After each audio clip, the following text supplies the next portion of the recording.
Hello everyone, welcome to the Delta Rainbow Cup. This is a tournament that just started, and I'm a little bit late. I think pairings are indeed up. I believe there is one big name that is missing. We are missing Jason Klaczynski. Ford showed up.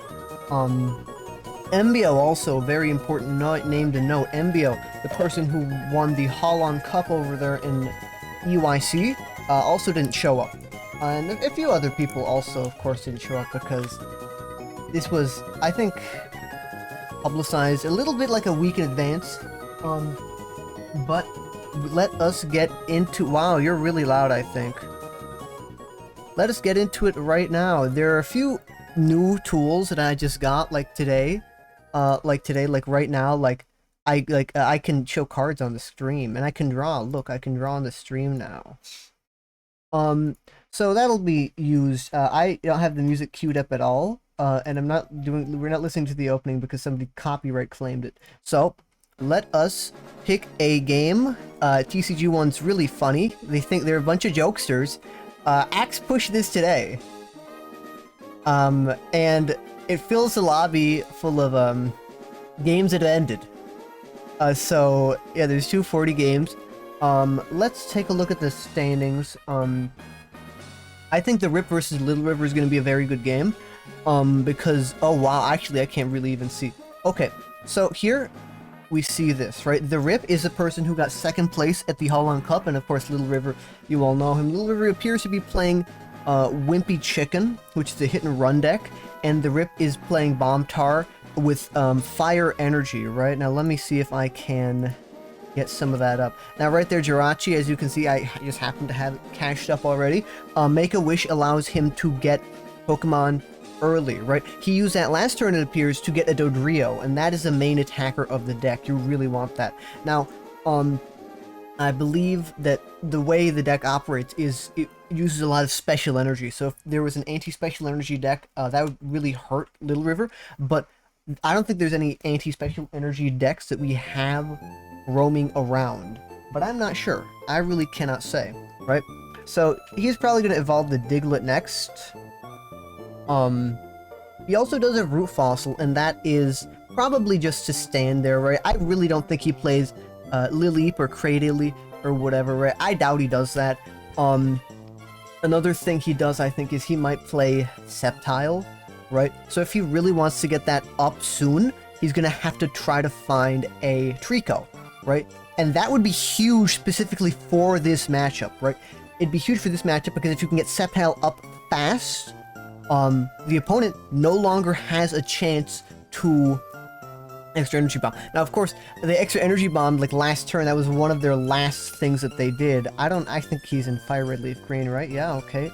And what Electrode lets you do is it blows itself up and it accelerates a bunch of energy from the discard.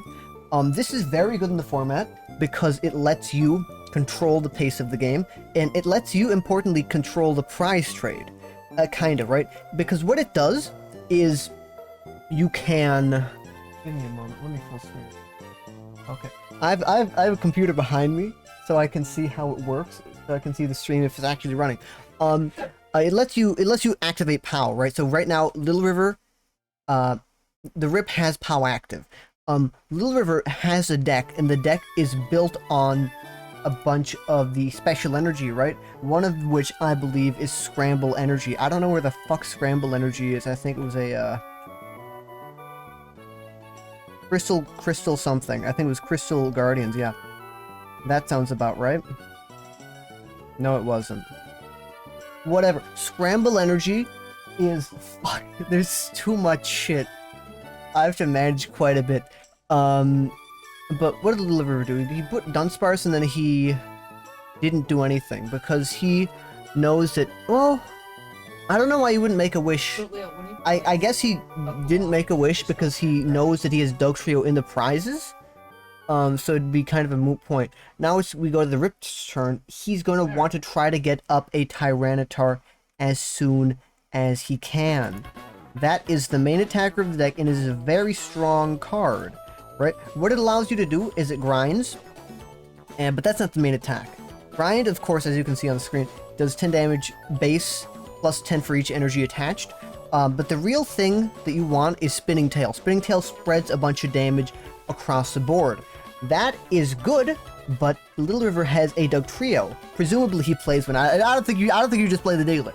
I would presume you'd play a Dugtrio, but he has Dugtrio, and what Dugtrio does is, I believe it's Crystal Guardian. Dugtrio lets you block all bench damage, right? It blocks all damage from the bench, right? And you can also use it as an attacker. So if he's able to set it up properly, he would be able to knock out Tyranitar in one hit because Tyranitar has 120 HP. So if he's, I think Little River has it if he can properly maneuver around, right? But he used Cast Form, so that's there. Now it's gonna be but it resists fighting. So right now the Rip has to get a Tyranitar. If he doesn't, it's gonna be very hard because he'll deal. No, but that's not affected by resistance, so it'd do 40 and it'd kill. So he doesn't even. That's a moot point, right? He could just Rock Tumble right now and it'd kill the Dodrio. And then Little River's in a very dangerous predicament, right? Because what you have to see is what attacker does he have up next, right? The most you can say is he has a Dugtrio, if he can get one, but that's prize, I think. I think that's why he didn't make a Wish Jirachi last turn. He could have just forgotten. But I don't think he would. I really don't think he would forget. And he attached a card. What did he attach? He attached Heal Energy, right? One important thing that you're gonna have to note is FF Energy. That is from Delta Species, right? That is from Delta Species, and when that's attached to a Pokemon, it says, has two requirements, right? One if you're fighting, one if you're fire. If fire is attached, it says the Pokemon it's attached to has no weakness, right? And a very strong part in, trying to beat the deck, other than Sceptile blocking their entire engine, is weakness, right? And if you block weakness, that eliminates one of the, win conditions against the deck, or one of the very strong leverage conditions against the deck, and like a lot of decks can't really come back from that. I think that early extra energy bomb onto the Dark Pupitar really was quite strong. Here we're probably going to see him blow up the Trode if he does, and when he does, he's probably going to attach it just to the other Pupitar, because he wants to set up another Pokemon, right? You want to set up another attacker as soon as you can, and he does, and there it is. Okay, extra energy bomb, where are we going to see it? Because he has to attach, and there it is. There's one to the Larvitar. Because you can't attach Scramble, because you can only attach Scramble energy to Pokemon who are evolved. I don't know how much energy he has in the discard. I don't know why he blew it up. But a very important thing to know. We are cheaters. We are cheaters here. There he is. There he is. Our favorite friend. That might give Little River enough time to mount a recovery. Because what he has to do is, how much does Dig Under do? 30, 60. If he has a single energy, if he has a Cast Form, if he can get something like that, he's able to knock out the Dark Pupitar. Is that only benched? Though it's one of your opponent's Pokemon. But this is, right now we're gonna see a Tripping Turn. He's gonna switch into a Root Fossil, and he's just gonna Claw, whatever. One of the fossils, he's gonna have it sitting up there, doing, just sitting there, right? And I attached another Heal Energy so that he is still out of range again. And he also got rid of the status condition that Dunsparce afflicted it with. So the Rip is in a very good position, but if Little River can get a single energy, a fighting energy, a double rainbow, a Cast Form, a scramble. Well, scramble wouldn't work here because you are ahead in prizes. But if you can get some way to attach a fighting energy to that Dugtrio, that would be really good. I think too. I think you need. Well, you really can't kill it in one turn. You have to have a double rainbow. Because but double rainbow limits it by 10, but you're still, then you'd be at 50 or 20. And 40. He needs a double rainbow to do this, but he powers up and he's going to bring up the Dugtrio and he's going to kill it. And I think, right? Oh, Ditto!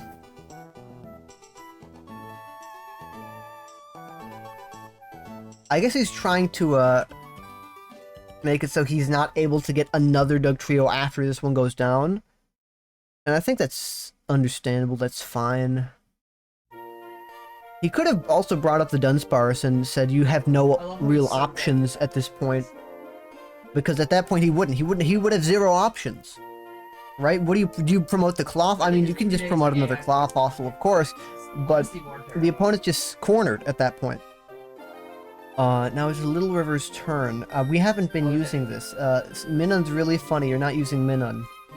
Let's hide this for the time being. You're not using Minun, right? Well, you might be. I'm not exactly sure how Little River intends to get out of the situation, right? I would say, is Dugtrio. That is your ticket out. The Rip has burned 2 of his, I presume, 4 heal energy. Very important card in this matchup, I would say, because Stantler is running around confusing all of your evolved Pokemon, which that's your main attacker, right? And I guess we can show, well, but Stantler, this isn't a Stantler deck, this is a hit and run style deck in Scramble Energy. Yeah, I think it might as well be over for Little River. I can't say that for sure, but I don't think he's in a good position. I'll just say that much. I do not believe he is in a good position. Is everything right? I think everything is correct. Yeah, he's in a very, very bad position. How the fuck? I think they made me involved. And they give that guy a roll. Roll winner.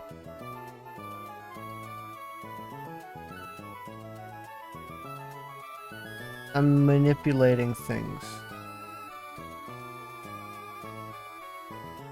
Okay. Oh, and there's Dark Tyranitar, and he killed the Dunsparce. Now it's Little River's turn. How does Little River recover here? Because Little River's playing a single prize deck. He will have 1 turn where he is indeed behind on prizes. And if he can get enough energy on the Dugtrio, he would probably be able to KO it. But even then, he's not in a very good position, right? Like, right now you sniff out. What do you sniff out for? I don't know what's in the discard, so I really can't say.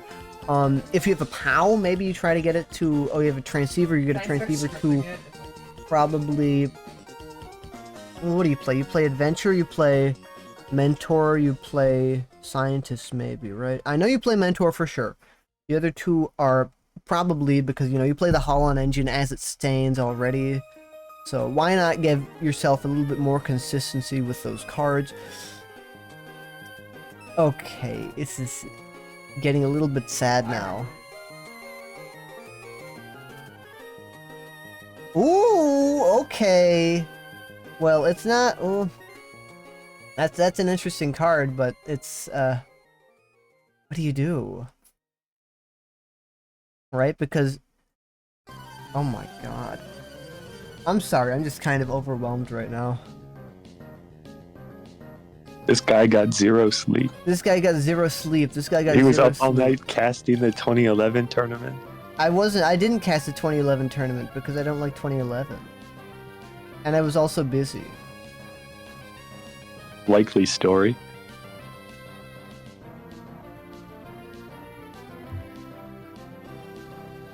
And he does I get don't know what Hmm? I don't know what Little River has in his pocket.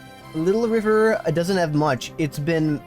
The Rip has been leading the game for quite... I can't remember if he said while. Bomb Tower was a really good matchup or a really bad matchup. Well, he was able to bomb turn 2, so I don't think it really matters if it's a good or bad matchup. Oh yeah, that would You absolutely just kill a completely fossil swing it. deck. Yeah. He did, but his Dugtrio was also prized. If he was maybe able to get his Dugtrio up earlier, he maybe could have changed it, but all you need now is a Cyclone. And, well, no, Cyclone wouldn't win it for you because you could just bring up another Root Fossil.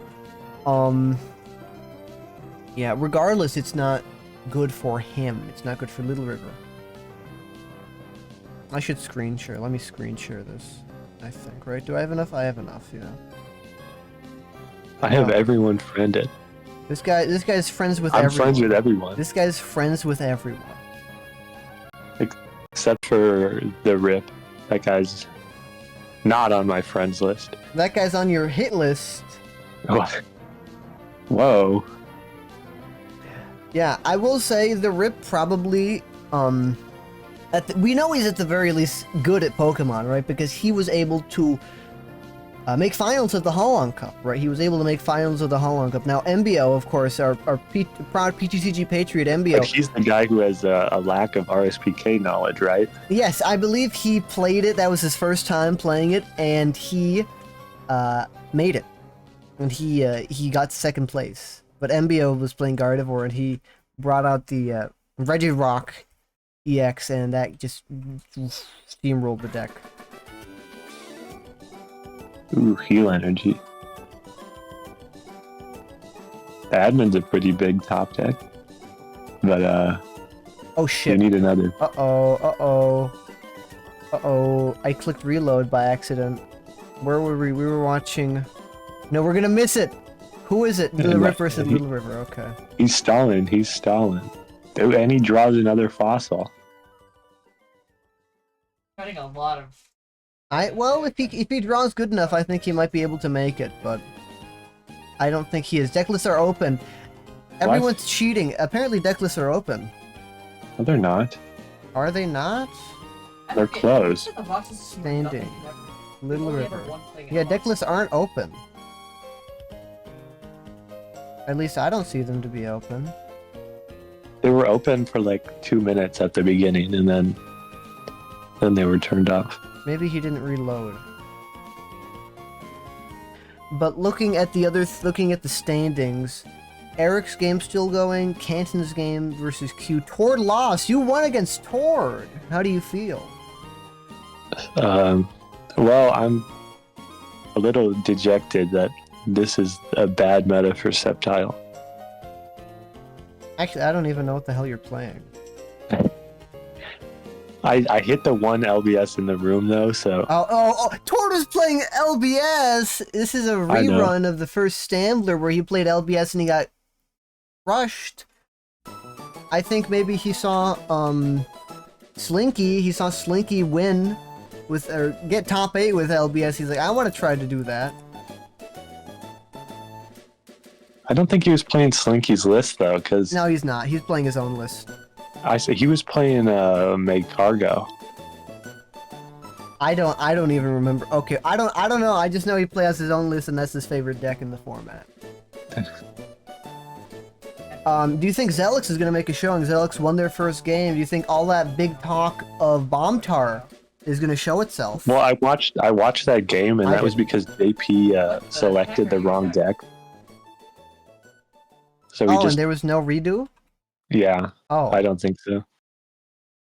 Oh, so that's just not even a real game. And that's it. That's the game. Oh, that's not the game. He killed the Claw Fossil. Fossils should give up prizes. This guy doesn't know what fossils do. I'm not. I'm in He's 12 a places top at name, once. but he doesn't know what fossils do. I don't read the cards. I don't need to. Yeah, most you can do here is Tripping Turn and try to, Oh? No, he has a few things you can do. He does. But it looks like you're gonna have to Tripping Turn into Fossil. He does have Scramble Energy activated, and he has a Scramble in hand, so... This guy's a cheater. This guy's a cheater. He does have one. If he draws into Dodrio, things will be looking up for him. Dead for so. Yeah, if he draws into Dodrio, I was thinking if he attached the energy to Dugtrio, but I think that would be a death sentence. You would attach it to Dugtrio, I think, if he retreats again, or if this time, well... Ooh, he drew POW, so...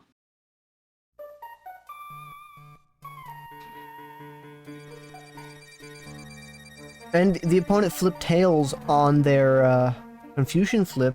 He has, I think he can do it. I think he has a few Buying outs. as much time as possible is imperative for Little River to win. I think he still has it somewhere. I think so too, yeah. It's a different guy. Okay.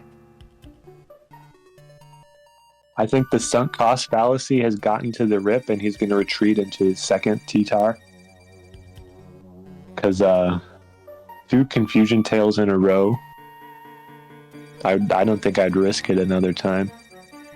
Yeah, doing it a third time means you get one shot by Dodrio, and that I you think don't I want would that. hard retreat into the other T-Tar, discard my 2 non-darkness energy,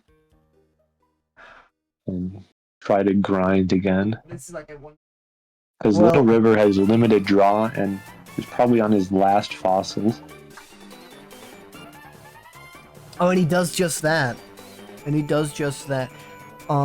What I was thinking is he promotes Dugtrio, he attaches Scramble, but that strands him, right? Because he still has to attack one more time after that, and Scramble would be deactivated at the single KO. So, it would not be good for him. Little River's gonna win out Confusion Flips. That's what's gonna happen. That's what we're gonna see. How? What is that? Oh, and that means he can't attack with Spinning Tail or a Bite Off, because you need Dark Energy for both of them. More importantly, it puts Grind at 40 damage, so he can't one-shot a Mysterious Fossil. Okay. He can one-shot a Cloth Fossil, but has to hit through Confusion first. So Little River still has it, even though the game was very, very heavily weighted to Rip's favor.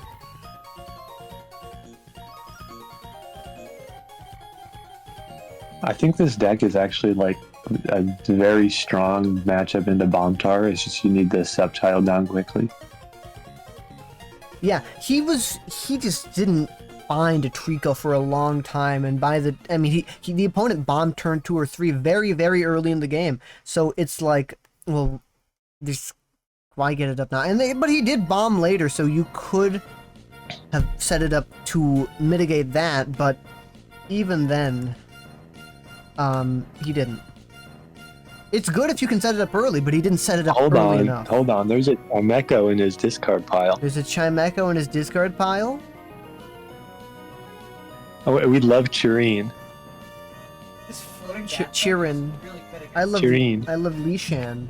We love Li Shan. We love Li Shan.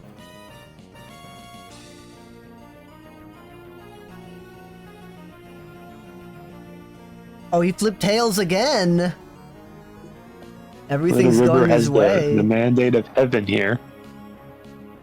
And all he has to do is, he can just keep sitting in the active and passing, yeah. Because all the onus is now on the opponent. The opponent is the one in control. They do play down Lapras.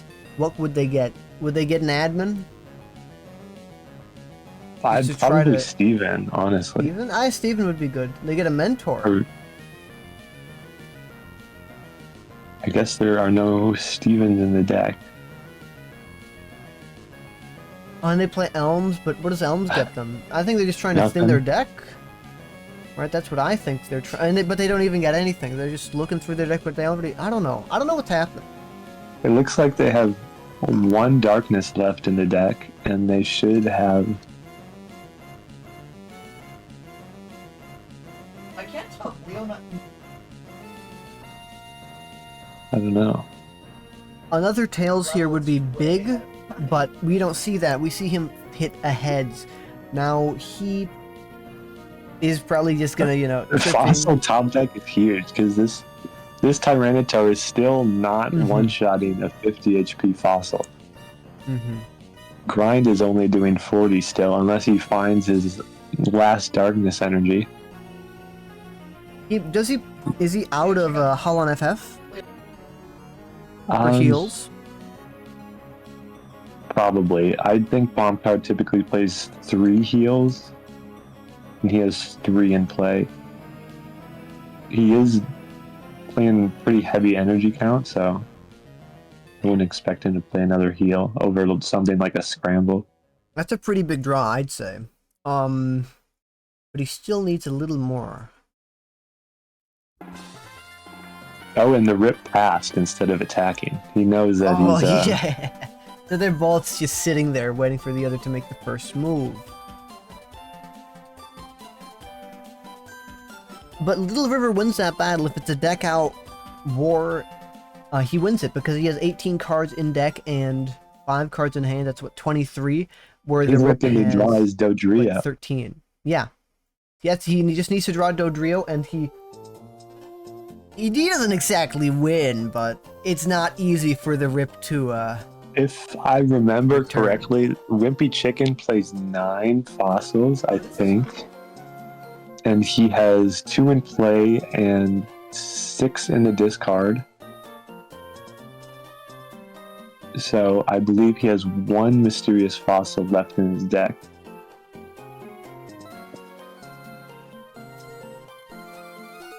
I mean, I guess the Sceptile EX. and this is the last game up right now.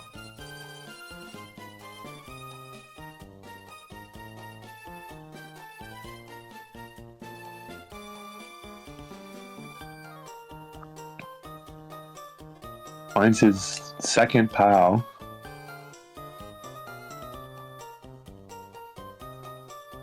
Okay. Looks like he's going to kill the bench T-Tar.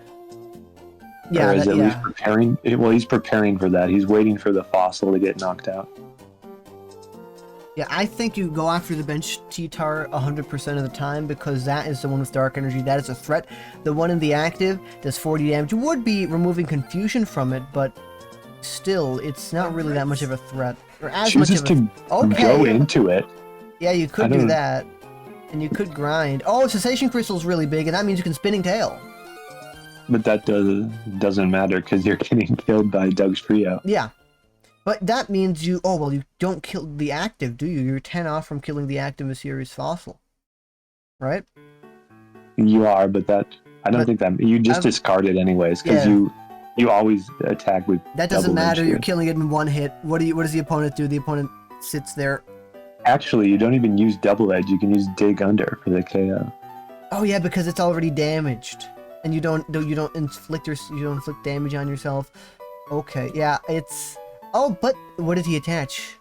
Scramble. Okay, I thought he attached Hull on FF. I saw the colors. I'm like, did he attach Hull on FF? Does he have no weakness? Because if he did, that would be huge. Because Oh, we got then dark now. you know you have to recoup your thing a little bit.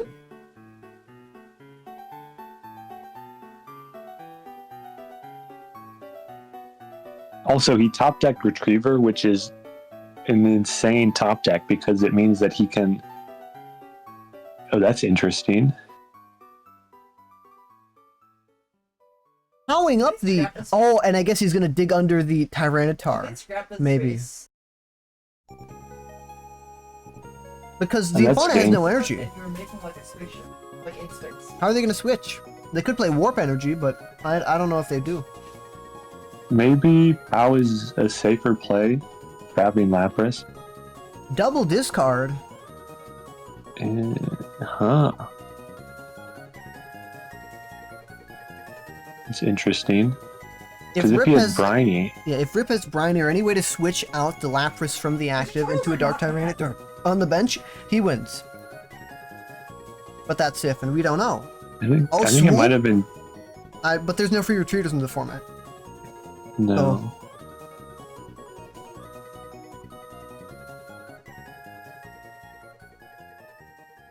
A grind will KO the Stug Trio.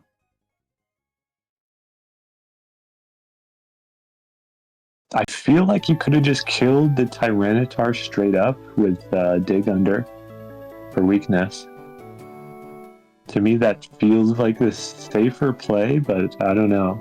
Little River knows Wimpy Chicken better than I do. I think he was maybe trying to safeguard against the play of the opponent has the last Dark Energy in hand, right? And if they did, they brought up the other Tyranitar attached. Now they're doing 50. That kills the Doug Trio. Maybe that was what he was thinking. Because otherwise there aren't many other things. GG, but he just concedes. That is the Yeah, end he's out of energy. of it. Yeah, because you can't retreat anymore. I guess he posted his list publicly, so maybe Little River was looking at that and saw that he Bring the didn't have black any points outs left. list cheating. That's Well, I not mean, like cheating. from the Holland Cup Yeah, results. I know, yeah. But what if Little River was using his mod powers and he was looking at the opponent's True. list? That's, you need to think about that. Yeah, you just snipe the Tyranitar on the bench, you bring up Sceptile, whatever, you win the game. Don't cover it.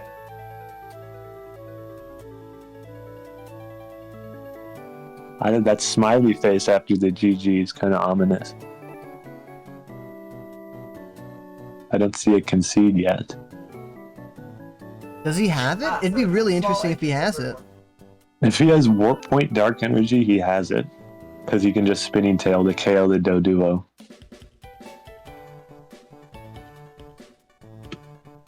But if he does not have Warp Point Dark Energy, he doesn't have it. Or Briny Dark Energy. I feel like you'd play Briny if you have Lapras in your deck. That's interesting to me. Especially if you're playing Lunatone Solrock too. He plays Lunatone Solrock? What? I'm checking his discard pile. Oh, he does. And he just played Chimecho. Fair, But that's the end of round 1. That is the end of round 1. Now we are in round 2. Update the text. We're in round 2 now. Save.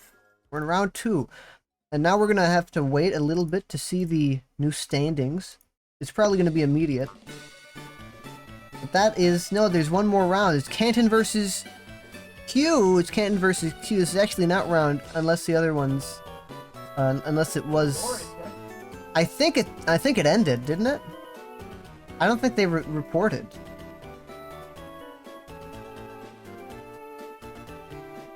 I'm not sure they reported. It's impossible to find games with this. I love the update.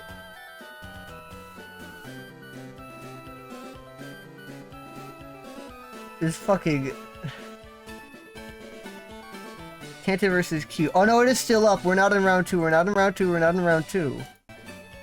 How many injectors I have? Hebin is wrong. They're saying that might be true. Canton's playing Evil Camler with Raticate. What is you playing? Q is playing Evil Fucked Up Legend Box, it looks to be maybe. I don't know.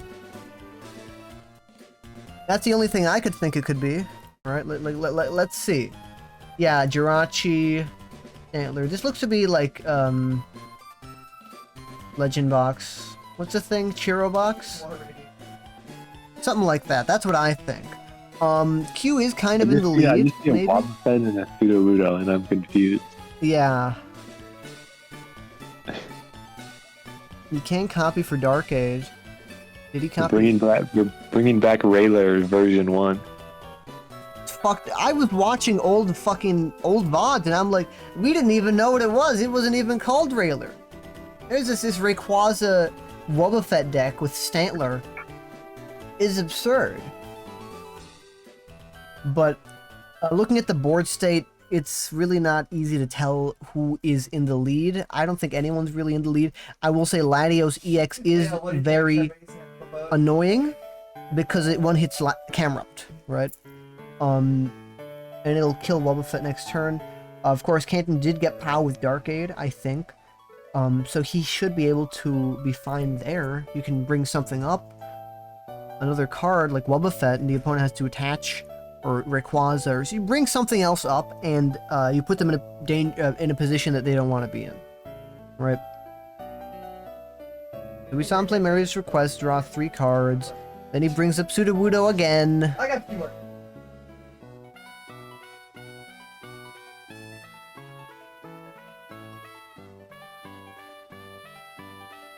Yeah, I think if Canton can outrun Q, he wins, right? But he has to outrun him first.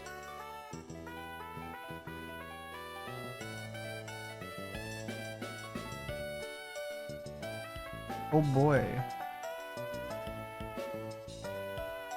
Did you discard anything? I don't think either player discarded anything, yeah.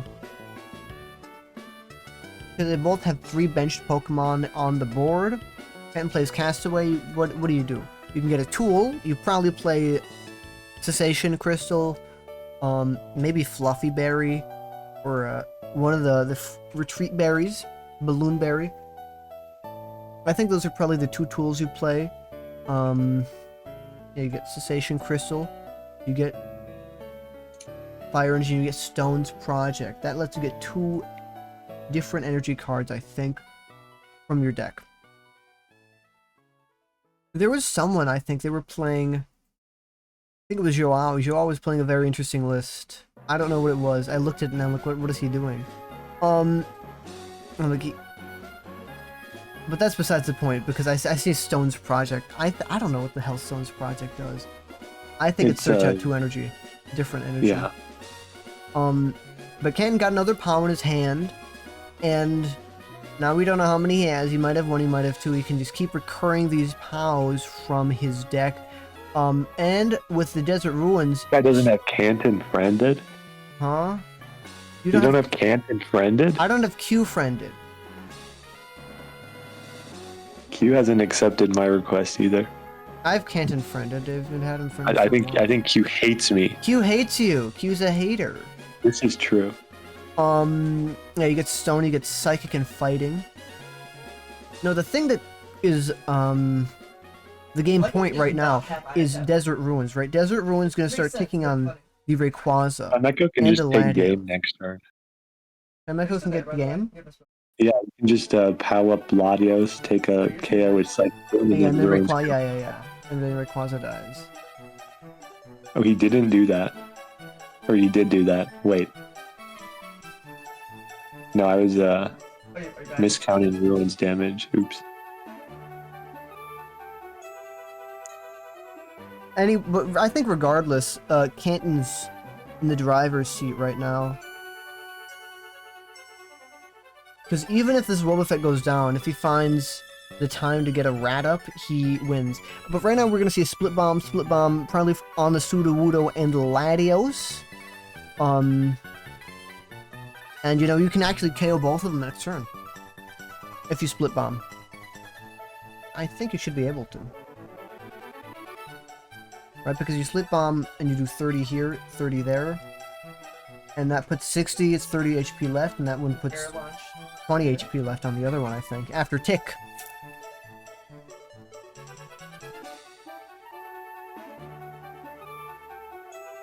Who do you think? NFL play-by-play lines now? Yeah, we got NFL play-by-play lines now. We have the technology. I finally got Alright. paid. I finally got paid from Expendix. Expendix finally paid me. Expendix finally paid me. This guy's trolling. This guy, Expendix would never pay anyone. No, we see POW. Q played POW. That's pretty big. We're gonna see Wobbuffet. Well, I don't know. Oh, we're gonna see Rattata show up. Who do you think wins? Who do you think makes top 8? Because the obvious normal answer is Tord, but Tord's not on Railer today. Tord is on LBS. And the last if Tord was on Railer, I think he'd make cut today. Yeah. But the last time Tord was on LBS was Stambler 1, and he I think he lost all of his rounds, and then he dropped. The time before that was at the EX Brawl at the mall, the Woodfield Mall. No, it was the Florida Mall, and he won the event with that. But it was a completely different. Canton says Suji. Suji, I don't know what that means. Just what happens when you use a multi-language keyboard. Suji. Oh, Suji. Suji. He's trying to say GG. Okay, and now we're on round 2. Now we're on round 2. 40 minutes after the first game is open. Yeah, I don't know who makes top cut. I think it'd be very interesting to see Bombtar show up, but I don't think anyone's playing Bombtar on the standings. I think everyone. Oh no, where the hell's Bombtar? There's 7 Bombtars. Oh, it was right under. I'm blind. Okay, so we might see a Bombtar takeover then, right? We have Frosty on Bombtar. Frosty's really good. Zelix has been talking big about Bombtar. May won the last Stambler with Bombtar. The Rip got second place with Bombtar at the Holland Cup. We're gonna see a lot of Bombtar. I think we might see 3 Bombtar and cut, but I don't know what happens afterwards. I really can't say. But now the second round looks to be up. The second round is up. Zelix versus Effie Worlds. That's not a mirror. Little River versus Uminosuke. Tegan Hall, Hero. Let me see.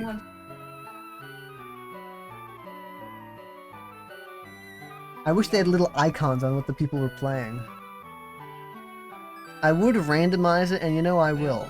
1 to 9. Random 1 between 9.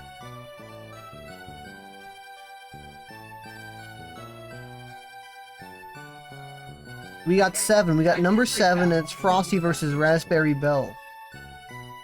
I want to see Zelix. I want to see Zelix. Zelix has been talking. Zelix been talking big. They've been talking big. They've been talking big. Bombtar is the best deck. They apparently didn't play the first round, so we will take a look at them playing. Where is it?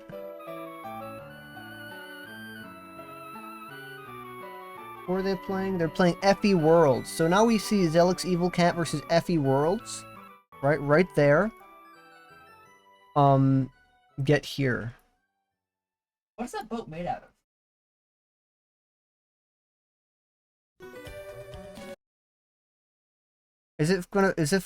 Are you still here? Video pause, continue watching. Are you still here? We don't want you to, you have to pay for premium if you want music in the background. We're killing you. So yeah, so now we're gonna see Zelix versus Effie Worlds. Effie Worlds is playing Dragtrode, and Zelix has been, talking big about Bombtar. I think the main question is, are they playing Holland FF Bombtar? Are they playing Pidgeot Bombtar? I believe they were talking with Frosty. So they have probably a very similar build to Frosty, deck-wise. I don't know what that is. I don't know what Frosty's build is. I'd presume it's probably Holland FF based, though. That is what I'd be presuming. Zelix, Effie World starts Voltorb, Zelix starts Jirachi. That's pretty good. Zelix is going to want to try to have a Mentor in hand, so he's able to set up, but he doesn't really need to. He needs an energy, make a wish, because the thing with Zelix and the thing with they play and what they've said about it is you want a turn 2 Electrode as soon as possible. So he built his deck. I'd assume if you're saying that, you want your deck to do that. So you're building your deck in specifications and, playing things like Jirachi, fucking Hidden Legends to do that. And what that card does is, you make a wish and you evolve immediately. And we're probably going to see an evolve, a Make-A-Wish for Electrode, right? That's what I'd presume. Maybe it could be for a Pupitar, but the words that have been said and whatever, I think it's going to be Electrode more than likely. Right? Now, Effie Worlds didn't really have a good start. But the turn's not over. The turn's not over. We still have time to see if it's going to be Electrode EX or Pupitar. I think it's going to be Electrode EX, based on the track record, right? I think it's going to be here. Not this. And there it is. There it is. There's the Electrode EX. There it is. So now it's Effie World's turn. He plays Warpoint. He's going to want to try to get something up. Zelix is more than likely going to promote, I think, Electrode. I think you promote Electrode, get a free switch off of it later. I don't think you really want to be doing that. You could promote Larvitar, but... yeah, okay. Because you don't have any energy in the discard. You'd be extra energy bombing for nothing. I think what Zelix wants to do is use the same Jirachi that he used to Make-A-Wish the Larvitar. Get a Pupitar and, get Tyranitar later on. He might actually have a Pupitar in his hand, that way he's able to have a Tyranitar turn 3 right off the board. It's Effie World's turn, though. He has to set up. He plays Rocket's Admin. Of course, Rocket's Admin, a huge card, very influential card. One of the best cards in this format. That card is effectively, Iono? It's Iono, but it's different. And you can draw anywhere from your 6 to 1 if you're at 6 prizes, right? It's a very good card. Plays another Warp Point. I don't know what he's doing. But what you want, well, we haven't really seen Effie Worlds. We haven't seen what he's doing, right? He gets Jirachi up again. I don't know why you do that. He just wants to burn cards, maybe. But what he wants, if Voltorb goes down, the game's over. You don't want that. I'd presume he wouldn't want it. Maybe he does.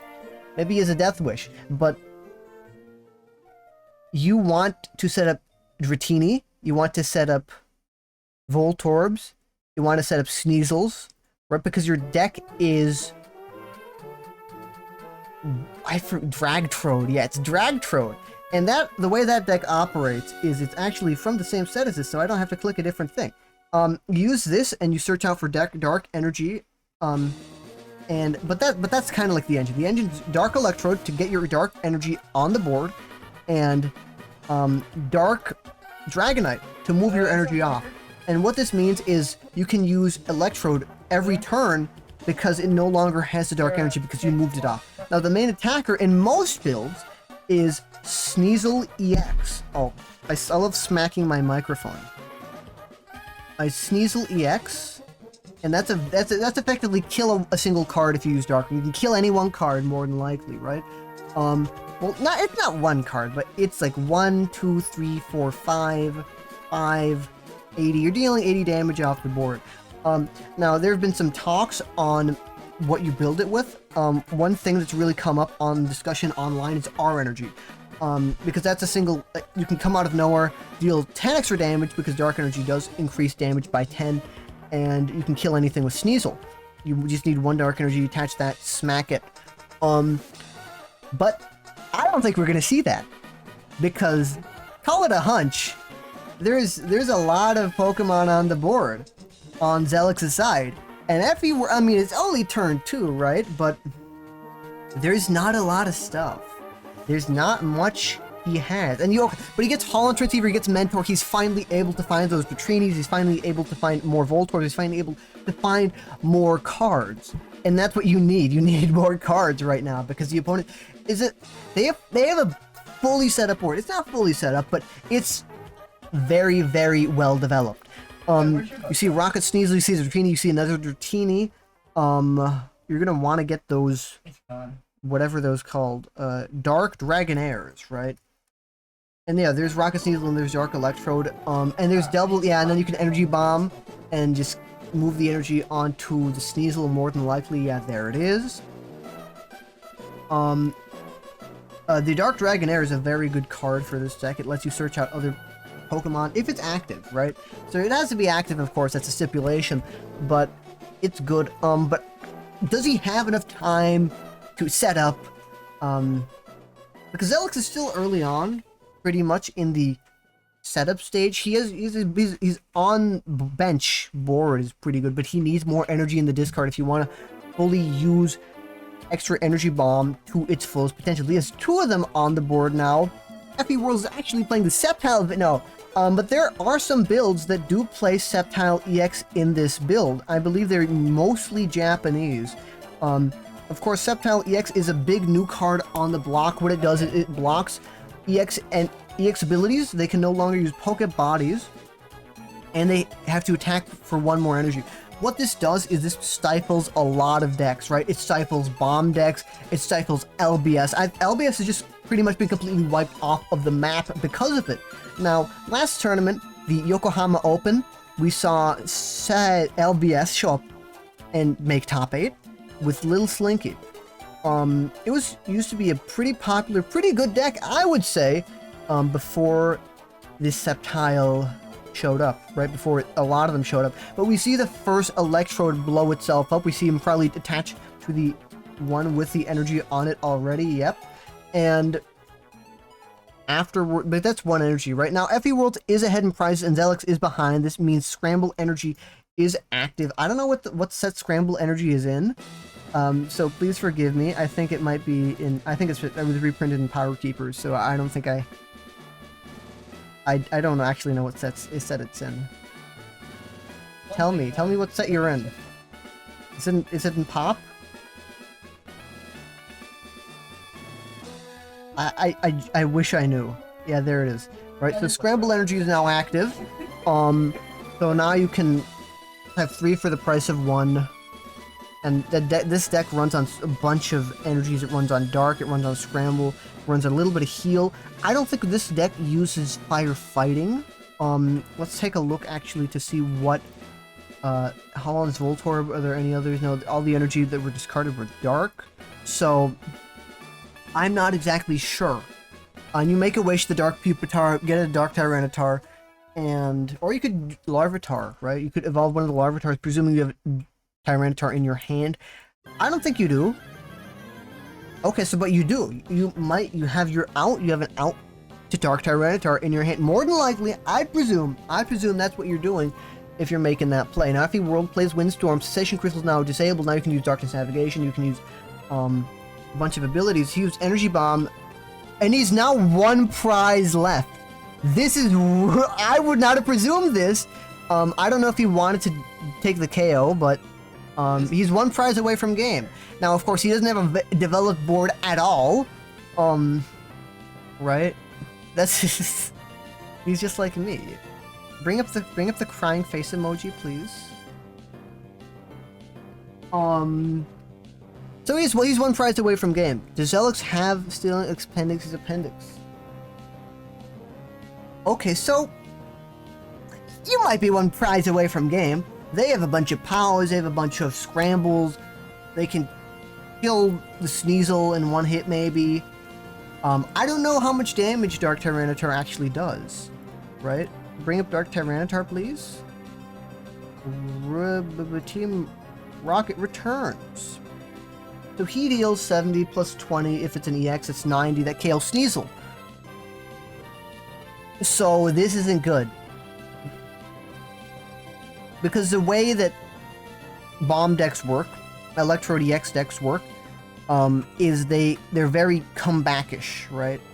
And also there's a few other decks. It's not really Electrode, right? Those decks, it's really the POW decks, right? This deck is kind of a POW deck, but it's foremost a bomb deck. Now we see Sneasel EX. Effie has a dead hand. Admin wouldn't help him. Dragoff might help him. You bring up the Lapras. Does Zelix have a switching card? Does he have a warp point? Does he have a warp energy? Does he have anything to get the Lapras out of the active, bring the Pupitar up? And the Pupitar is really good because it is both fighting and dark at the same time. This means it gets the advantages of doing more damage because it's a dark Pokemon, but also hitting fighting weakness. Fighting weakness is it's the weakness you want to hit in this format, but Dratini resists it, but it doesn't because Rock Tumble doesn't care about type, but Dark Streak does matter. Dark Streak does care about type. Right, but there's also the extra bonus damage, so it does 20 damage. And he does turn off abilities. That really doesn't matter right now, but it would be devastating it'd be annoying if you're the bomb fucking Ragford player. If your board's fully set up, but your board isn't fully set up, I don't know what you do here. This is a kind of a strange position to be in, right?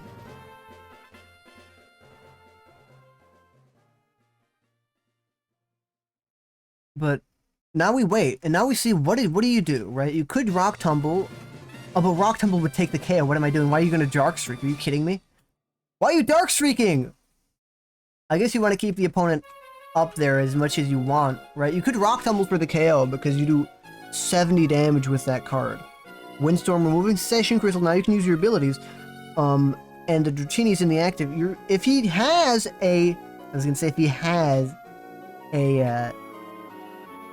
Dark Dragonair, he'd be good, right? But he didn't. He just passed. Now it's Zelix's turn. What does Zelix do? I think you Rock Tumble here, but I don't know if you do, right? Because what's your best condition? Do you want to keep the Dratini up there? Do you want to try and stall for time, or do you want just to kill everything? Right? Do you want to kill? If you want to kill everything, you can kill everything in 1 hit, more or less. I think you can Rock Tumble, and Rock Tumble kills everything in 1 hit. Now 40, it might. You deal 70 damage because you have 3 extra dark energy. That increases all damage from Pokemon that are dark by 10. Google, bring up the dark energy. There it is. No dark energy isn't in the set. They didn't print dark energy. When did they print dark energy?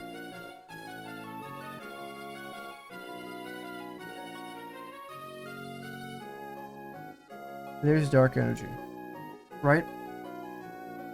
Dark Streak. Okay, so it looks like he wants to stall for time, right? And he just passed immediately. And this isn't really good for FE. FE's not in a very strong position here. This guy's messaging me. It means next Sugi. I don't know what that means. And they're colluding. The Japanese players are colluding in their Emerald Gym server once again.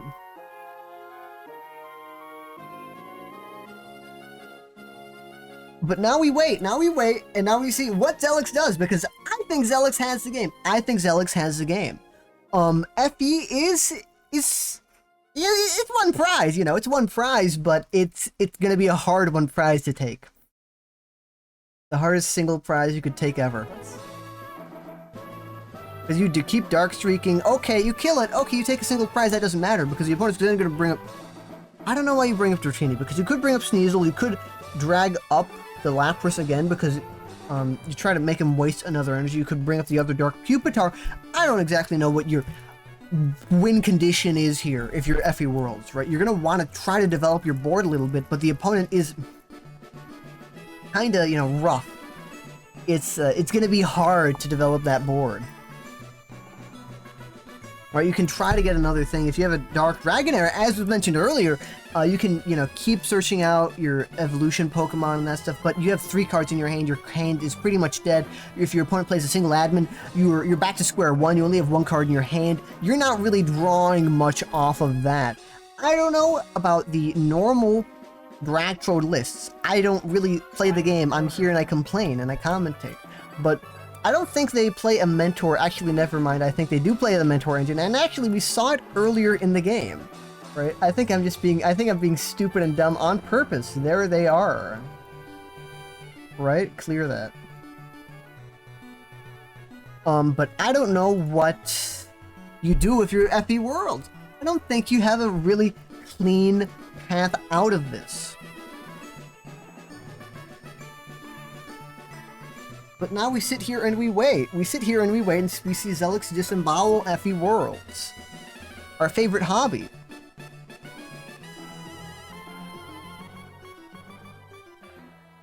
Rocket's and there it is. There's the fucking Rocket's admin. And now Effie's at round 1. He's at square 1 again. You can't. It's very.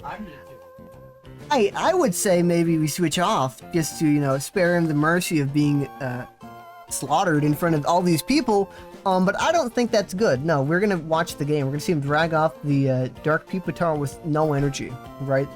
This one right there. That's what I think we're gonna see. Oh no, he gusted it up. Oh, it doesn't matter. Oh, it's over. I thought it was Effie Worlds who gusted it up somehow. I don't know how we'd do that. What the fuck was I thinking? How the fuck could Effie Worlds play POW? He couldn't. Right? We're gonna see Thunder Jolt. And we see Tails, and, well, no! No, this is huge! If Zelix is not careful, oh, well, actually, it doesn't fucking matter. If he has a Dark Tyranitar in hand, it's all a moot point. But if he doesn't have a Dark Tyranitar, or any way to get a Dark Tyranitar, the game shifts immediately, right? Effie Worlds needs a single Rainbow Energy, he can Bouncing Ball, and he can kill the Dark Pupitar. That's if he does, and we're not going to see that. We're going to see retreat into the other Dark Pupitar with the Scramble Energy attached. More than likely, that's what I think. I think it'd be kind of, well, I don't know. It's risky to have that damaged 20 health left Pupitar in the active. But we see POW, we see Voltorb promoted. No, we see another energy removed. Oh, and then we see Voltorb. No, I don't think that's a... Okay, I guess that's the right play, right? Because I'm like, okay, well, if you move the energy off, but you still keep the Dark Pupitar up, I'm like, okay, that's kind of strange. But no, that's not. You retreat it, and he played Warp Point, actually. Is Warp Point just a switch? I thought it was a double switch. It was like Double Gust or whatever. Now it's Effie World's turn. And he concedes. He concedes the game. The game is over. That is it. But we're going to see another game. What game are we going to see? I don't know what game we're going to see. Oh, there's lots of people in the chat. I'm not reading chat. And it resets to the bottom. What fun. We're going to see... What's Seed 1? We're going to see Seed 1. I want to see Seed 1. We actually did watch Seed 1. We were going to watch Seed 7. Frosty versus Raspberry Bell. That game is still another Bombtar game versus a Gardevoir deck. Right, this is the same Bombtar. He's more than likely on the exact same list, or very similar. Actually, it's not exactly the same, but they talked. And they both play Bombtar, right? They're both Bombtar players. Now, Raspberry Bell is playing a Gardevoir list. We don't know what Gardevoir list this exactly is. I presume it's more than likely Eric's Gardevoir list. What people say is, what are the best lists? Many people are saying this, but Right? Let's take a look, because if it plays a certain... This looks to be... Okay, well, no, this is not exactly Aerith Gardevoir, because, you know, it plays this one. That's very Japanese. They also play the Healing Circle Gardevoir, but this one plays Regirock. I don't know what exactly build this is, but I know this is a build. Frosty is ahead in prizes. He hasn't used a single bomb yet. It's a firefighting build, so he does have safeguards against weakness that this can hit. But he does not have any fighting or fight. He might have FF on it. No, but he doesn't. No, but he doesn't. So if he wants to do something against the Regirock, he's gonna have to do that. But even then, Regirock would be able to 2-hit KO it. So it's kind of a precarious position. Playing Windstorm, it was Cessation Crystal active. Cessation Crystal was active and attached to the active Jirachi on Frosty's side. That's very big. Playing the Windstorm is very big because now all of these Pokemon, this one, this one, this one, this one, this one, all the Pokemon on his side can now use abilities, right? Or Pokepowers. Oh, actually, Pokepowers, Pokebodies, that doesn't matter, I don't care. But now they're all able to use that, and now he can use Wishing Star, now he can use Quick Search, now he can use Energy Jump if he wants to show up out of nowhere and smack something. He has quite a few options, right? Because Gardevoir is a very ability-centric deck, right? You know, it's ability-centric, and it's also, you know, it suppresses it, right? Because Gardevoir EX, Imprison Gardevoir EX from Dragon Frontiers, bring that up. That starts with a D. We're playing Spelling Class. I'm going to Spelling Class. Gardevoir EX Delta removes abilities if it's in the active, right? You're able to put an Imprison counter on any one Pokemon, and that Pokemon can no longer use Pokepowers or Pokebodies, right? If you put one on the Electrode EX, that is now dead, right? It's not exactly dead, but it's more or less useless, right? Because you don't play Lightning, and you're not going to crush and burn. What do? Did Frobby forget to explode before getting imprisoned? He might have. I'm not exactly sure what happened. Actually, I think he probably almost certainly did. Right? Because there's a bunch of energy in the discard. And we I click can't even this. find the game because there's 10,000. And then we see target of Imprison marker. Yeah, Frosty forgot to do something, or he was just caught off guard by the Imprison from the Gardevoir EX right here. But Warp Energy. That's fine, and then you can energy jump the thing, and then you can flame ball, and you can kill the Jirachi in the active, and the opponent. What does the opponent do? How do they respond? Right? They probably bring up the hand extension. Oh, and you do that, and that way your opponent has no way of bringing up another Electrode EX, and they don't. Their engine's gone. You took the engine out of their car, and they're sitting in it. They're gonna go Flintstones. They have to manually attach all the energy if they want to do something. Now that was one prize, and that doesn't activate Scramble, right? Because we know that this Pokemon has Scramble attached. You want to be behind in prizes if you want that active, but he's behind in prizes. Frosty's ahead in prizes. He attached another Scramble, so I presume that would be the next big target, the one with 2 Scrambles. That would be 7 energy if he is behind in prizes. That means but Raspberry Belt he has a little bit of time, right? He can take 1 KO more. Take 1 more KO and he's able to do whatever he wants in that time. But I think you're going to want to target the Dark Tyranitar. I mean, you can just, I don't know, play another Warp Energy, switch something out. Maybe play Castform, right? Because a very good thing with Castform, who is from Delta Species, is you attach it and you put a single energy card back in your hand. And it starts with H. How the fuck did they order this set? Where is he? Where's my Cast? The regional live stream thing where they put cards on screen? Yeah. This guy's a where the fuck is he? Where's my Holland's Castform? Is it next to the other ones? Failed the graphic award. Killing myself award. Where the fuck is he? How do they order these sets?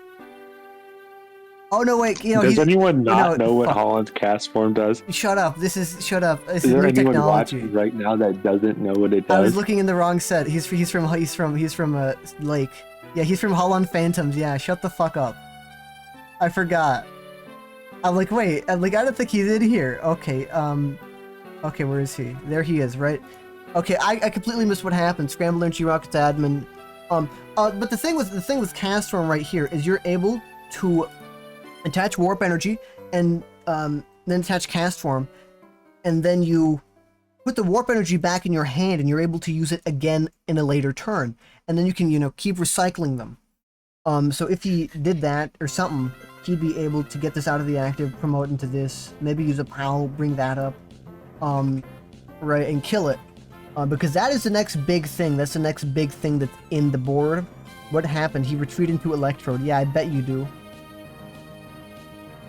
Get your opponent to be one prize ahead of you. There's no snow. Well, we could see a Flame Ball, I guess. I think that I think it's fine. promoting a sacrificial prize is much more dangerous in RSPK than in other formats, because you open yourself up to stuff like getting special circuited or getting psychic rage. And now this Electrode can permanently stay at 80 HP forever. And it's always a that's target, just yeah. going to turn into a prize later on for a Rayquaza or a Gardevoir. Raspberry Bell doesn't have to take the 2 prizes off of Electrode here, and I know he's not going to. Yeah, he could promote the other Rayquaza, and you can start special circuiting onto the Dark Tyranitar on the bench, or something, right? He has options that he can do. He's not forced and pigeonholed just to take the 2 prizes, right? He has a few options on his board. In fact, he could, Psychic Rage. Well, that does less damage than Special Circuit, but still, he could Psychic Rage if enough damage gets on Gardevoir, and you can just start throwing big numbers around. Raspberry Bell also plays 4 Warp Point in his Gardevoir list. He plays 4 So this Warp Point. Electrode is not getting killed until it needs to be. It didn't, I was gonna say something. Didn't Raspberry Bell win something? A tournament? I think he won something. Was it the OG Cup, or was it... I think he won No, that something. was Bicky, I think. Yeah, I think that was Bicky, yeah. I think he won something. I remember Eric was very shocked that Raspberry Bell was even, registered to play, because he's a pretty good player. I mean, you can see right here that this is a pretty good board state. Against Frosty, who's a pretty good player, right? I think he's doing pretty well. And yeah, and there's the Rayquaza, and then you start sniping on the Dark Tyranitar, yeah, and you just keep sniping there, and then until your opponent does something, and then when your opponent responds, then you respond again, right? If I was Raspberry Bell, though, I'd try to get more Cast Forms, because it's a really strong card, right? Now we can see in the discard, how many Pokemon Retrievers he's used. He's used 1, 2, and he has 1 Cast Form in the discard. I presume he might play 2 or 3. I don't know, so he might be out. I'm not exactly sure how these I think Raspberry Bell plays 2. Okay, so he has to get another... If he didn't change his Retriever. list. I looked at his list like 2 months ago. This guy remembers people's lists. You need to No, you don't. compete. I don't compete. I'm already winning. I'm number 1, that's what people are saying. They say I'm number 1. They say I'm the best at what I do. But now we see what Frosty does. Frosty played Lapras, he got Steven's advice, he drew 6 cards.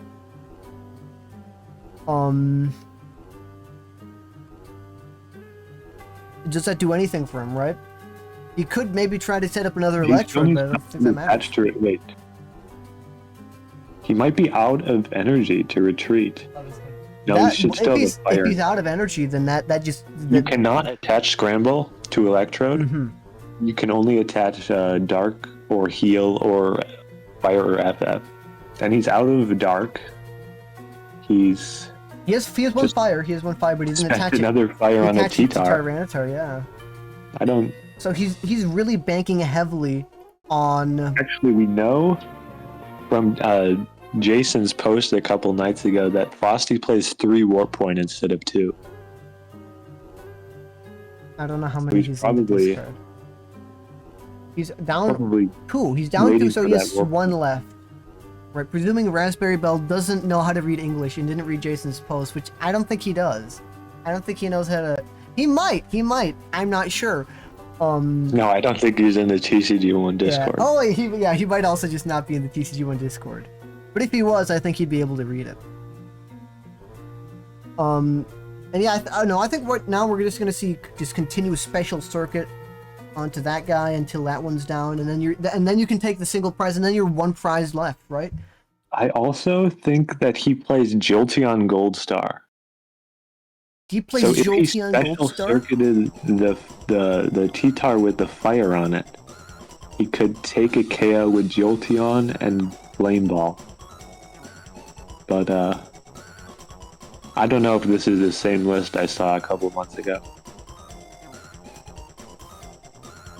DFW didn't name this tournament a circuit because he's like, that's too close to what is it? Holon Beach? What is it? The Yokohama Open or some shit? This guy's a fake namer. I was gonna call it Delta Circuit because I thought that was cute, like Delta Circle. But I don't know. It didn't grow on me.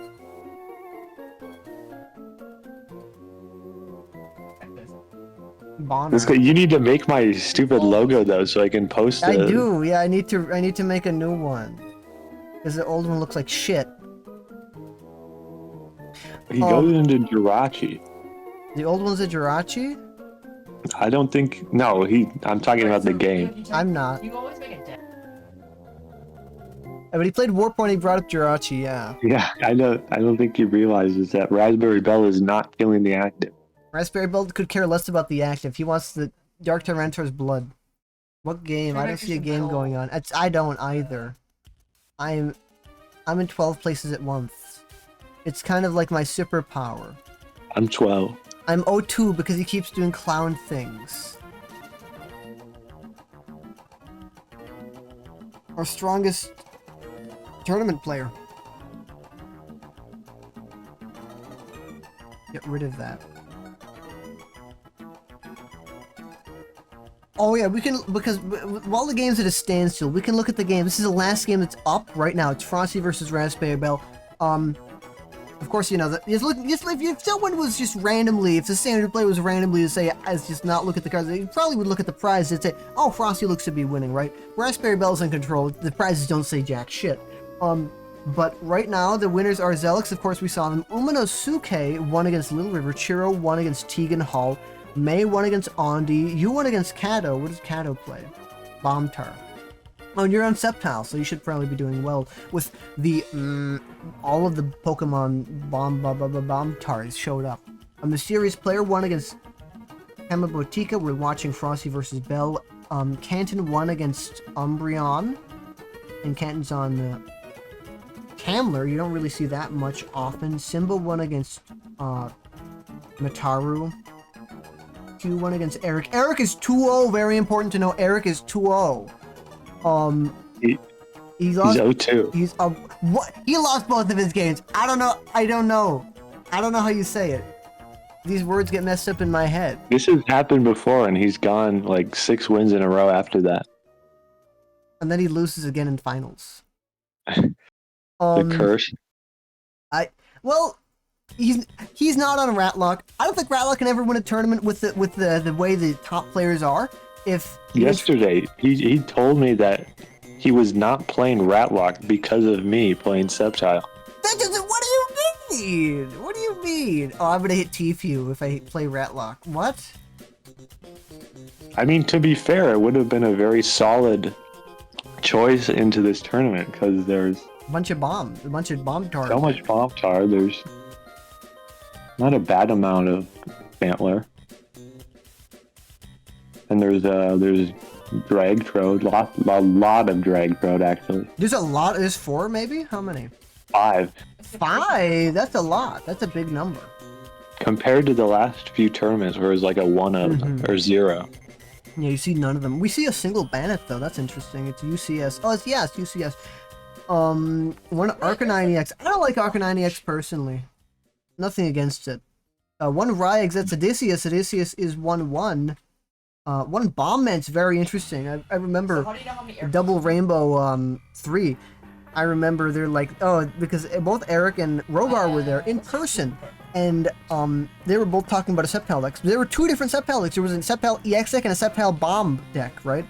And the Sceptile Bomb deck made Top Cut. I don't think he kept playing it because you could switch decks between day one and Top Cut. But it was I really think Sceptile Bomb is probably better than people think. It's probably decent, right? It's probably I've okay. never played against it. Well, maybe once, like a long time ago, but on paper, it seems too good to be bad. It made Top Cut in Double Rainbow with like 80-something people, I think. Or maybe it was 60. There were a lot of people in person in Japan. I think it should at least be looked at if it did that, right?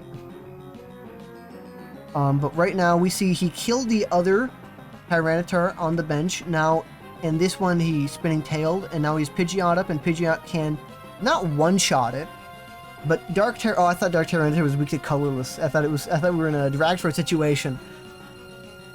Oh, I think you're fine. I think you retreat, energy jump, Regirock, presuming, of course, that their energy is not Howl on Fire fighting, which it is. There is no firefighting on there. Has no weakness anymore, which means you can still use Regirock if you'd like, but it's not exactly the one-hit KO you would normally want it to be.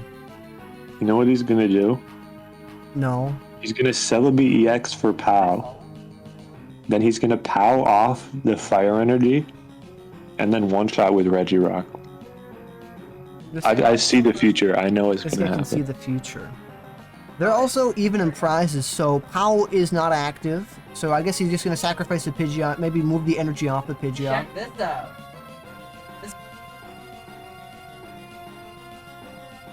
And we see Warp Point. I think that's not okay. I don't know what he would That's switch very to. solid. I think mine could have floated. Yeah. Right? Oh my god, Frosty has 4 warp points. What the fuck? He's on some different shit. He really wants to make Top Cut today. Okay, both of his FFs are in play, both of his fires are in play, all 4 of his dark energies are gone. I think Frosty is out of energy to retreat, and he's for sure out of warp points because he has 4 in his discard. And we're gonna see Psychic Rage onto the Dark Tyranitar, and it's gonna be 2-shot. If Frosty has no way to get this Electrode EX out of the active, that's game. And no more Oh, cards and in the he deck. decked out. I don't even think that matters, right? He has to get some way to get cards back, and he just concedes, and that's it. That's the game. That's the game. 4 Hull on FF, and for a Warp Point. Okay. I can see what just. I think he knew what he was doing. And that is the end of round 2. We are now in round 3. We're now in round 3. And now we sit here and wait.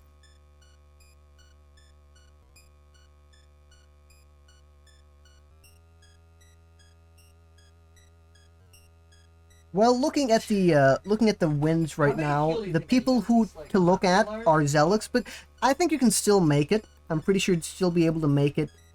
Even I don't know. You need 4 wins. 3, 4-3 might bubble. I don't know. Maybe it's 5-2. You can still make it if you're 2-0. So Eric could possibly still make Top Cut if he goes on the run of a lifetime. But the third round is up. The third round is up. And now, how many people are undefeated? There are 5 people undefeated. And there's someone who bubbled up. There's someone who bubbled up. 1 through 5 random. 1 through 5 random number between 1 and 5. We get 5. We get to see Tord's game. We get to see Tord versus Simba. Right? Simba is playing Dragtord. Tord is playing LBS. LBS is not what you want to be playing in this day and age. But it is his favorite deck, so he might try to he might do something with it, right? He might do something with it. This deck is built off of Blastoise Fire Red Leaf Green. That card is like base set Blastoise, and what it does is it allows you to attach a lot of energy. And where are you? Aren't you in FRLG? Toward these lists are open, right? I don't think so. How do I view your list? I don't think these lists are open. I don't think it's open list. That's really funny. 3 minutes. Hey, wait, no. It's open for 3 minutes. It's open for 3 minutes. I'm looking. I opened everyone's list. I downloaded all of them. It's open list. I don't think it is it? No. Are you still watching? Shut up. We're pausing all your music. You need to pay me for YouTube Premium. That's expensive. That's $2 a month. I don't have $2. They're stealing all my money from me. So the deck's built off Blastoise and the cast form that we saw earlier, and I don't pay for anything. Actually, I do, but that's besides the point. The deck is built off a Blastoise and Lugia. Lugia is from Hidden Legends, I think. That's from Unseen Forces, that's it. And that is a very strong card. It deals 200 damage, and it kills anything in one hit, right? And you use that in conjunction with the Holon cast form that we saw earlier, and you're able to kill anything in one hit. Now that is a big amount of damage. I don't know if that's necessarily needed for a deck like this. Now we don't exactly know what type of deck this is, right? Okay, and now that told us quite a bit, right?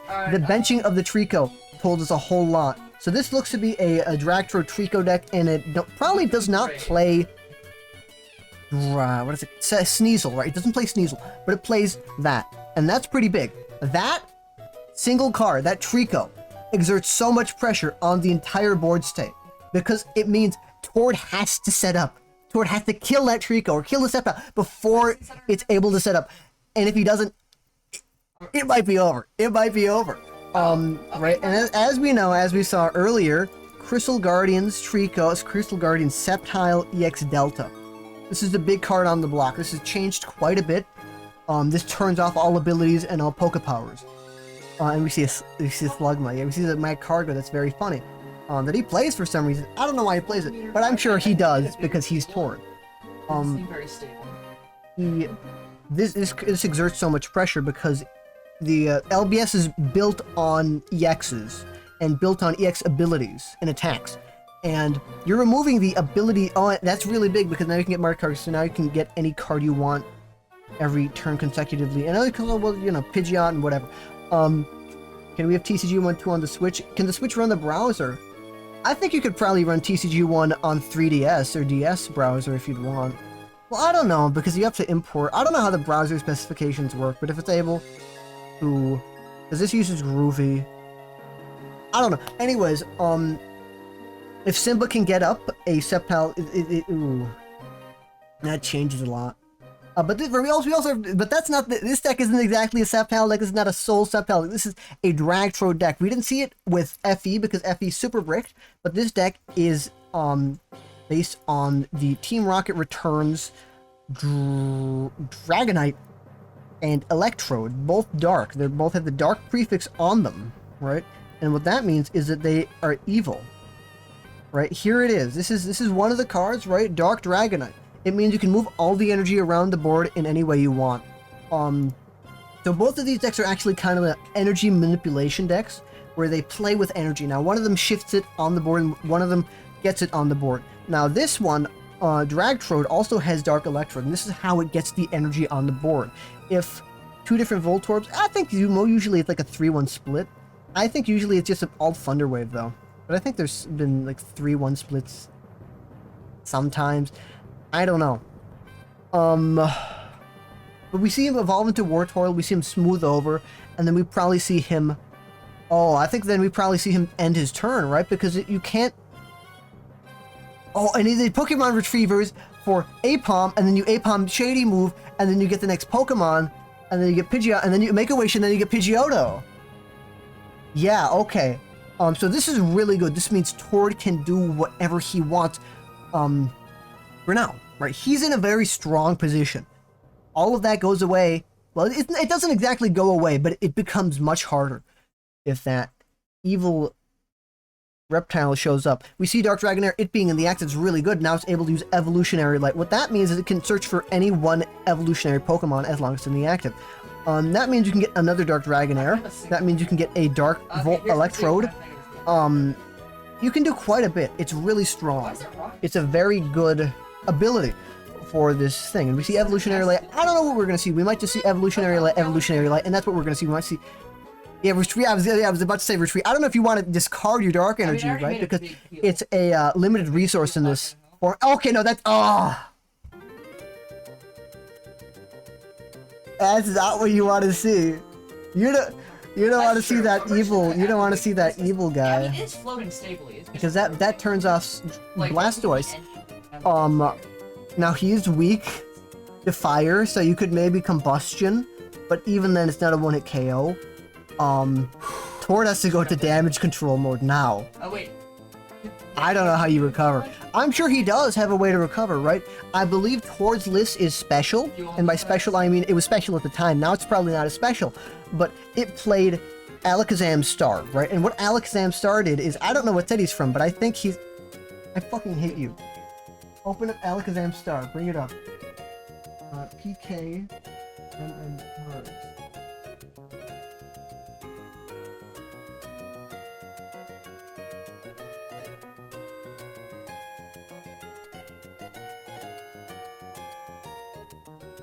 Alakazam Star from Crystal Guardians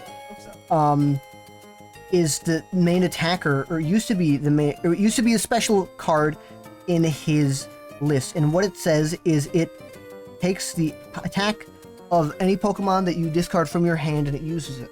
Now, this was commonly used, I believe, with Metagross or like Steelix EX, right? Both EXs. And you do that and you spread the damage. That is maybe one of the few things he can do, but Blastoise is dead, and he does get Alakazam, and he also gets Mew.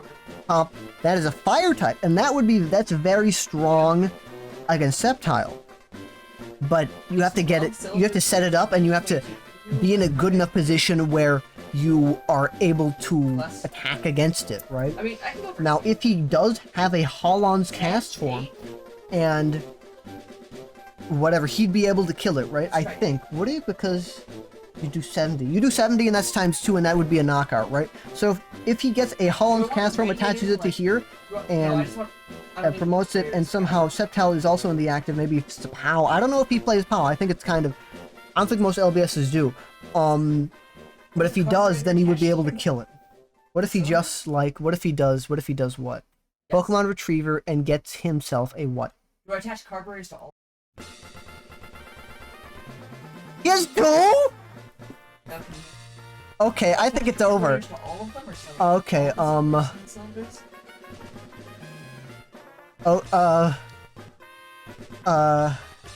C-O-N-C-E-D-E.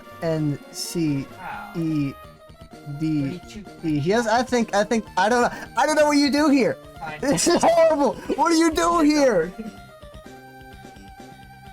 Oh, it'd be horrible if the effect stacked.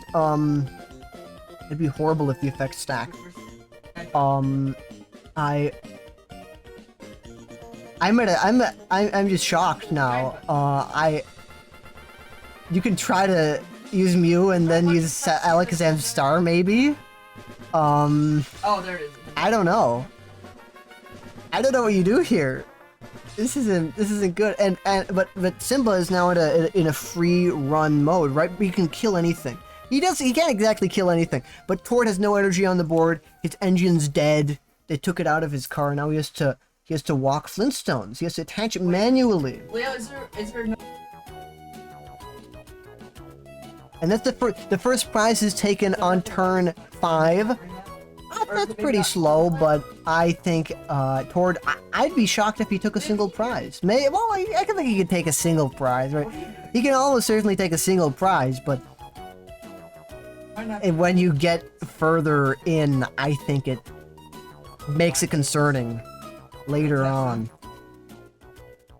But we see Pidgeot Quick Search for something. We don't exactly know what card it is, and I'm not going to say because that's bad.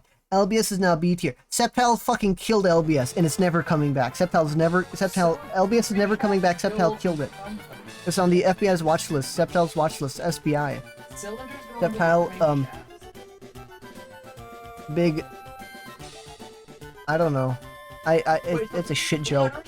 We see POW hand extension. We see that thing, and we're gonna see a Sceptile go down, and we do see exactly what happened, and now that thing is dead. Oh, I got cylinders. My But- cylinder's facing out. What do we see in return? Right. Well, we see Claw Swipe for 60. That's a KO, right? But that's 2 prizes, and 2 prizes is pretty good. We also see him bench the Alakazam Star, and we see Apom just sit there for later, right? Oh, Now, so the it's thing with right. Apom is it's pretty good, right? We're gonna see Apom. Well, did Torch smooth over as his last thing? As one of his last things that he did? Like that. And then he did that. Okay, so the card on top is still the Magcargo card. Torch's gonna draw it. Then he can Magcargo immediately after that, and then he can supply move, get himself another card. Then he can quick search, get himself another card, so he can get himself. He's lined up 3 cards next turn, presuming there's no admin shenanigans Cylinders. or whatever, right? There's no shuffling of the deck Oh, afterwards.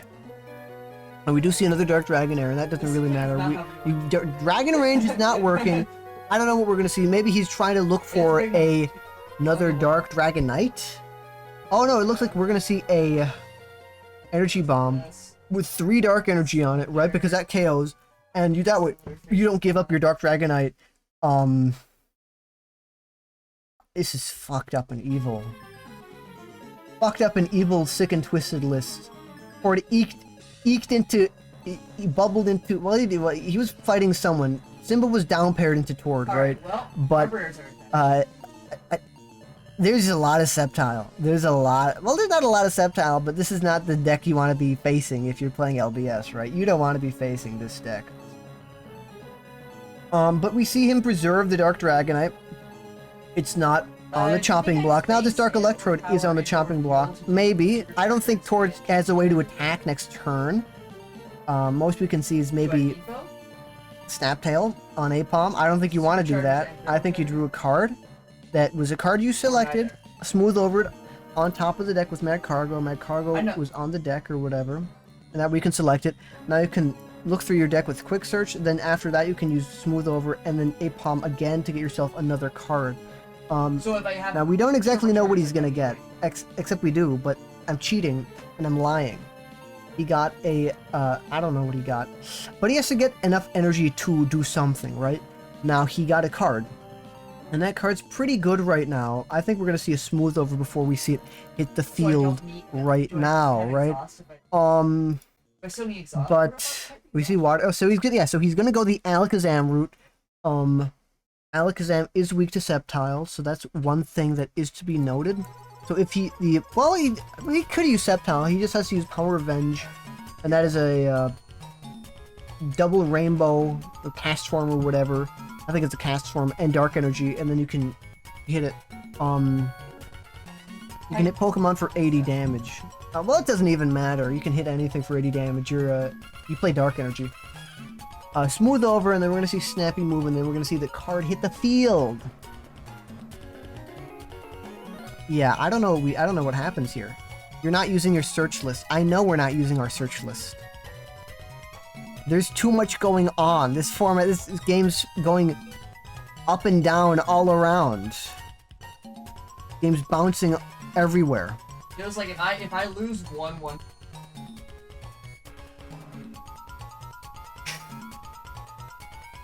You didn't see that.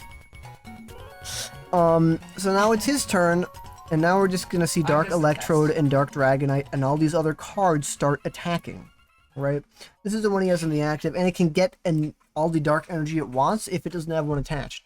And then we see Rocket's admin, and that changes it quite a bit. That kind of messes with Tord and what he wants. It does give him a new hand, but it does mess with his smooth over with the card he got previously, presuming he didn't play it with Pidgeot or whatever, right? It messes with quite a bit. Spring Up Squirtle in the active is a choice. It does mean he gets one shot.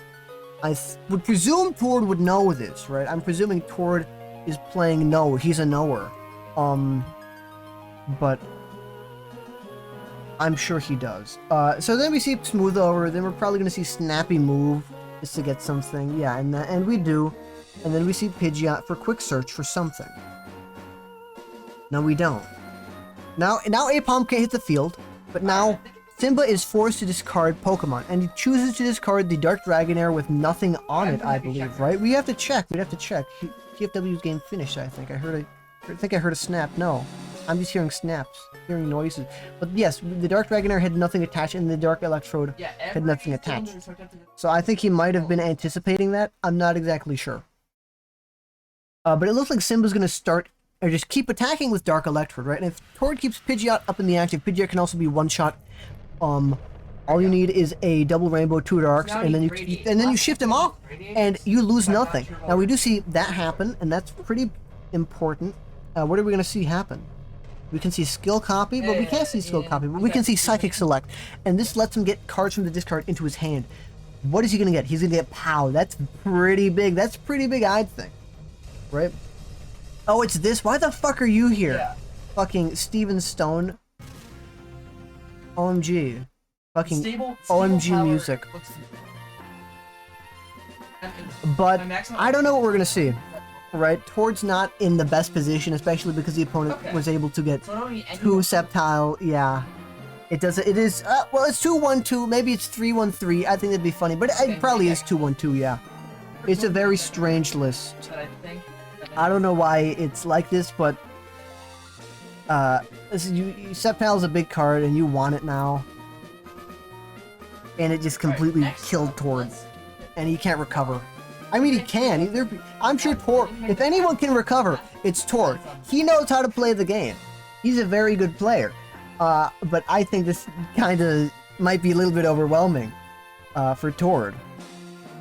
And we see Dark Trance, and then we see him move it, and then we see him. He's able to kill it in one hit. I don't see why you wouldn't. I mean, you do know he has power in his hand, but I wouldn't think that would matter, right? Because you can kill everything in one hit. Like, oh, he has power. Okay, what does that matter? You're in a very commanding position, and I don't think you're ever gonna enter a bad position in your life again. Actually, I need to lower it. This is really loud, and this is making it so I can't think. Board washed? Well, we have to think, right? The last tournament he won was Stambler 4? No, Stambler 3. It was Stambler 3, and it was in August. No. I can turn it up for you, I can do that. But I'm not turning it up for myself, because if I turn it up too high, I'm not able to think. It takes over my brain. We see Claw Swipe, and we see the knockout on that, and now we can smooth over a snappy move, get himself a card. And you can also, of course, quick search. We know he has POW hand extension in his hand. He actually top decks the Apom. And he's Pokemon Retriever for what? Well, you can get many things. You can get the Alakazam back. You can shuffle back the Alakazam and cast forms back into your deck. It depends on what he wants to do. But we know he has POW. Simba knows he has POW. Does POW really open anything up for him? Right? I don't think it does. And we see him. Oh no! But we see him actually shuffle Mew back into the deck, and Mew is a very good choice. Is Sceptile EX in every deck now? It's in a lot of them. It's really strong. If you're playing Sceptile and you hit this field and there's a lot of Bomb Tar, I think people who are playing Sceptile, I think they just knew. They know that Bomb Tar is one of the top decks, and you have to adjust accordingly. And now either you're playing a Bomb deck or you're playing not. It's in the yeah. I mean, Tifu is playing Sceptile. I presume he'd be playing Sceptile EX Delta, right? I'm assuming he would. I'm not exactly sure if he would or if he does, but I am 100% sure that he does. But that's besides the point. Anyways, he gets Mentor. He gets Mew, Ditto, and Cast Form. Right? Mew is needed to kill the Sceptile. But I'm sure Simba has. Well, no, there's no way to gust up unless you play Catcher, right? Or some fake Flip Gust, whatever. So if he has a water energy, he would then be able to attach, yeah, and then whatever, and then do this, and then and he's just sitting there just to keep it up in the active, I presume, just to have it tank a bunch of stuff, have it not be. It's not an easy KO. You're not really easily gonna hit 150, right? Most you can do is try to use Sceptile EX to hit 80. Right? I don't think that really matters. You can try to hit a higher number or something like that. If only there was Jason, I'm talking. Can Simba gust? Can Simba gust? Simba can't gust. I mean, he can if he plays a flip gust, but he's not behind in prizes. He doesn't play POW. I don't think he plays POW. I'm not sure what he plays. Alright, so I don't have his list. do I need fuel? Oh, he has warp points though. But even then, I think you promote Apom. Yeah, he played warp point. I think you promote Apom here. Or Pidgeot. No, I don't think you. I think you just promote Apom. Pidgeot's too precious. It gives you a single guaranteed card every turn. Maybe like if Simba plays Rocket's admin here, like it's really bad. Yeah, I know what Tord has to do. I know Tord has to do this. Bring that. Well, he has to bring this up, right? And then bring this up, and then mash it, and now he can use abilities, right? But that is kind of annoying, kind of good. No coaching. I'm coaching everyone. Everyone's listening to the stream and they're all cheating, and everyone's a cheater, like me. I'm the #1 cheater. I cheat in locals, I cheat in person, and I'm banned from regionals actually for that reason. But we see Dark Trance, and we're gonna see him kill the Apom. Now it's he moved all the dark energy because you don't want to waste it. If this Pokemon in the active's KO'd, you lose all of your special energy, your special dark. Even if you're losing one, it's annoying. So you just don't do that. He's gonna copy Power Revenge. Yes, of course he's gonna copy Power. All that needs to have. Oh fuck. No, Simba has to take one prize card. Right? You might KO this. Right? You might KO the Sceptile. But I put 4 in. After that, like what happens? There's still other Pokemon that are, I'd say, bigger threats. I need a butter. Maybe he's gonna, bring this up to the active, bring that, but you don't have a clear hit cut KO. Maybe I was focusing maybe too much on Sceptile EX KOs. Maybe he was too. I think the entire reason that he promoted Blastoise was so that he had an extra prize to play with, so he was able to, give him a little bit of breathing room. But now he has almost no breathing room. I think he might drown. But what you get with Quick Search, we don't know. We don't know what you get with Quick Search.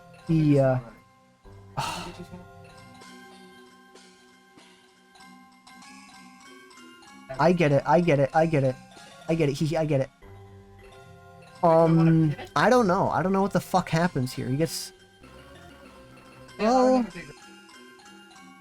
you got something with You got something with Quick Search. We don't know what it is, but we can presume what it might be, given the nature of the deck. So I want the arrow pointing. But he uses Power Tree in play, and he gets another Water Energy, and It's yeah, I don't know. okay, there we go. Any Retrievers for probably Past Forms or something. A Squirtle. Is he gonna bubble? No, he didn't attach yet. Oh, he's gonna bubble, yeah. And heads. So now what does Simba do? Does Simba have a warp point? Does he have a warp energy? Does he have any way to get this out of the active? He does. That's the secret. He does have a way. He has a Brinies. That's it. He has a Brinies. Okay. Oh boy. Oh boy. Oh, I love this game. Yeah, who plays two Sceptile? And who gets both of them on the board turn after turn? That's fucking insane. This is crazy. This game's insane. Okay. Who do we see next? Oh boy. Could see Raspberry Bell versus Cheer. We already watched. Uminosuke. We can see TFW. We're gonna watch TFW. He showed up for quite a little bit. I think TFW. Well, I think this might be a little bit weighted. I think playing a bomb deck against a Sceptile. This is exactly what we saw earlier, right? It's not exactly the same, but it's a Sceptile against a bomb. Was maybe able to get off one bomb. But no, he wasn't. I guess everything was manually attached, unless he used. We actually know. We don't know because there's a retriever there. We made a retriever, the Voltorb and Electrode, but Sceptile is a very strong card. Here we see the other incarnation of Sceptile. Sceptile EX Team Magma versus Aqua, and it's fine. Here it is. It heals. It does slashing strike at poison rings. Poison rings. Watching a Pog 2020 game. I like how. Is it a? I don't fucking know Pog 2020. I know that was the It's Pokemon not Online a- Global it's not Tournament a or something like tiny that.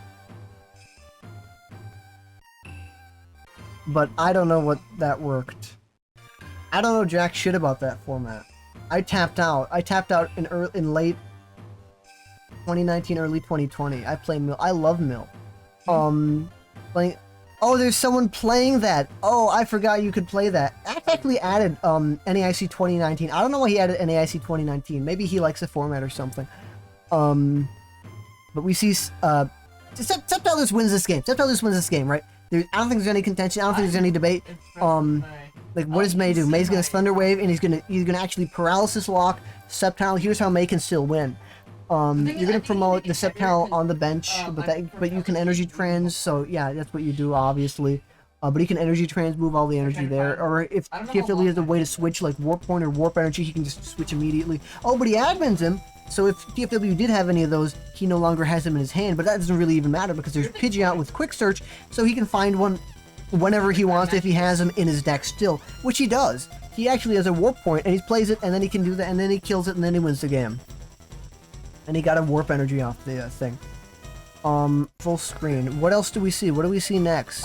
I'm not gonna make 300 games, oh boy. I think my weapons I think this might be real, this might be genuine. We're gonna see, I wanna see Delzon versus Toasty. Versus Autumn Schmam. Can you really not? I think it's Autumn. Delzon's playing a really, okay, I don't know what Delzon's playing. I don't know what he's doing. He's playing a Togetic Ninetales deck. And you might say this is cheating, but let's look at the discard. I'm trying to I don't know what he's doing. But he's winning, He's winning. He's 2 prizes up. I don't know, he's 2 prizes up, but I don't think the Ninetales Safeguard is all that good. It looks like the main attacker is Togetic with rainbow moves. And that might be that used to be copying Split Bomb. You have to flip a coin, or do you? Oh no, he just does the attack. I think he can also copy Push Away if there's one in the discard. He can also copy Kindle if you want. That discards an energy, but I think he's agreed to, or he's fine with that as long as it's not the double rainbow or cast form or whatever is giving those 2 rainbow energies.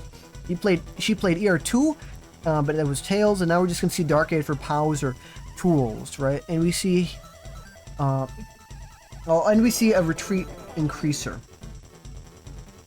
And we see Dark Aid, I think for 2 I don't POWs. know why I keep trying to rip. Oh no, it's only 1 or 3 in the deck. 1 in the hand or 3 in the deck. And we see 1 in the hand for POW hand extension. And then we see Ninetales. I don't know what the fuck this does. This is from Hidden Legends. And I don't know what the fuck it does.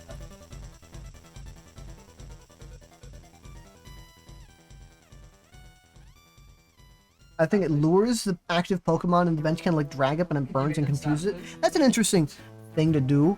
Togetic as okay, what is this? It's from Team Rocket Returns. It copies the attack. Right. It has Holy Shield, which blocks all damage from Dark. So this is really good against Bomb Tar and Ragtrode. It's really strong against that. This actually pretty much solos it. But Rogue decks, yeah, we're looking. I don't know what rank these people are, but I just know that Zoom's deck is pretty funny.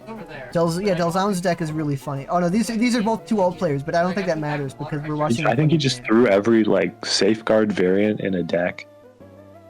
I don't think Ninetales EX is Safeguard. I think you might be wrong. No, but Ninetales EX has the best Gust attack in the game. The best attack in the game? I think Mulock should actually play this card. It should. Everyone's saying this. There's been lots of discussion on that. It gusts and confuses. That's like 10 times better. I remember when Jason changed his Mulock list and it really pissed me off because I really liked Unknown Eye because it burned and confused and it did that. It gusted up from the bench. But it was too Ain't no one reading Unknown Eye, bro. I'm killing you. I like Unknown Eye. It was a good card and I played it. But I was like, why are you not doing that? Burn and Confuse is really good. Yeah. Mulok decks typically play Murkrow just because that was the only Was. legal Guster aside from Roselia in I assume 2006. This ain't 2006, little bro. 2006 was Ninetales a long time EX ago. was That was 19 years I ago. think it was legal. And ain't no one playing But- Ninetales EX. Confusion is the best status condition Yeah. in RSPK, and I don't know. I think it's better than. I think the fact that you have to play an evolution is worth it. Yeah, it's Hidden Legends, yeah. RSPK, oh no. Sorry, I forgot to say the hyphen. RS hyphen PK. Oh, we see something. Brinies. Alright, we see Brinies bringing up the EX blocker one. But we're gonna see another Intense Glare, probably on the Numel. Where's the place or Oh no, we're gonna see Fire Blast KO, and now Numel can be here, and now we can see an Evolution and Split Bomb, and well, now Rainbow Moves does nothing. I don't think Rainbow Moves can do anything because it's specifically on the opponent's bench. So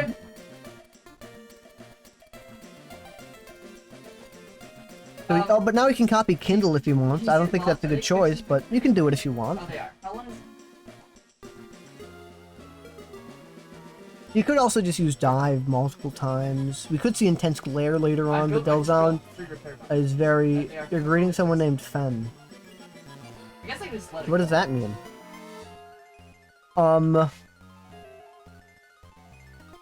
What? Okay, I don't know. Let's look at the discard. Let's see how much energy he's burned through.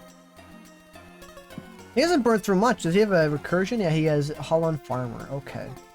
But boost energy looks to be the big thing in this deck. You attach one fire, attach boost, fire blast, and kill it. Is it? They have. That's how you pronounce hyphen? Oh wait! True is true. And then we see Split Bomb hit on Ninetales and the Togetic. Next turn, Hoshi will be able She to, has no way to get this Numel out of the active. unless she has an energy in hand. If she has an Well, energy she in does, hand. but Aqua's hideout is in play. Oh, okay, never You mind. have to hit me. And she does not have any bumps or... Well, Never mind. she does have a bump. She does have a bump. I lied. I'm a liar. This guy's a liar. He's a liar. He's a liar. It's Delzon's turn. I don't know what you do here. You can't really copy. You can't really do anything. There's no way. Ugh.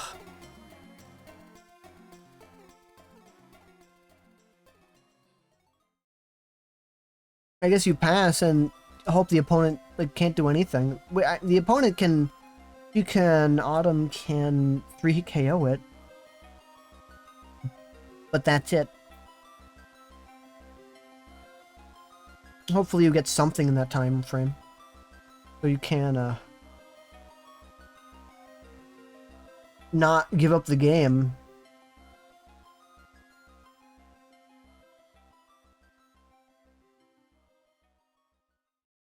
Repair bots are. Is this a fucking Elite Four? We need to switch off this is Elite Four. No, this is Frontier Break. Where's the Ledian? Yeah, I know. Well, there are repair. Where's a Ledian? I don't know where the Ledian Yeah, is. there's a Ledian with a safeguard against owner's Pokemon. Really? And that's You're only lying. relevant for like Holland's Magnemite. No one plays Holland. No one uses Holland's Magnemite. You're a You're liar. immune to damage from Holland's Magnemite. I'm not. You might be. Okay, and then, yeah, Autumn wins the game. There's no really way Delzon can recover. That's wrong. I flipped the wrong one. I think there might be one more game going at Raspberry Bell, and that is the last game that's going total. And it is a Gardevoir versus a Dragtrode. Gardevoir looks to be in the lead a little bit.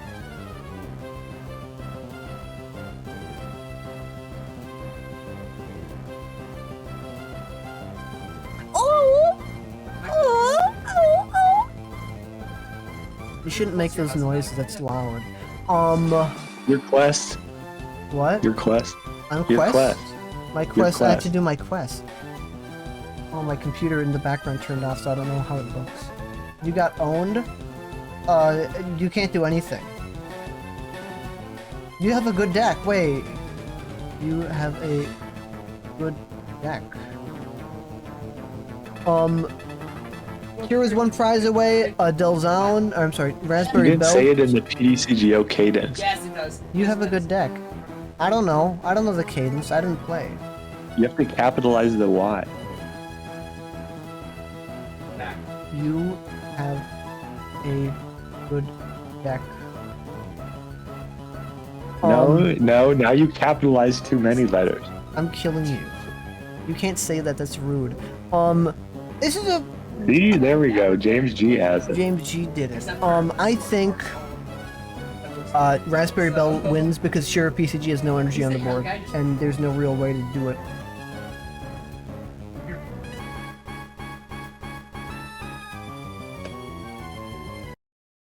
This music is too good. We're switching to other music. We're James G switching to seen different music. BMing in chat against What? these Who's four PMing? players.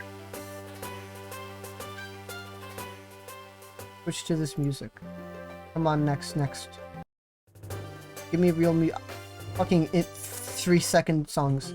Fuck you, we're killing you. Raspberry Bell is the only one who is in a much stronger position. Chiro PCG has almost like no, he has 1 energy right there. Chiro has, I don't know, all this energy, and he can move it anywhere with this ability. Energy Jumper, He's in Gardevoir. prison. He's imprisoned? Imprisoned is... Dragonite is, I think. Unless you're talking about Gardevoir. I was talking about the other Gardevoir, but that doesn't matter because the energy jumped and he uses a Sky High Claws. And now we are on... I'm drawing on their cars. And they don't have insurance. We're in round 4. There are 7 rounds today. There's 7. That's a big number. I'm gonna And be then here there's all top night. cut. Yeah, I'm gonna be here all night. I'm gonna miss dinner. I'm gonna miss dinner, but that's fine because I have blueberries, and I'm gonna eat blueberries, and that's gonna be my dinner. It might be. They're I'm gonna diet. I'm sorry, I'm gonna diet. They told me you have to go on a diet. I have carburetors. You don't want that Meryl no, physique? No turbochargers. He's the Meryl plush posters. They know how to post. They know how to post. I don't know how they do it, but they're the ones who know how to post. We're gonna wait, and we're gonna see when is round 4 gonna be posted. Is round 4 posted? No, it's not. 37 There's rounds. no way to like solve like this. They're all pretty There short. should be at least 13 rounds.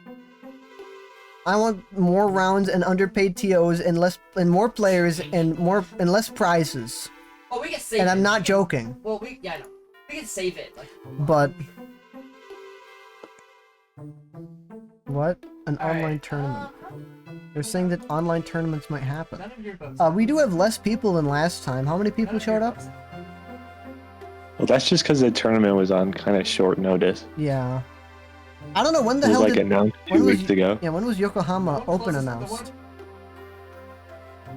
I think it was at least like a couple months.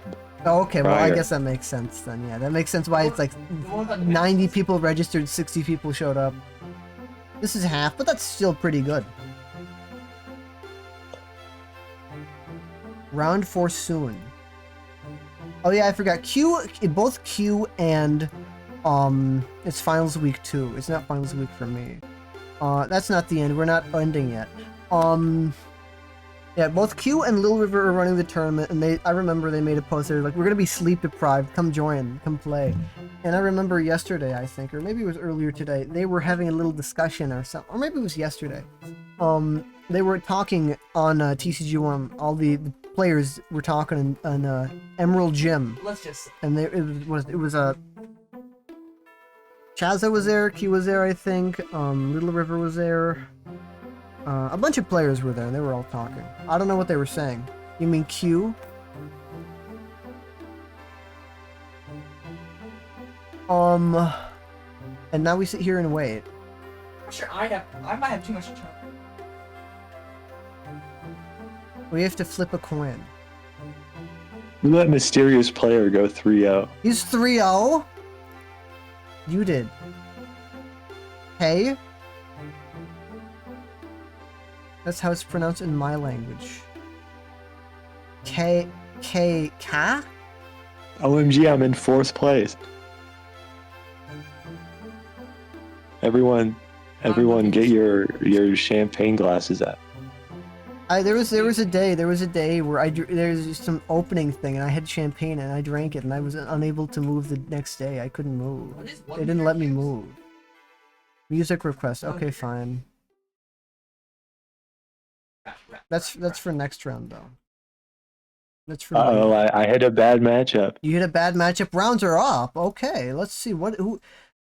Uminosuke is playing with serious player. Pairings, Raspberry. Okay, well, who's undefeated right now? There's 3 people who are undefeated. Is it worth and you're playing Simba. Oh boy, you're playing Simba. That's funny.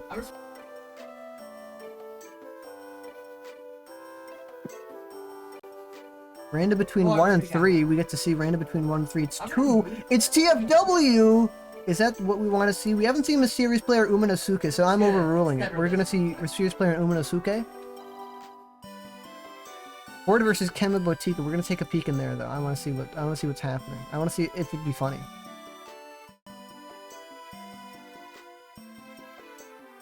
The first time you said it correctly. I don't know what the first time is. Okay, I don't want to see this game. I see that deck and I don't like it. I'm sorry. And we're watching Uminosuke. Yeah, there. Do you even switch pro versus Uminosuke? Are you Mysterious Player? Well, bro hates Dark Marowak. No, also this is a higher game. So maybe we should have watched the lower game. I don't know. I don't know how much you have to win in order to make top cut or whatever.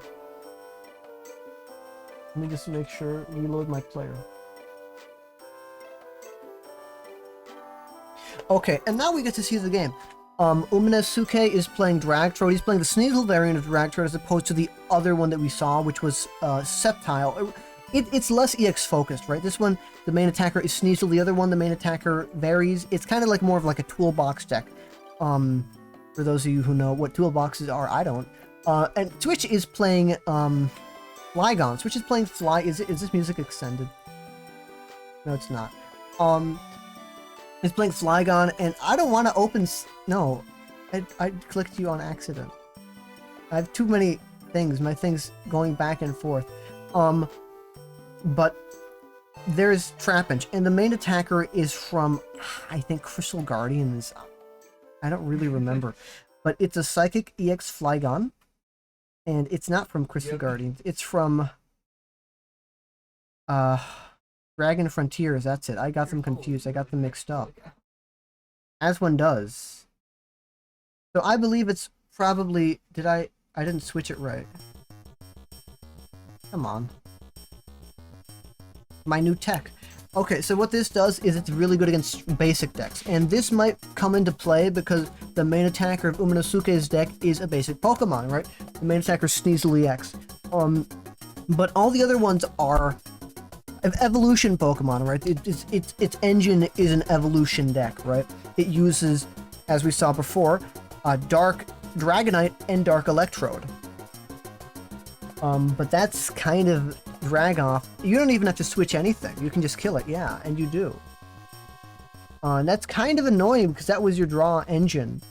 Dragtrode playing really aggressively. How to switch recover, how to switch respond. Well, he has an execute. This deck probably plays something. I don't know if it plays Executor. I presume you would. I presume you would because, you know, I have a bunch of Delta Pokemon, a bunch of Delta species Pokemon. And what Executor does is it's from Holon Phantoms. And it does more damage for each Delta Pokemon you have in play. Where the fuck is Holon Phantoms? I don't know how to spell. They took away my spelling rights. They stripped me of my spelling rights. Where is he? I shouldn't have to scroll down this much. There he is. Right? So he might have this, right? And this does more damage for each Delta Pokemon, and also Split Bomb. You probably play a couple of Rainbows in some way or shape. And then you have Jirachi. Does he have a way to switch into Jirachi? Like a Warp Energy, or a Warp Point, or something. And he has a Warp Energy, and he brings that up, and he's going to Wishing Star for something. Because right now his board is not really set up. He wants to set up his board. Uminosuke can afford to be aggressive, though, and he gets an Executor, or something, and he evolves it. And he also has a Chimecho, and because he played a Holland's Pokemon, a Chimecho is also from the set, because he played a Holland's Pokemon, he's able to draw one extra card. Or no, he's able to get energy from the discard back into his hand. Right? He's able to get one basic energy or Delta Rainbow. And he got a Psychic, and he doesn't attach it because he already attached Warp Energy on the Executor for the turn. So now it's his turn. Now it's Uminosuke's turn. He plays Rocket Pokeball. He gets a Dark Dragonair. He can't evolve that. And if he wants to, he can retreat. I wouldn't retreat. I think he'd keep being aggressive. Though at a certain point you really can't afford to be aggressive anymore, right? Because if he drags off Dark Executor, Executor can deal 1, 2, 3, 4 plus base 10 is 5, that's 50, that's 100 if you do it 2. And that would kill a Sneasel. Or side. So he can't, he shouldn't do it, he might, I don't know. But he's also of course gonna Holland Mentor for Voltorbs, for Dratinis, and maybe for something else. I don't exactly know, there might be a tech card or 2. How low is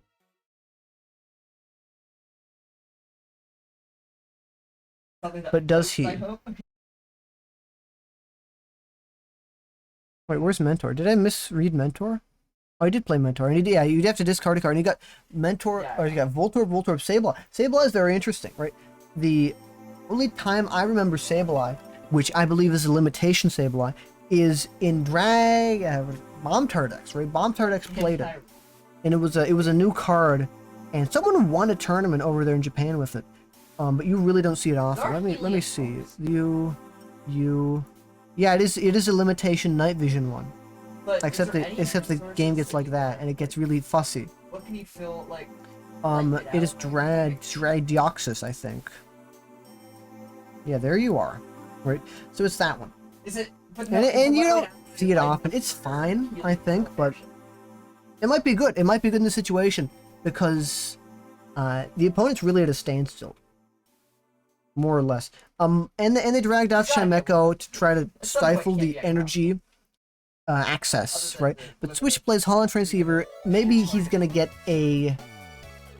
I've never heard this before. I don't listen to this music. Adventure. Right? You might get an adventure. You might try to draw more cards, get something, right? If this deck plays Rare Candy, I'm not sure if it does. I think it might. I don't think this deck plays Vibrava. I don't know. I haven't seen this deck often. But if it plays Rare Candy and you get Adventure and you draw it and you draw a Flygon, you can use it, but the other thing you have to consider is that it does resist Flygon EX, right? Now there's another Flygon that uses, and he got Holland Researcher, which means he can get a Delta Pokemon or he can get a Metal Energy. I don't think this deck plays Metal Energy. It's Jover. He might. You can't do that on stream. Wasn't that? It might be from Holland Phantoms. This one. This is the other Flygon that the Flygon deck usually plays, right? It accelerates energy. But him saying it's Jover might mean something's prized. I don't. He discarded the Muse Star. Okay. So it might really be over. I don't exactly know what he'd get. He gets a Vibrava. No, I'm gonna get. Oh, so the deck does play Vibrava, but.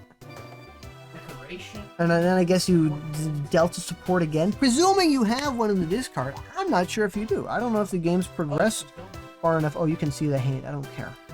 That's cheating. You're cheaters. And he attaches Cast Form to Executor for Delta Circle. He's not going to be able to retreat this turn, so he's going to have to bank on Uminosuke either killing the Chimecho or doing something else, right? What I think might happen is he might bring up the Vibrava, right? He might drag off the Vibrava. I don't know if he wants to take a prize right now, but he's already taken a prize, so it's not really much. But taking a prize, it means your opponent has free switching, and that means that he'd be able to bring up the Executor and smack it and kill it in one hit. And I don't know. I don't know if Uminosuke is thinking that far ahead. I don't know if that's what's being developed, right?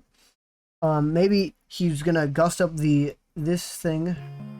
Let me bring this up, bring it up to the active, and just have it stand there, and make Switch have to attach an energy to retreat if he wants to use Executor, which I think he'd be fine with. I think it's in Switch's favor for Uminosuke to kill Chimecho.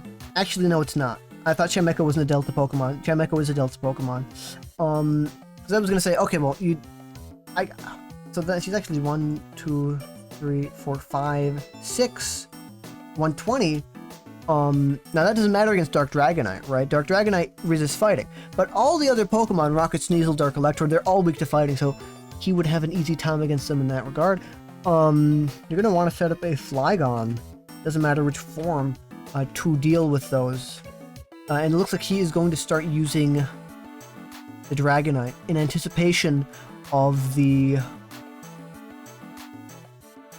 What?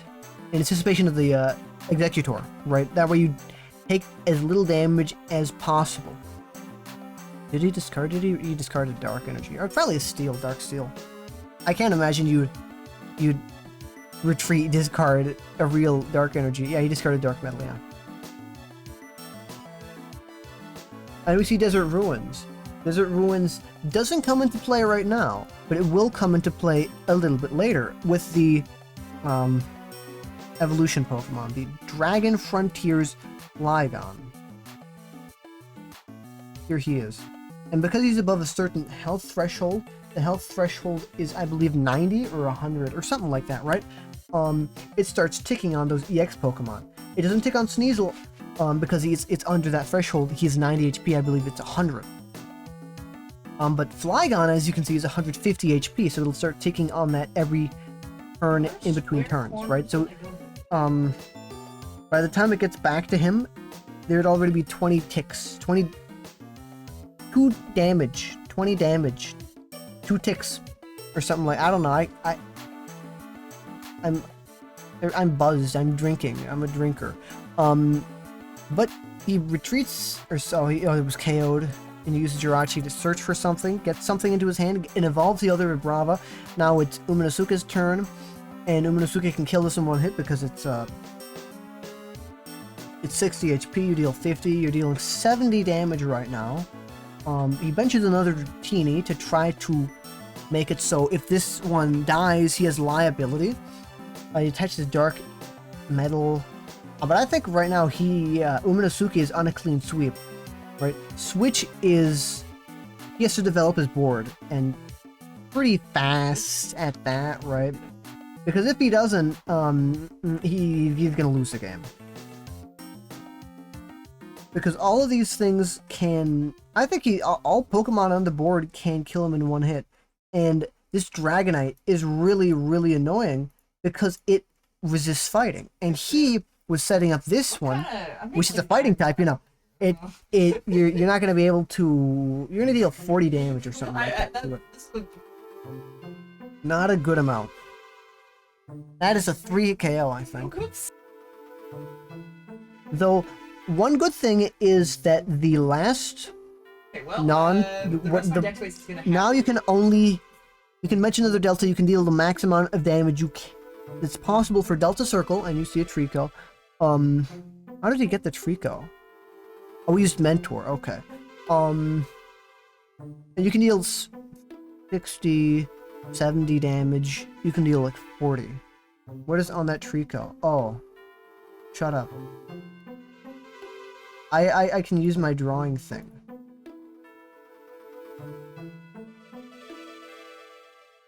I forgot to clear it. I'm in 12 places. I'm thinking too much.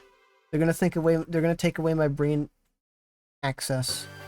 Anyways, we see Delta Circle minus 30. If it didn't resist, it'd be doing 70. You'd be able to 2-shot it. Now this is a 3-shot. Presuming he doesn't have any other way to deal damage. If he does, yeah, he should get on with it. But the Uminosuke is really setting up the board quite well.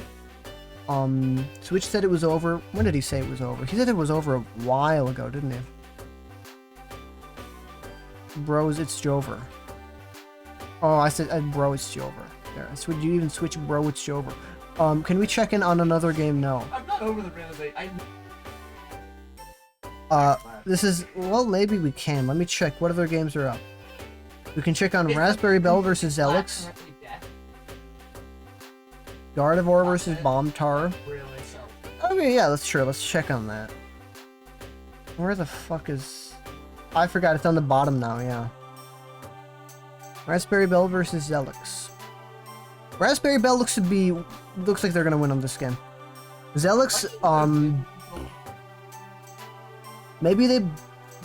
What happened? I think what happened is Zelix blew a Electrode. Or did they just blow Electrode? What the fuck is happening? We're gonna have to look at the discard for this. So a Dark Tyranitar was killed. It looks like a single Electrode was killed, and a Voltorb was killed really early on, and that's where the 4 prizes are from. But now there is no whatever energy on the board because the active Tyranitar was the one that had all the energy, and now it's gone. And Zelix is trying to set up another one, but Regirock EX is really strong, and there's no firefighting on the board. This is hitting for 120 damage. You don't even need to do the extra 30 or extra 20 with tonnage. Okay. You'd be dealing 160 then, but like, you don't have to do that. And you play War Point, you can get something else, right? You want to kill the Jirachi? You want to force him either to bring up the Lapras or the Larvitar. He's probably just going to promote the Lapras. It's kind of... It doesn't matter. In fact, it's better that it's in the discard. That way you can Pokemon Retriever it, bench it, search for another supporter if needed, You right? made that you're expecting.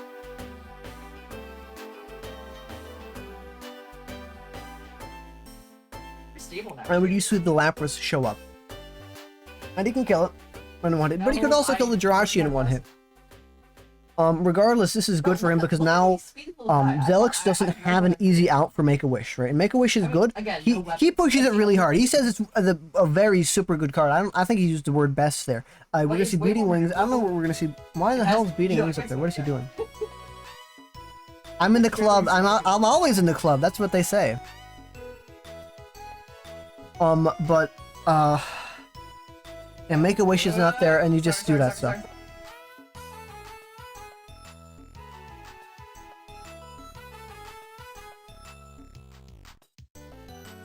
And he's just attaching Warp Energy just to get a energy down. That way later you can attach Cast Form just to have a free attachment. And that way you can, you know, use it the turn afterwards. Yeah, I don't know what's happening. I think Raspberry Bell is winning the game, but I'm not exactly sure. The game is over? Yeah, it might as well be, but I think Raspberry Bell is BMing. No, we're gonna... What do you mean the game is over next? No. We're not... we will not be doing that. We will instead be posting the funny What did emoji. they say about weapons? You don't want to see the game end? This guy doesn't want to see games end. Yeah, Raspberry Bell kills anything in one hit on the board. Doesn't really actually kill anything in one hit, but it might as well be, right? Because if, let's say Zelix promotes a Dark Tyranitar, what exactly does that do? You can deal 80 damage or 100 damage to the active Pokemon. That's not a one-shot. The opponent then has the chance to retreat and use Tonnage. Maybe they have Warp Energy, maybe they have Warp Point, they have something. It's game's over, yeah. Maybe we should switch. We don't have any morals anymore. We switched from the game we were watching at the beginning. We don't have any morals anymore, but this is one turn. I don't think many games are ending in one turn, but we can see what matches have ended. And we actually missed the end of the match that we were watching. Uminosuke won, and that was just to be expected.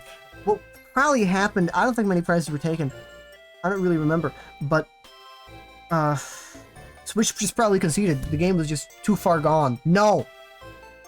And what else has happened? Odysseus won against Callan Zero. And Autumn Lamb won against Blandeezy. And Kato won against UCS. Frosty won his game. Joao Lopez won his game. we get to see one thing. The customer is always right. There's no customer. The customer's me.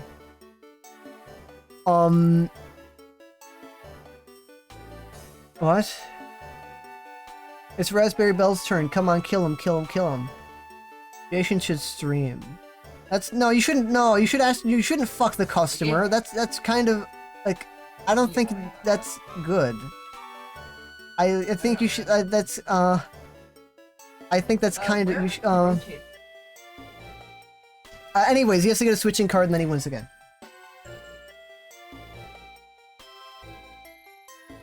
Chuck did stream. Chuck streamed and he played anime music in the background. It all got copy struck.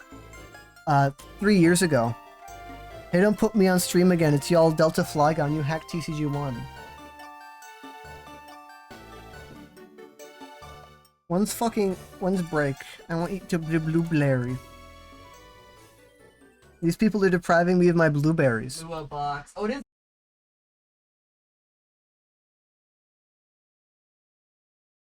What happened? What happened? Flame ball. Oh, he's just gonna kill it with Gardevoir. He doesn't even care if the Gardevoir goes down. Oh, wait, Leo, I need help.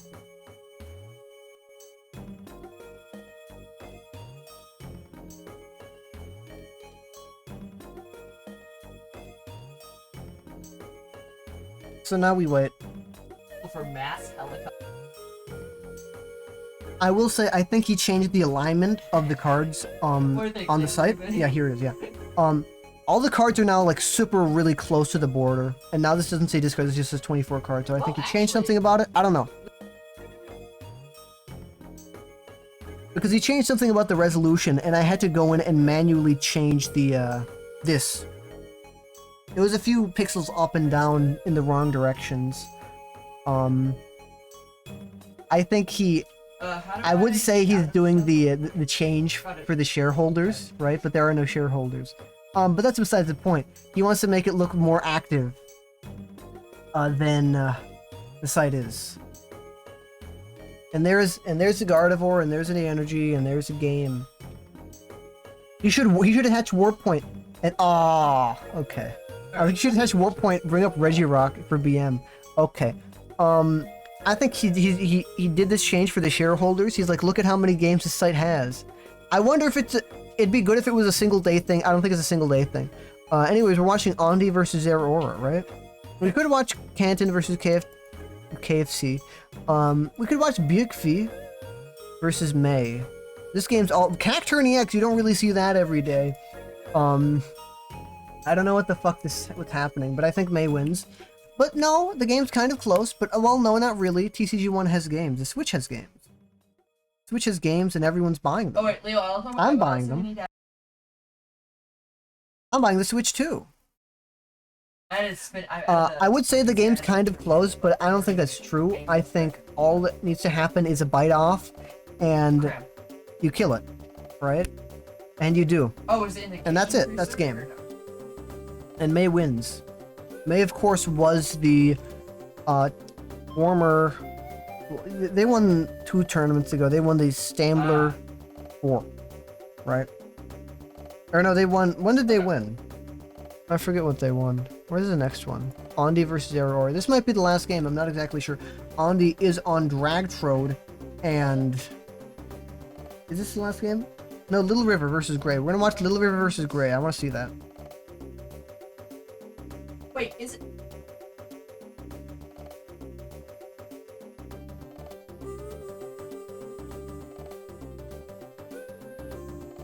Jesus Christ, where is it?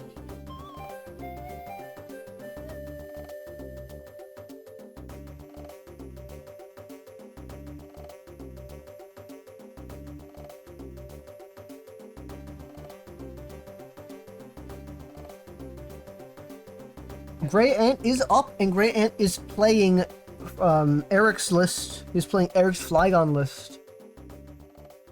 And Little River, of course, we saw him game 1. He's playing Wimpy Chicken. I don't know what it is, but this is the second time we've seen double subtitle today. I don't know why you'd put... Yeah, now you have to have 2 more colorless. Now Flygon has to attack for 5. That's what they're saying. Flygon doesn't tick anything. It doesn't tick anything because, you know, there's no basics, but also because extra liquid blocks it. It does stack. What? Yeah, well, except how right now Little River has to get the energy. Commentator doesn't know anything. Grumble. Commentator knows everything. Pokemon Retriever. Right, yeah, right now Little River has to get enough energy to start attacking. Actually, never mind. This is fucking hit and run deck. I completely forgot. Septel's not your main attack. You don't want to attack with that. You want to hit. Well, you could attack with it, right? How much damage is it dealing right now? It is dealing 100, I think. Maybe 6 plus 4. I think that's 100, and it's 150.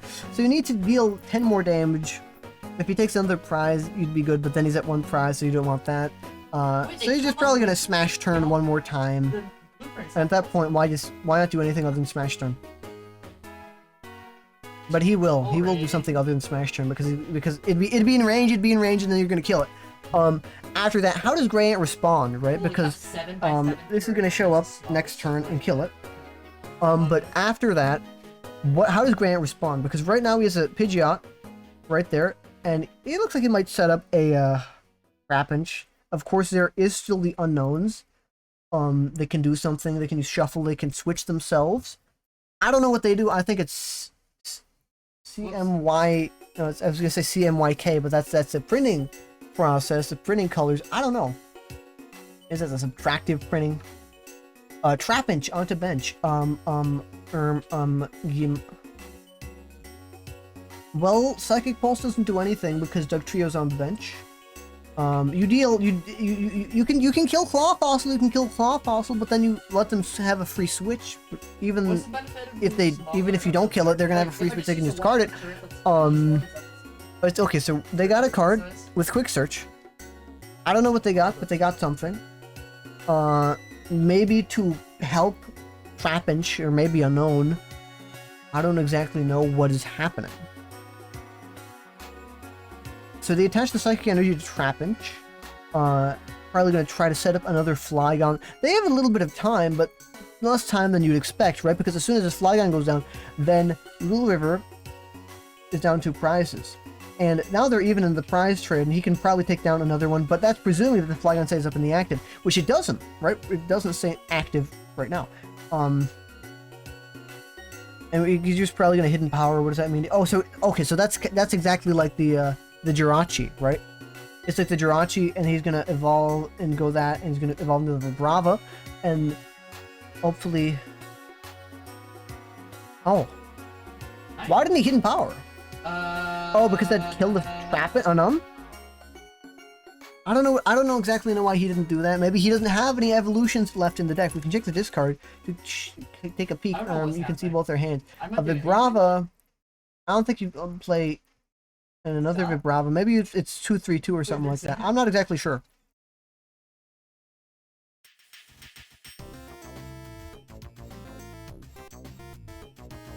Anyways, we see Dugtrio. Dugtrio's gonna probably dig under. He's gonna dig under, attack the Pidgeot. Pidgeot's down. And now everything's threatened. I play 2/4/2. But that's a secret. Get out of here. You're gonna have to pay for my Metafy to see my list. Yeah, so he's gonna go after the Pidgeot. Of course, you have to. Oh, it's Grant's turn. Oh, he went after the Pidgeot. I thought it was still his turn. Okay, so he Pidgeots, he gets a Flygon. Does he have a rare candy? Right? I lied. Fuck. I did the thing a little bit too early. I don't fucking care. I should though. Liar, that's not Alright, so nice. Shouldn't call people liars. So I want what? So now he has time and he's thinking. The Pidgeot's threatened. The Flygon's kind of threatened. The Trapinch, something has to happen there. He's gonna develop it as we saw. He could shuffle the Unknown, right? And get another Unknown. I think some of the Unknowns are good. I think if it's Unknown Eye, it's very good, but I don't think he has enough energy on the board to do it. Unknown Eye needs... Ooh, and there it is. There it is. The rare candy to the Flygon. And a pass. And a pass. So this means that Pidgeot is dead next turn, or this turn, right? You can dig under, kill a Pidgeot, but what is he going to do before that?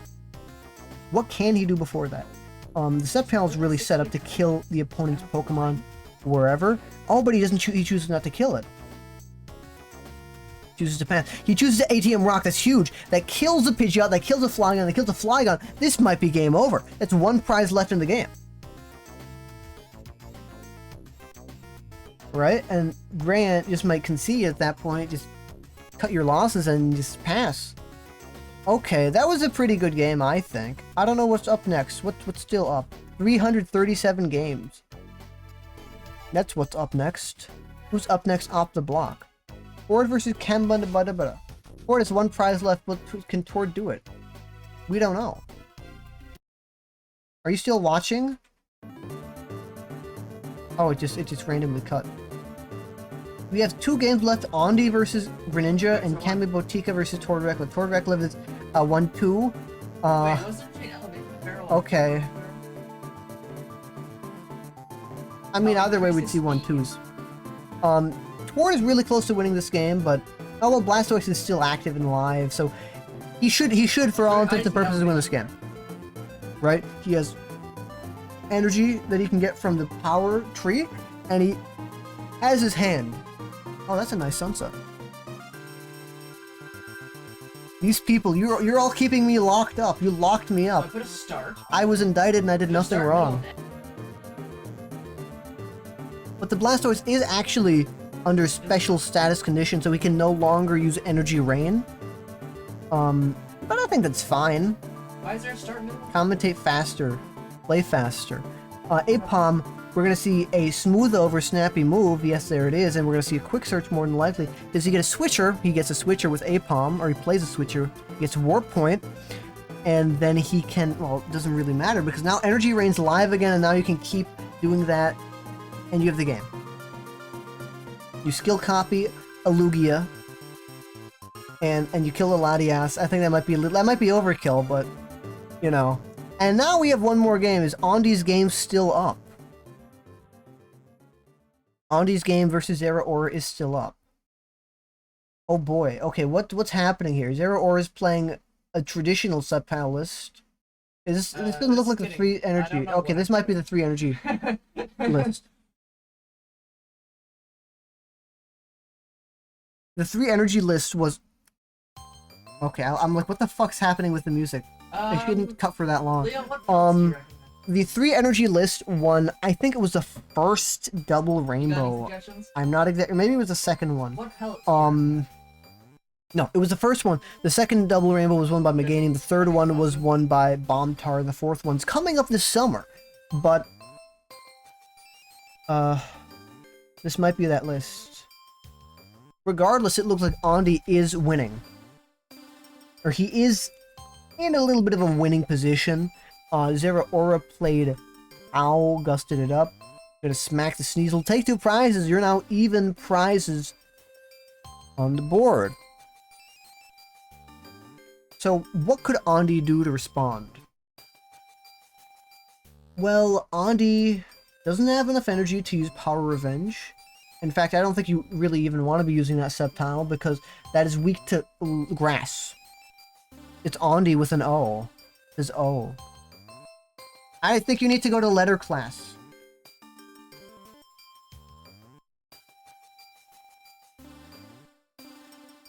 That's an O? I don't know, you tell me. But, Evolutionary Light, you're gonna get another Dark Dragonite. What do you attack with here? Pokemon TCG Gateway to Poker. I will never play poker. I will play Balala instead. But, yeah, we see Darkness Navigation for... What the fuck is that? Oh, he doesn't have anything. Like, he fucking attached Magneton to Electrode with Dark... Okay. These people are making me sick. I'm getting sick. I'm being transmitted. I have super online disease now. So you're probably gonna see a. Oh well, we saw Holland's cast form. I think that's this turn. Or was there a? How did that? How he had windstorm and he windstormed away. No, that wasn't there. When did that get there? I don't know what's happening. Anyways, we're probably gonna see a. Well, he can't KO in a single hit with Claw Swipe, so we're just gonna see. Oh well, he can't even move Holland's Magnemite.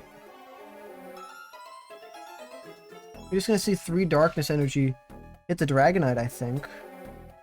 Because you're not gonna move the cast form.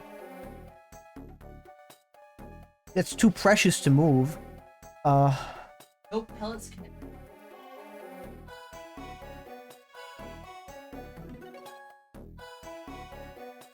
I guess you can 2-shot it, but that doesn't feel good. You have to have an energy in hand to do it.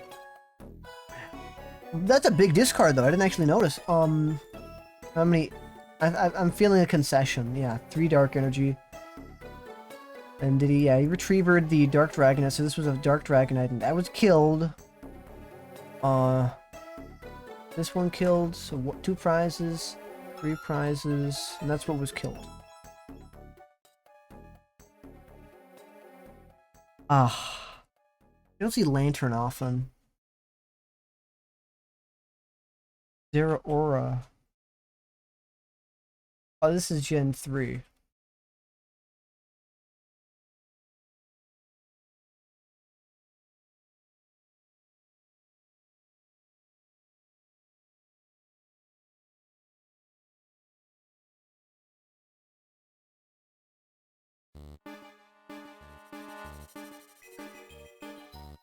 I just, what did he use last turn? Oh, he's retreating? You're gonna use, oh, you just fucking use Clutch here. You kill everything, well, you don't kill it in 1 hit, but... Secret Charizard Star Tech with Electro DX. I don't like Charizard Star, I don't like it. Electro DX I really like. I remember when I first saw it, it was Running High. Running High was playing that. It was really good. I really liked it. The way Running High played Dark Dragonite, it's a Dragtrode with Electro DX tech. It was really good. I was really impressed with it. But that was like 2 years ago. And now it's, you know, more common. Eric hyped up Dragtrode.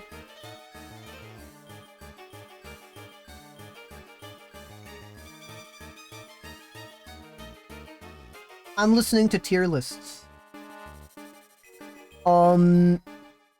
Uminosuke. Oh yeah, this is the last game. Yeah, I forgot. You're not doing anything. You're not doing well. I hate Sepal EX Delta and Dragtrode. He's saying this, but they don't want you to know. He doesn't want you to know that he would have gone 0-4 drop. Yeah. I think Pidgey. I think Sceptile wins. I think Sceptile wins. I think it's kind of heavily weighted that way right now. Attacking with Pidgeot. Yeah, you can deal 50 damage to Pidgeot. You're really going to have to recover with Sceptile EX Delta, but that's the last prize, and it is Grass Week, and you lose it. So it looks like instead we're going to see a Dark Electrode attack.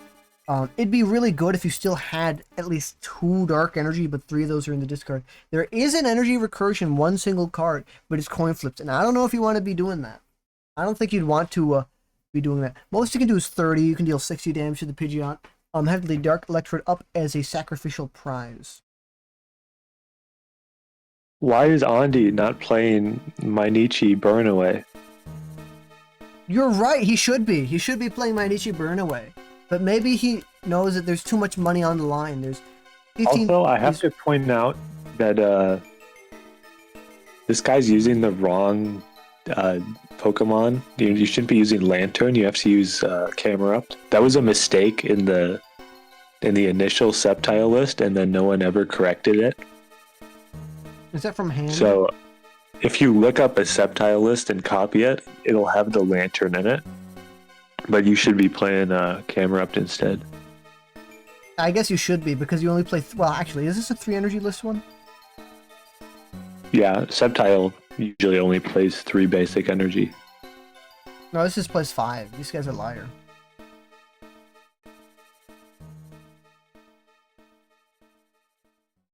I think Zero Aura takes it. I think it's very... I think he takes it. I don't think there's any way that Andy can recover. Tail Wrap, double heads.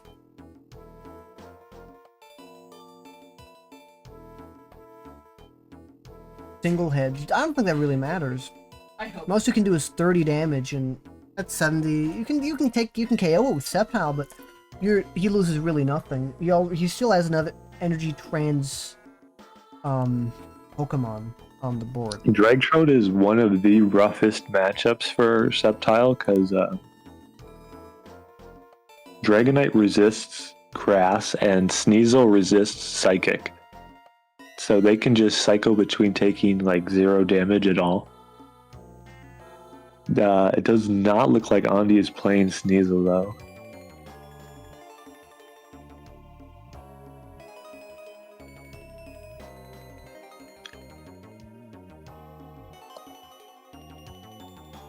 Yeah, I would presume you wouldn't be playing Sneasel if you're playing Sceptile EX, right? I presume you'd just be Alright, what's his more backup? focused on Electrode and Dragonite in that one.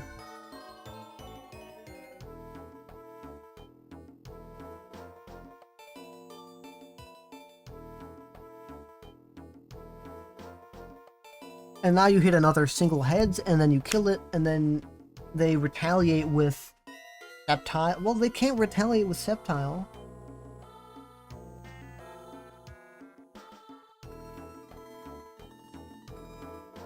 But if they do kill the Sceptile, all the energy, or a lot of the energy on the board is wiped out. But there's Did I say another... Tepig? I meant Numel.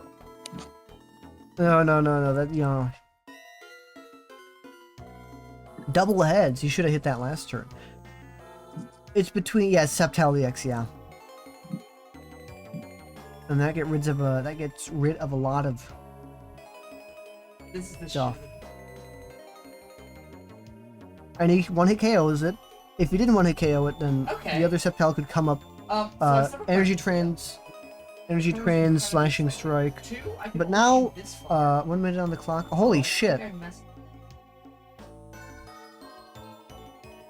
I don't know. No, you have to find a target for the damage counter to be placed.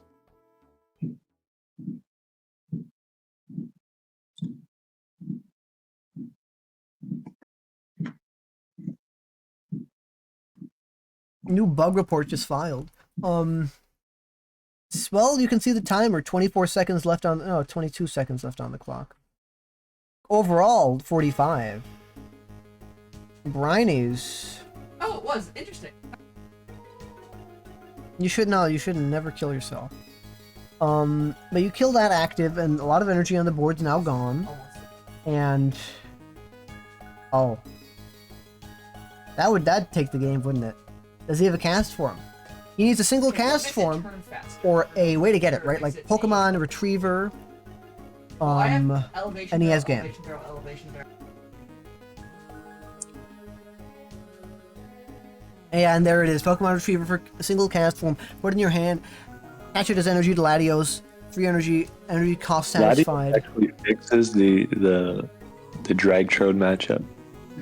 I should have mentioned that. This guy didn't mention it. And that's the I end. don't play Latios because I think Mew's better in like 99% of cases. I mean, Latios is better against like Dragtrode, which is your main difficult matchup. But you also take a bad matchup into Raylar and Camler, and I think Mew is a little better there.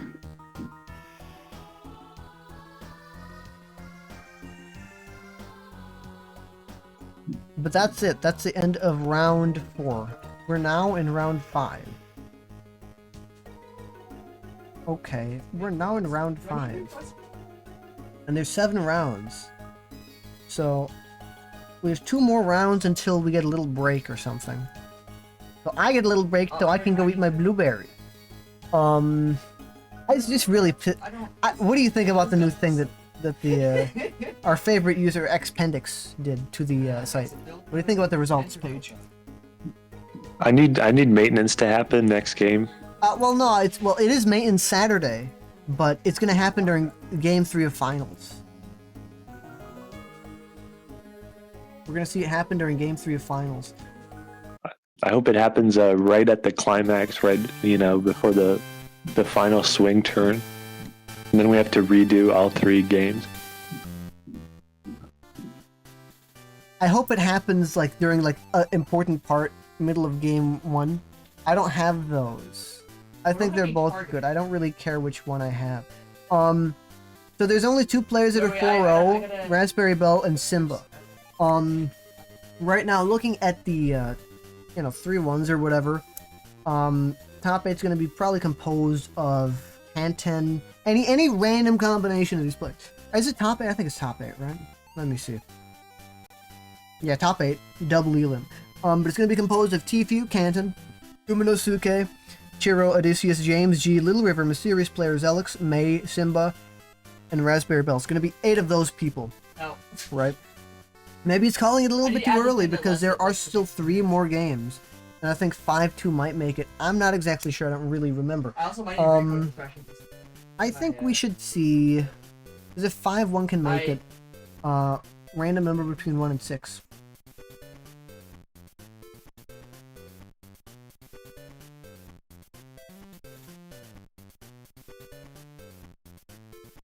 We got 3, and 3 means we're seeing Mysterious Player is Little River. Why didn't you see? I was busy. I said this. I was busy. I'm trying hitting something. You're busy. What? Yeah, Could see Callan. let me actually. Callan versus Q. I want to see that actually. Because we didn't see Q. Q's playing a mystery deck, and Callan is playing Railer, right? And you don't really see a lot of Railer. Oh, I forgot. Q's playing Legend Box or something like that. Callan is playing Railer. Railer's a very funny deck. People say, oh, come on, show up. Railer's a really funny deck, right? Railer's a very funny deck because the format and discussion of the format is usually centered around Railer and how dominant a card it is. I don't think it's that dominant. I think people are lying because they see a strong deck and see strong players beat it. No one's ever won a tournament outside of Jason and Tord, and Chuck and whatever, and all the strong players. Outside of the strong players, no one's won a tournament with Railer, right? Maybe it might change now. Maybe Callan Zero is going to take it all the way, but who's to say? Q, of course, is playing this really weird Legend Box build. I don't know why there's Wobbuffet there. I don't exactly know what's happening, but he does have enough energy now. He can special circuit. He could just go after the one with the lightning energy on it. Now it's Callan's turn. What does Callan do? Callan probably wants to set up a little more. Probably wants to retreat the Railer. And we see Balloon Berry, and we see the Railer's going to switch right there. And we're going to see Push Away. There's no reason to Squishy Voice. Pokemon's not evolved. There's nothing there. So you're going to Push Away every day, and you can discard a trainer card. Now, that did nothing because Q has no trainer cards in his hand. He does have energy in Pokemon, though, and he attached a fighting energy to Sudowoodo. And Sudowoodo will actually more than likely come very useful right now. I don't think we're going to see a retreat Rayquaza Sudowoodo. I think that'd be a little bit foolish, right? I don't think we're going to see this. But I do think we're going to see Sudowoodo copy when it's active. I don't think it will be for a little while. When it's active, we're going to see a copy Push Away, right? And that'll deal 40 damage because, they're weak to fighting. Okay. But they put Crystal Beach in play. That's kind of important because that means now Railer can no longer attack, right? Because Railer had Alon's cast form attached, and that means you can attach... It's a special energy, whatever. The stadium turns off special energy, so that no longer has energy there. And he played Ackerman, and he pushes away, and he discards a Castaway. That would be a very good card. But he did have a refreshed hand, right? Callan refreshed Q's hand. Does Q get anything from that? Does Q have any outs from that?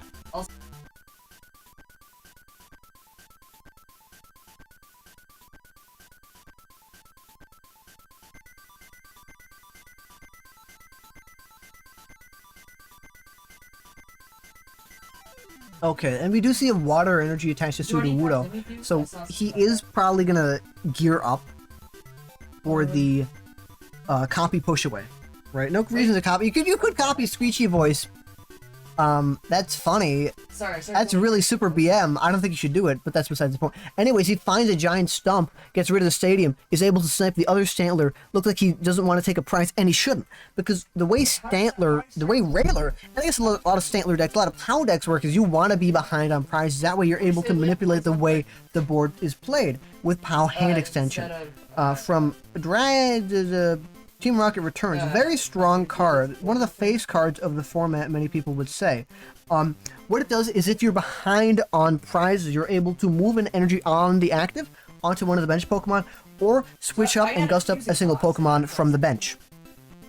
And of course, as you can imagine, that's really strong. Now, you have to be behind on prizes, so there's Electrode EX, which helps with that, meaning you bring yourself behind on prizes, you put the opponent up on prizes, and these decks, which are like, I'm gonna keep hitting you, I'm gonna keep hitting you, I'm gonna keep hitting you, but I'm not gonna kill you. Right? I'm gonna put you on the border edge between life and death, and you're not dead though. But Callan takes the KO.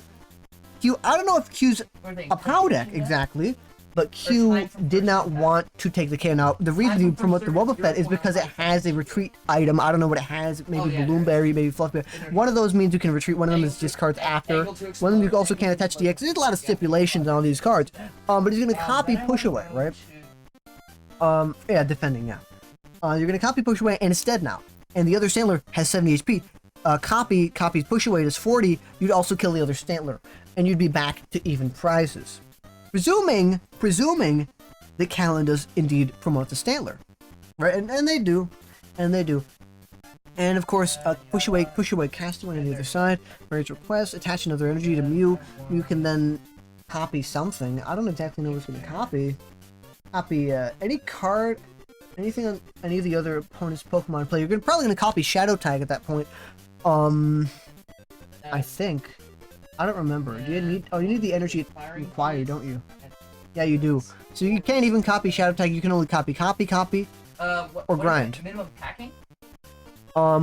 So push away. Length that search with this card. It doesn't matter. You push away. You kill it. You draw a card off the prizes. Now it's Mew's turn. What does Mew do? Mew copies copy, or Mew copies grind. We're probably gonna see Mew copy grind. And Mew copying grind means you deal 20 damage. Putting Sudowoodo at 40 damage, but Sudowoodo can no longer do anything, right? Sudowoodo can copy Mimicry, but there's no other Pokemon on the opponent's side. You can, maybe you can, you can copy Rainbow Wave. You can copy Rainbow Wave, and you can attach energy and accelerate energy on the board. That's an interesting play you can do. Oh, it's weak to water. Okay. And you copy Rainbow Chop because you attach Delta Rainbow. Yep.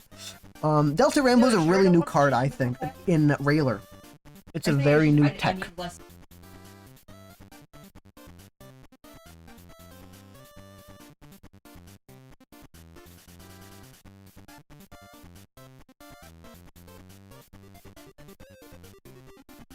You play Scott, gets himself supporters and stadiums. What stadium? Does he want a stadium bump? I don't think it really matters.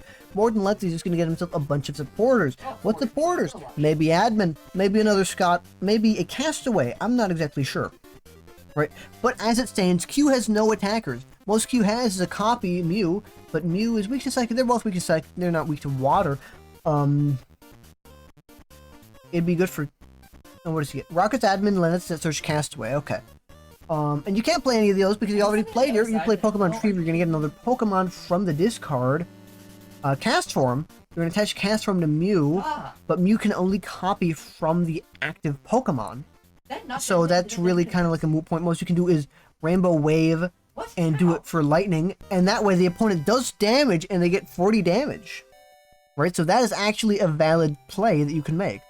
And Wobbuffet, of course, does have Fluffy Berry attached. So that means you can retreat, whatever. And you play POW, and actually you can copy Special Circuit and snipe the Mew with all the energy, with everything, right? Mew is the current driver, and you're sniping the Mew. Now you're going to have to 3-shot the Mew, and I think that's fine. Actually, no, that's perfect, because what you can do is if this one retreats, but he is ahead on price, so he cannot use Special Circuit, or they can't use Special, whatever. If I have a Keel. Talon decides to retreat the Rayquaza, promote the Mew, then Q can copy Rainbow Wave, Leo? and Rainbow Wave not means taking back up the that program. they can choose Lightning, I think. And if they choose Lightning, that's 40 damage, and the Mew would be dead. I don't know. I'm sure Q knows what he's doing, though. Yeah, make I'm it sure he does.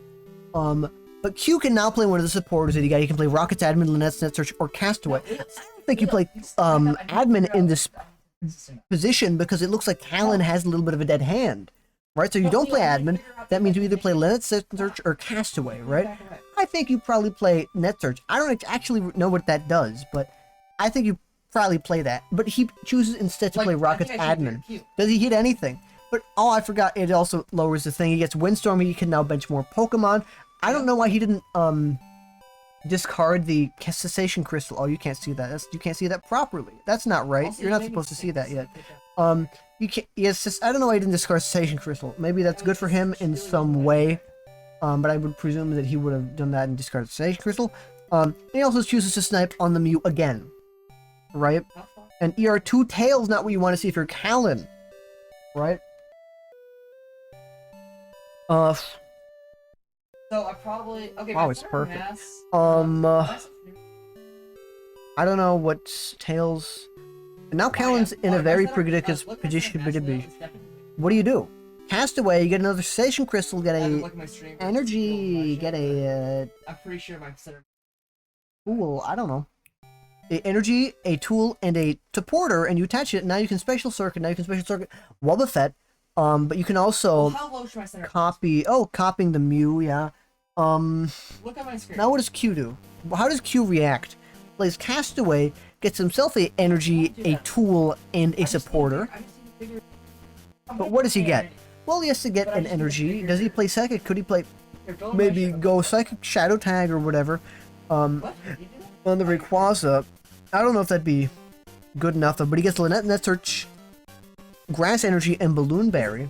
Balloon Berry and Fluffy Berry are two different cards, right? Also, I have Balloon Berry can be attached to all of them, but you discard it after you retreat.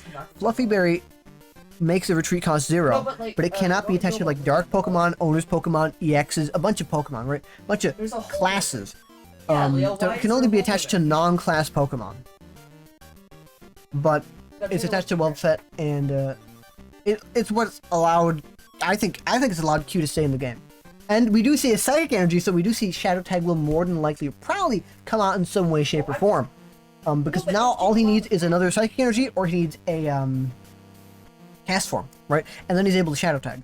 But now on the other attacking side, you're gonna have to copy, you're gonna special circuit, you're gonna attack the Rayquaza EX, and that's actually really good because what it allows you to do is this one might be dead, yeah, sure. But I think Q's in a pretty good position. Q's in a very good position because okay, Admin. And ER2 does it hit heads? It hit heads. Yep. And it's gonna hit a Psychic on the Wobbuffet, more than likely. That's what I'm expecting, and it does. Because you don't go after the Mew, because the Mew would live. And the Lightning's kind of like a moot point. But it is weak to Psychic. So you can actually grind for 20, and it's dead, right? I completely forgot that Mew's weak to Psychic. So that changes it a little bit. Now Q has to set up a, more than just Wobbuffet, right?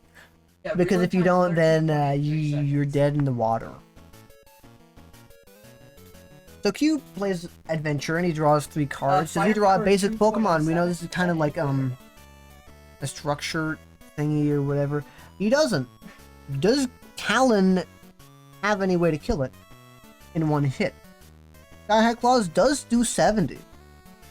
And Crystal Beach is in play. But you don't deal 80. You need to deal 80, not 70. I'm not sure there's any way that an EX can increase its damage. I know there's Rage Charm or Rage whatever. And there's a special crystal that increases it by 10. But we see another Rayquaza and we see Special Circuit for another 50. And now what does Callan do? Callan's in a very, very bad position. We also see a Fluffy Balloon Berry. Yeah, that's it. So you can retreat. It discards after, but that doesn't matter. Oh, Q's in a very strong position. Now, what does Callan do? Callan, I think they have a dead hand.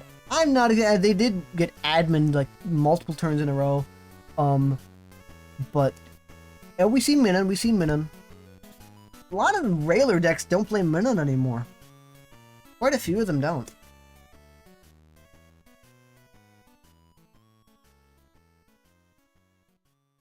A lot less of a focus on them. No. Very important to note. That Minun being there is very, annoying, right? Because these are POW decks. As you can see, we still haven't changed the card on the screen because POW is just that strong a card. It's just that central to this format. And it's very central to this format because Callan, I don't know if they've played any POWs yet. Have they played any POWs? They haven't, because they've been ahead the entire game. But we're gonna see that. We're gonna see Special Circuit on the Rayquaza EX more than likely. That's what I'd assume. That's what I'd assume. I added a predictor. What energy is on Min? Probably a cast form, or it's a Magnemite, a Delta Rainbow. I forgot. Yeah, this plays Delta Rainbow. That's another new heck, lots of cards. Not I've seen Railers play. L on Min would be sick. It would be that way you could negative spark, kill a Boba Fett, and do another thing. Are you pounding here? Yeah. I know. Yeah. Why? Oh, you see another Railer. Railer would confuse Boba Fett, wouldn't it? I think it would because it's an evolved Pokemon. And if it's an evolved Pokemon, it confuses. He has to take one prize. He has to take one prize. Minun's gonna keep sniffing out. What does Minun sniff out? What's worth sniffing out? I know, yeah. You could sniff out Crystal Beach, maybe, but there's nothing you. I think you sniff out Energy Removal too, but he chooses to sniff out Mary's Request, right? And that draws a bunch of cards. Draws 4 cards. He attaches another one to Rayquaza, and he sniped it for the active. Now, if you're Callan, you really have to make sure Q does not get access to... Disable all of my... 3? What does that mean? You have to make sure that Q does not get access to another energy. Q gets access to another energy, game's over. He only has to take one prize card, and both of these are one prize cards, and both of these are 70 HP. Or under 70 HP, so they'd be KO'd with Sky High Claws. Mary draws 3, not 4.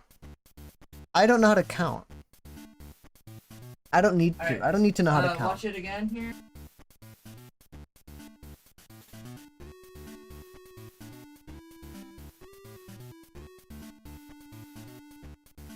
We see sniff out. I think Callan maybe should have sniffed out for energy removal 2. And maybe try to flip heads because that's the only way, but then you're just gonna keep, and eventually you'll get knocked out, so it's kind of like a moot point.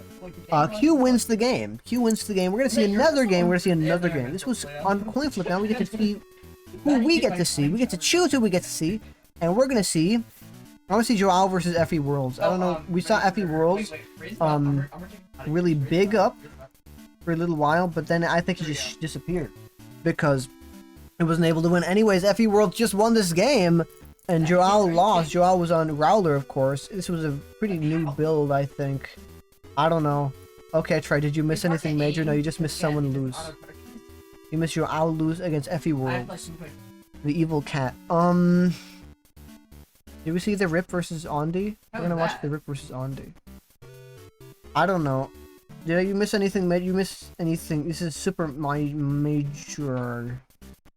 I want to see JP. We're watching JP versus RDL. We're watching JP versus RDL. Where are they? James G is also playing, and Odysseus is also playing. James G and Odysseus, I think, are on cut, aren't they? Yeah, they are. And they're pretty high up. So actually, we're gonna watch James G versus Odysseus. James G is on Railer. I'm sorry, what the fuck? Gardevoir, Imprisoned Gardevoir, and Odysseus is on the other thing. Ryegs. And Odysseus looks to have bricked quite badly. I don't know. It looks like he bricked really hard. He got bricked up. And the Mew was attacking, the Executor was attacking, the other Executor was attacking. Okay. I think he KO'd the cast form too, so he took 4 prizes, right? This is not what you're building. And Odysseus really has no way to recover because Oh, you can't do anything. Ooh, that was. Like, I don't like. Oh, you can see his hand. Okay, well, even like if you he know how much you got. it's not. There's not even a Raichu in the discard, so that's not even all that good.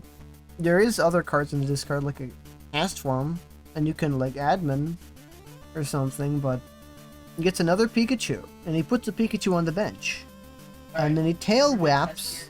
Oh, it's WAP? Wait. That's a song, I think. And then he plays Holland Transceiver, plays Holland Scientist, draws a bunch of cards. Does he hit the Raichu? Does he do something? Even if he hit the Raichu, it'd just die immediately, and he'd have to get another one. I'm sure he has enough energy, but it's... What did he win against? Who did he win against? Odysseus. He won against Calanzaro, he won against Blendeezy, he won against You Greninja, know Wiggly, my and he man? lost to Gray. And he's currently playing James, and it looks like he's gonna lose once the I game. fire sideways, I think I don't think there's any way to recover. I think I think I'm he gonna just didn't get fed I'm up. gonna start adding AI pretty soon. What's the thinking on one promo Pika? How bad is 40 versus 50 in this? I don't know. Actually, I fucking have Chatterino open. I Ooh, think I I open got something Chatterino. on bottom. I don't think I can pen.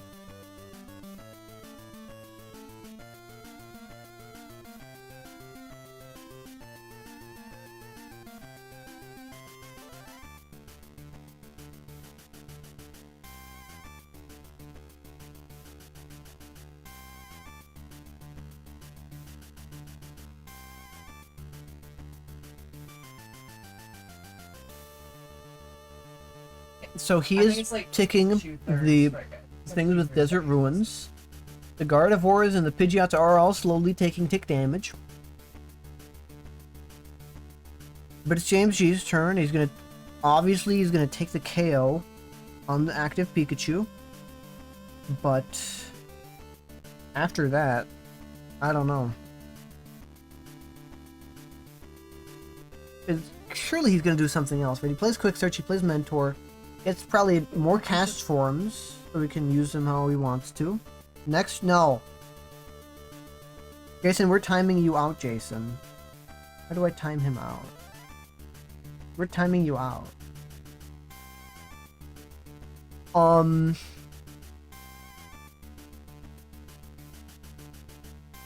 What?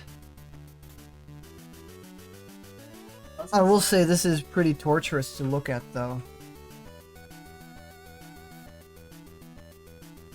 There's a little bit, there might be like a chance, but the chance is that James G concedes, and that's how Odysseus can win. But I think 5-2 can make it. Yeah, it is weak to fighting.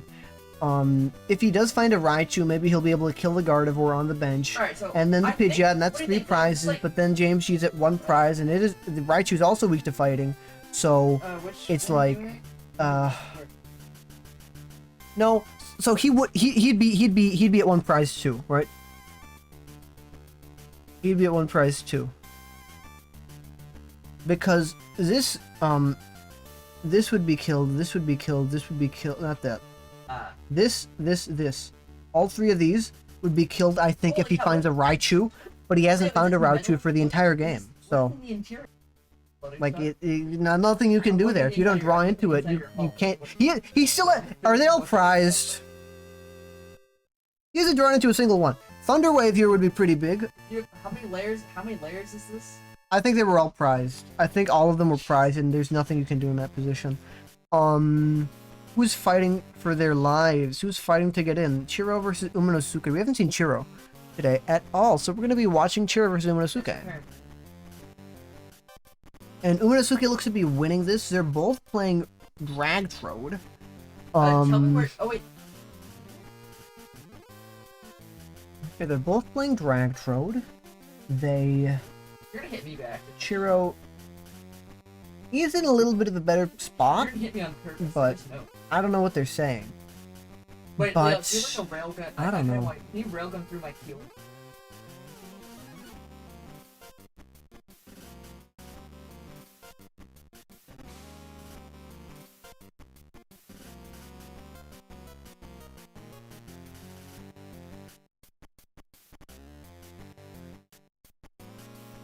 Yeah, I don't know what the hell's going on. He knocks something out, and then Umanosuke... Well, Umanosuke can't knock this out in one hit, right? Most he can do is 70 damage. Or he can energy bomb again, and he can energy bomb for 50. And that leaves Dragonite at 70 HP, so that would be good. That'd be good. That's a fine choice he can make.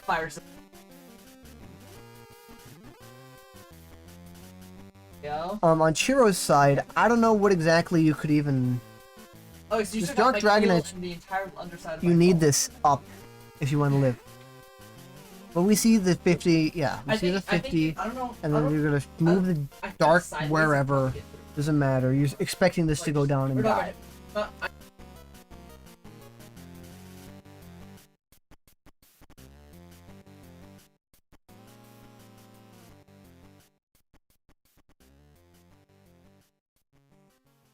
What the fuck happened?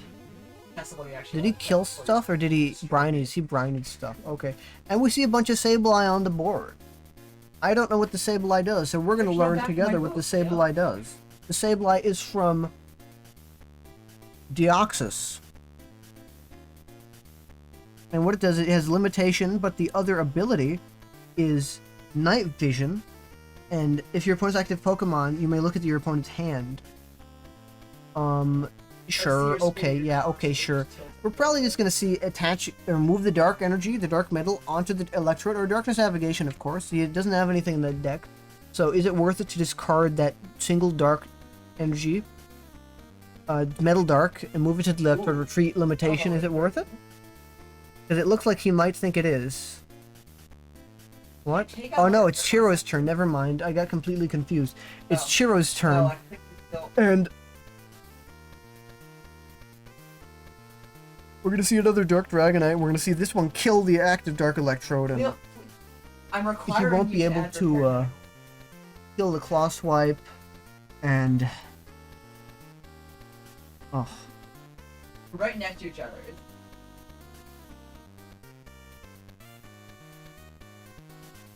it looked like Chiro. That Brinies was really big.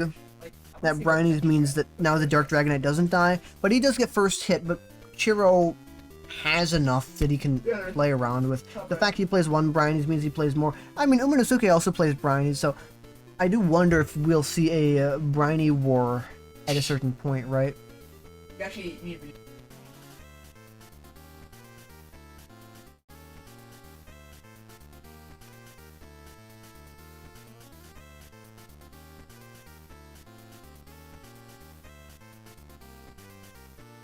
Presuming they're playing similar lists, Chiro has played 2 of them. Umanosuke has played 1. There's probably one more Briny in Umanosuke's list at least. That's I don't know if they play 2 or 3. I'm not exactly sure. But Umanosuke is setting up another Dratini, so he's able to, you know, so what evolve. is it So he big of can a do the thing? same thing that That's Chiro did like last turn. problem. Now, Sceptile EX Delta Okay, is how do we useless get in bigger this without making matchup. a reload? Plunder is interesting, Is it per packer? but that's really more so for the S decks. But you can hit Scratch and you can hit it for 40 for 2. That's fine. Energy Then I Bomb don't is use there. my packers. Lapras is funny. But what is he? Did he get Already anything with changed it. Lapras? Did he get Admin? I don't know. Anyways, Umanosuke's turn. He gets a lot of energy. He's able to deal 60 damage. No, he doesn't. He gets rid of that. Or, you know, it was actually be 80 damage. But he doesn't want that to be under threat. So he moves one of the Dark Energy onto Sableye. And benches a Sneasel. Sneasel's pretty big. Is he going to use Sneasel to attack? I think you do. I think it's very important that you do. If you don't, I think you might lose. I think you move all the Dark Energy and quite possibly all the energy other than the special R Energy, which is a double energy. The double. I Oh love wait, Packer. yeah, there. So you move all the energy, and you move the Packing rate special 2 R is Energy from Team Rocket returns onto the whatever, and that way you're able to retreat, right? But he didn't. Instead, he used Claw Swipe for 70. And that puts Chiro in, you know, another dangerous position. Because now he has to... He has to... Both these players really only have to take 1 prize. It's a little bit more than 1 prize, but... I think you understand it, right? Now it looks like he's going I can to rebuild the whole thing back. attach 2 of the dark metal, and he's going to no, he's gonna deal 80 damage, but 80 is not enough for the KO. Unless you attach Cessation Crystal, in which that'd be a I think that'd be a first. See a Dragtrode list playing Cessation Crystal, but I don't know. I don't think he does. It's just completely random to say, but I don't think he'd play Cessation Crystal. Okay. That's the kind of thing probably got. Oh, we had no more cards left in deck. I didn't know. Oh, I was so focused on like the actual board state, right, that I just completely missed the deck. Okay, well, Chiro wins. And now what? Now what do we see? Now what are we gonna see? May's still up. Canton's still up. We're gonna see Canton versus TFW. Let's see Canton versus TFW. It's a windy day today. He played Windstorm, removing both the Cessation Crystal. This is good. I think this is kind of probably going to be quite annoying for TFW, especially given this is a fire deck. But it looks like TFW is standing quite well, handling this quite good. You're going to use Slashing Strike to kill it. Now you can no longer use Slashing Strike next turn unless you Warp Point swap cycle or whatever, right? Switch Warp Point Warp Energy. But I don't think that matters. Poison Ring really puts a lot of pressure on the opponent's active. Canton, I was going to say might promote Stantler, but there's no energy on Stantler, and I don't know if he has any energy left. I mean, there's 7 in the deck. The engine is, of course, Afterburner, or whatever the hell that thing's called. What's it called? Backburner, that's it. And you move the energy from the discard onto your Pokemon. But it was a windy day yesterday? I don't think. It was fucking super hot, I think. I don't remember. It was legitimately windy. There's a tornado outside. It's dark. This guy was outside all day, doing things outside. Canton's playing POW. He's gonna bring up the Camerupt. I think that's the best target. Either that or the Grovyle, but I think you bring up the Camerupt, because the Camerupt has 2 energy retreat cost, and, other stuff.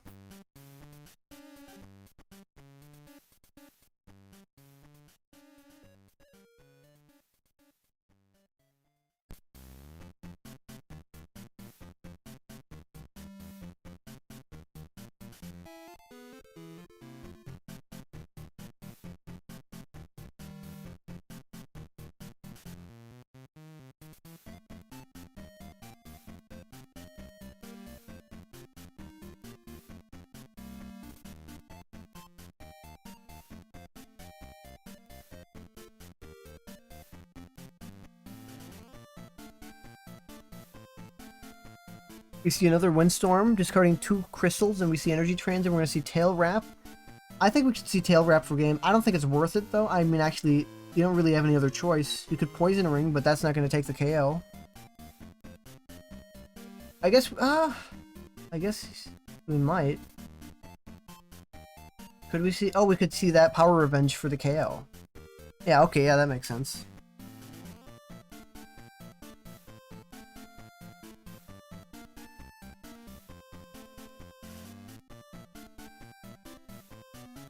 And TFW wins his game. I think we have 1 more game left up. But I'm not sure. We have May versus Alex, and it looks like that's it.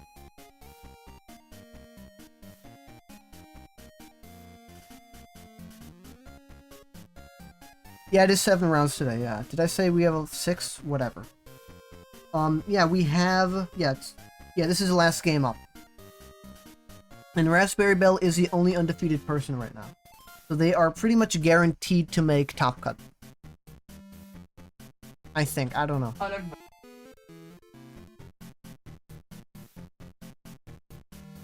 Oh, this is a Bomb Tar mirror.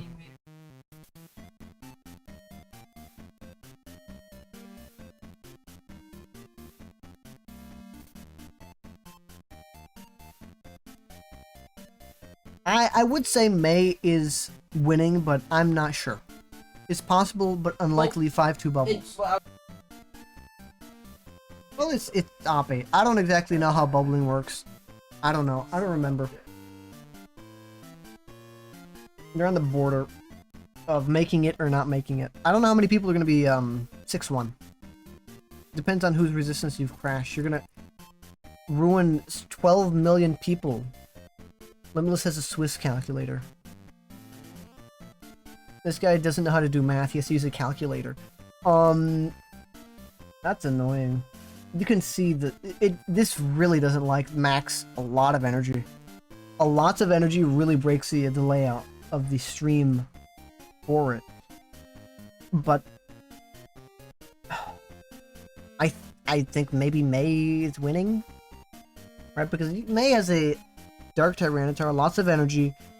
It's more or less even, right? They have Tyranitars or something that can turn into a Tyranitar with some energy on it.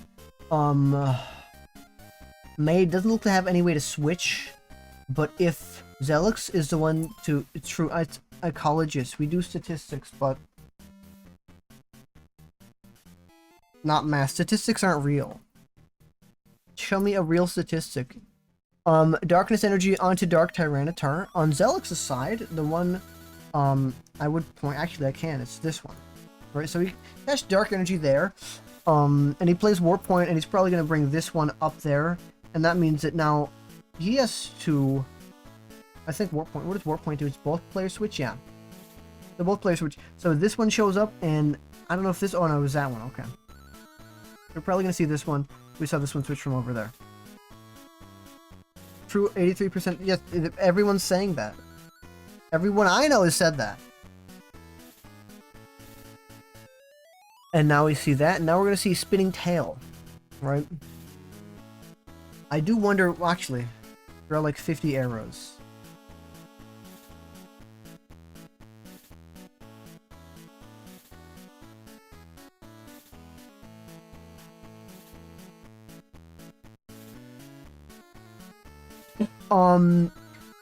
I wonder how much of this energy is scramble, right?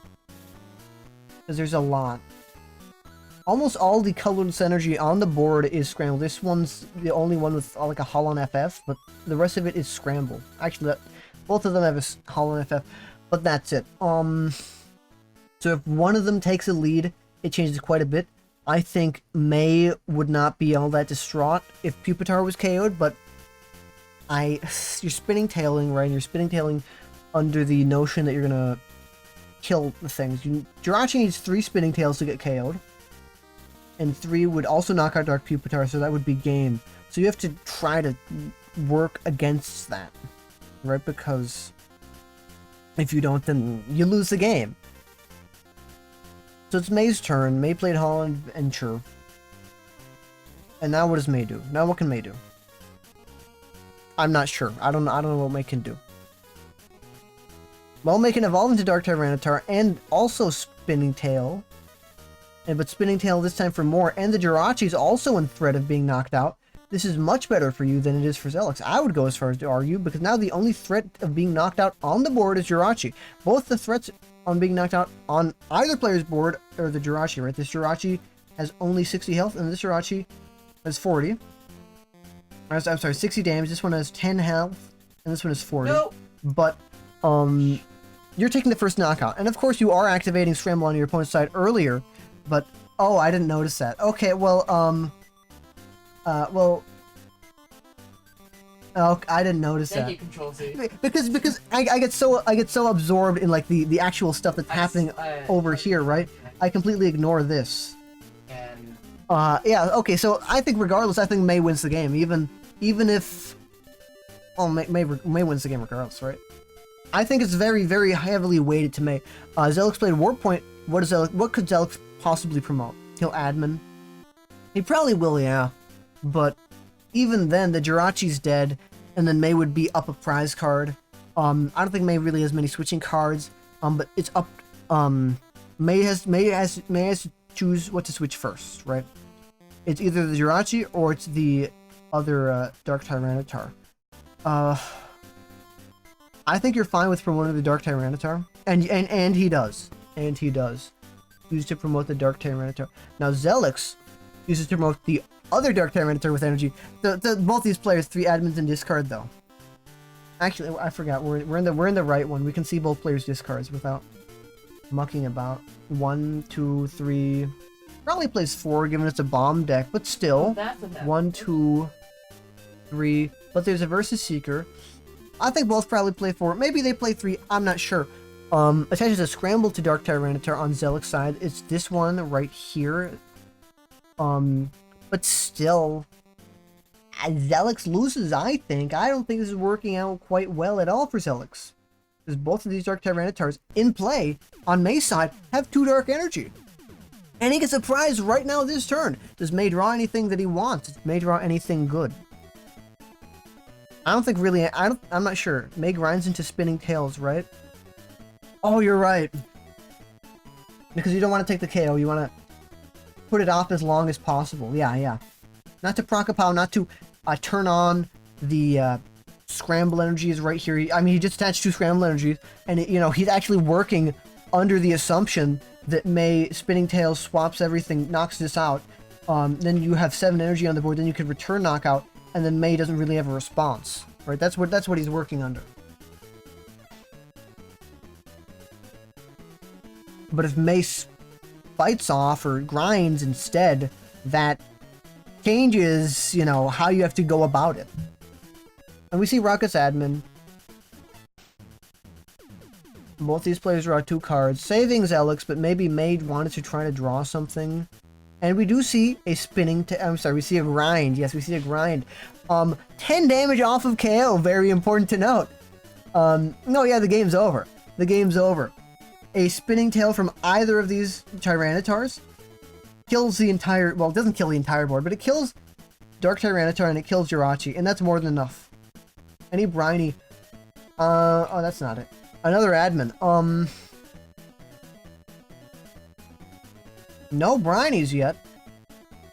Presuming they play them. I don't know if Zelix plays them. I don't really remember. No Briny in either player's board.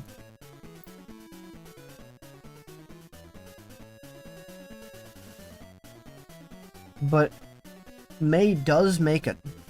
May has the game. It's pretty much over.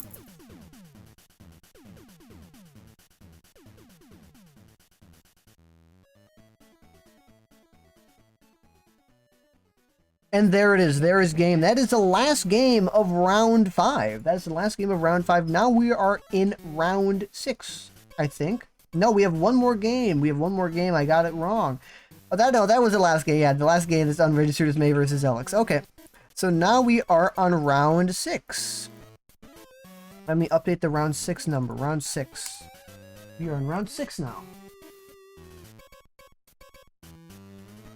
There's like a 10-second delay. I have the thing on in the background, a computer on in the background. Tyranitar, what about Tyranitar? I didn't know what that means. But we have one more round, because 6 plus 1 is 7. So now we are waiting for the TO organizers, our wonderful TO organizers, Q and Little River, to start the next round. And we're probably going to see Raspberry Bell play either May, Mysterious Player, Jamesy, or Chiro, or Tfue. I think we're going to see him play May. Reload. I'm clicking the reload button. They don't want to reload for me. They're telling me no.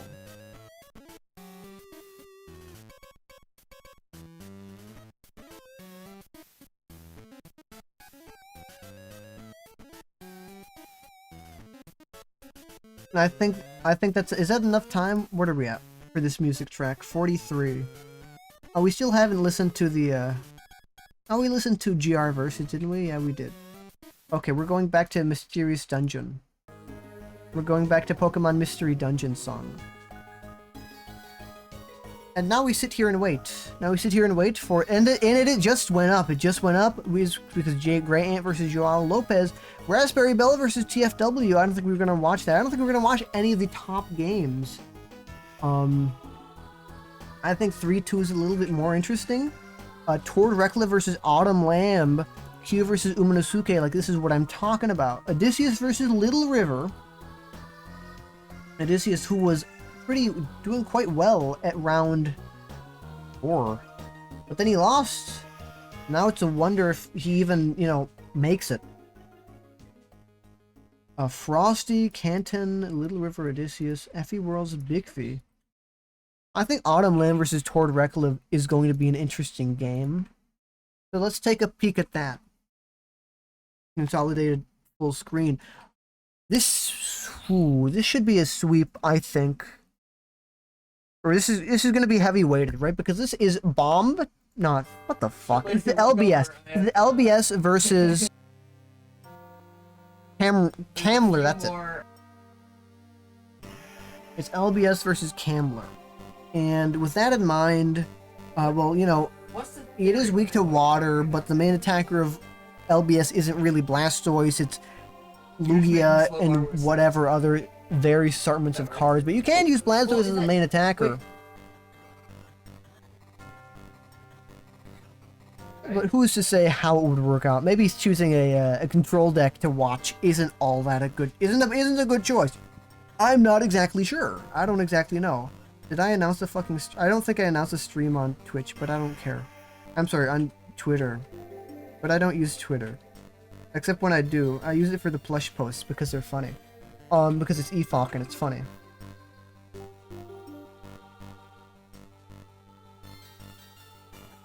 Did anyone tweet out the fucking stream? I don't think anyone tweeted out the stream. Okay, I don't care, I didn't make anything for it.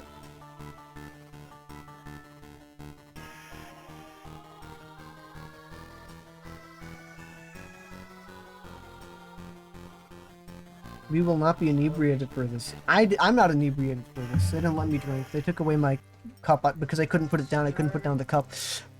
So turn 1, Toasty attached a fire energy to Stantler.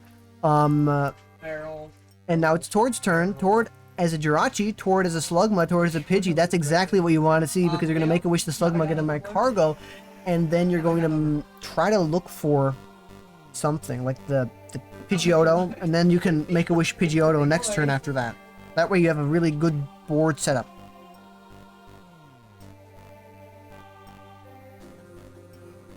And he does indeed get the Magcargo. So now it's Toasty's turn. Toasty can... If Toasty has if Autumn has an energy, she would be able to push away this card, a trainer card. She's going to play Castaway to get just that. Just not for an energy card, but it really does help. Of course, also a tool, like Cessation Crystal, and a trainer. Now, the trainer is questionable on what she gets. Maybe another Castaway, maybe an admin, maybe some other card that Hamler plays. I don't know! But I think this should be quite good. I didn't know what the fuck. Why is it that close? She chooses to get a Scott, which gets more supporter cards. Right? I should actually, start changing and fixing this stuff. So she gets a Scott. Let's bring up Scott. Scott is from... I have to click it. It's from Emerald. I didn't know where Scott was from.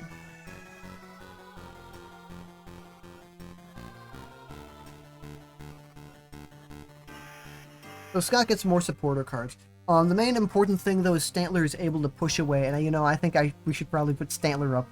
Because he's a real card. He's a real one you should be looking at in this matchup. Camerupt is fine, but Stantler is a real face of the Stantler decks, of course. It's half the name. Very impressive card. So we see Tord play Pokemon Retriever. We see him play Mew onto bench. We see him attach Castform to Jirachi, and we see him Mind Bend, confusing the Stantler, trying to lower push away, right? And that's very important because, Tord needs a lot of Rainers, he needs Rare Candies, he needs Pokemon Retrievers, he needs a lot of cards, and also you see Stantler discard the Windstorm. Because a big thing of these Stantler decks is they play Cessation Crystal. And Cessation Crystal is from Crystal Guardians, and what it does is it turns off all Pokepowers and Pokebodies on your opponent's side, and also on your side, right? It's kind of like a Hexmania, kind of like a whatever. But this is a very strong card, and I think Stantler actually has it attached. Let's take a little peek and see if it does, and it does. So it has that attached, and right now Tord can't use Smooth Over. If Tord had a Pidgeot, he couldn't use Quick Search. If Tord had a Blastoise, he couldn't use Energy Rain. He can't use any of it. So now he's currently, you know, sitting there trying to, like, how do I do this? I'm sure he knows a path. I'm sure he does, because he's a very good player, but I think you mind bend here, but then you have to remember, and this is, we also have to remember, this is not any normal Camler, this is evil Camler. What does the evil stand? The evil stands for the evil horde of vermin that lurks around, and you can see there's a Rattata right there. You can see the Rattata, and he will soon evolve into Eradicate. Eradicate is a horrible card, and it's evil. And there's Ratlock, and Ratlock will never win a tournament, but will always make cut. So, we see her draw a card, and she played Scott last turn, I'm pretty sure, did she? Or the turn before that, did she play Scott? She never played Scott? Oh yeah, there was Admin, wasn't there? Yeah. That's besides the point. We see Eradicate. Eradicate might turn this a little bit around, or the last tournament he went to, which was, well, not the last tournament he won, but, or maybe it was. I think the last tournament he won was Stambler 3. And he built a very strange Railer list because he was so worried about Ratlock. So he built this weird Railer list that had a bunch of Versus Seeker and a bunch of stuff. And the people are like, oh, why is it so weird? It's like, oh, well, I was worried about Ratlock. So I wonder if he, you know, if he sees that vermin, that evil animal, and gets a little bit worried. It's like, oh, I have to contend with this now. I'm sure he's seen evil Camler around, maybe, but I don't know if he would presume that he's playing against it until, you know, the Rattata hits the field. It's like, okay, something tells me this game is gonna end with a Magcargo. Yes, it will. I think it will also, because that's a very big retreat, heavy retreat cost, and you know, you can turn off the ability to even get it out of the active. The Cessation Crystal, but thick skin. I don't think people this thick skin does matter in this matchup, you know, with Mind Bend and other similar things, but it's not good. We see Jirachi DX discarded. That's a search one. That's the one that says if it's in the active, look at any 3 cards, pick one off the top of your deck, whatever. Alakazam Star Castform Apom. That would be good. You could smooth over Snappy Move with Apom, but you can't because Cessation Crystal's active, and you're kind of stuck. Right? You're kind of stuck. You could Mind Bend again, but that would mean you'd activate POW, and you know, a rat deck. Ooh, what'd that do? Rat with POW, not what you want to see.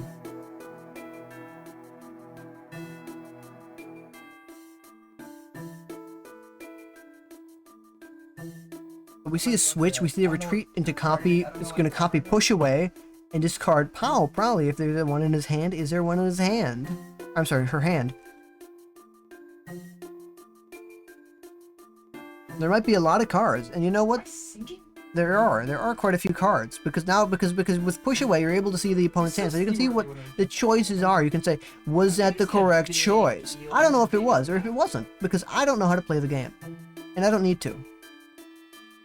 Anyways, we see a discard for Castaway, right? Meaning you cannot get any energy, or well, meaning you can't play the supporter. Castaway lets you get energy, trainer, energy supporter, tool, right? Now that could be for Cessation Crystal, that could be for Fire Energy, that could be for Psychic. I think this deck plays like 1 or 2 Psychics.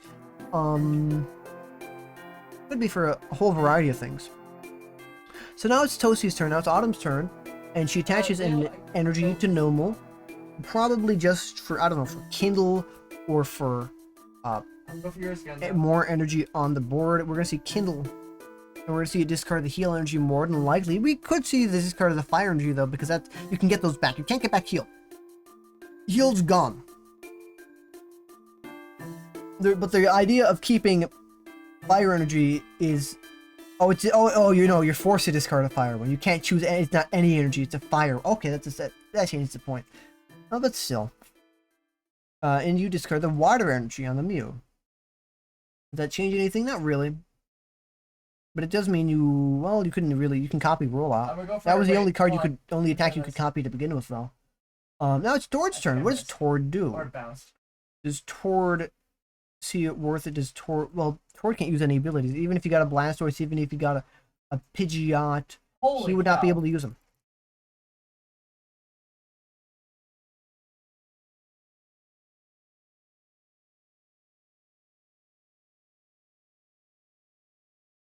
I hate the music. The music stopped like a minute. Now, right now, it's going to start without my permission. It's going to start before I even get there. So we see Pokemon Retriever, and he gets Pokemon Retriever, and he gets a Magnemite, and he attaches it to Jirachi, and he's going to use Make-A-Wish, and Jirachi's going to die. And he's going to get Blastoise. And he's probably going to promote Blastoise because it's a very heavy card. It's hard to kill. He's going to promote the Mew. Are you editing that boat?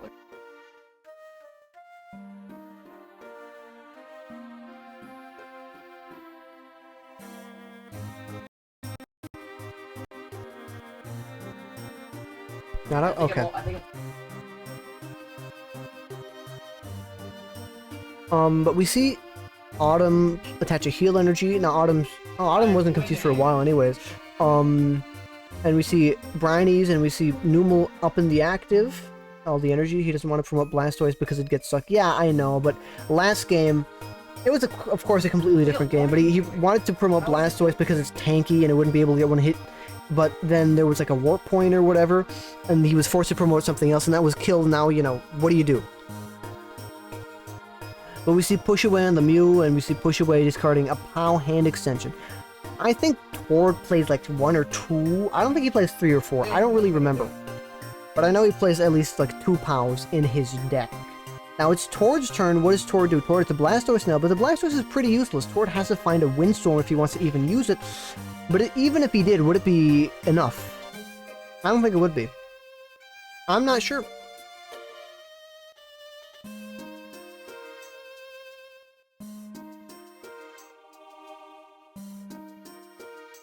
This race has only gone on for 4 hours. That's not a lot of time. But we see Tord play Retriever, put another Magnemite back in the hand, copy Screechy Voice, but Screechy Voice does nothing, but he's still going to do it because it's free damage. No reason not to. So now it's Autumn's turn. Autumn can do something. Does she have a supporter? She get... What did she have anything that we know of, that we know that she has? So we don't influence plays? No, but if she has a supporter, she'll probably play it. We know that there's a lot of... We know there's Scott in the deck. We know there's a Brinies. There's no reason to play Brinies right now. We know there's Castaway.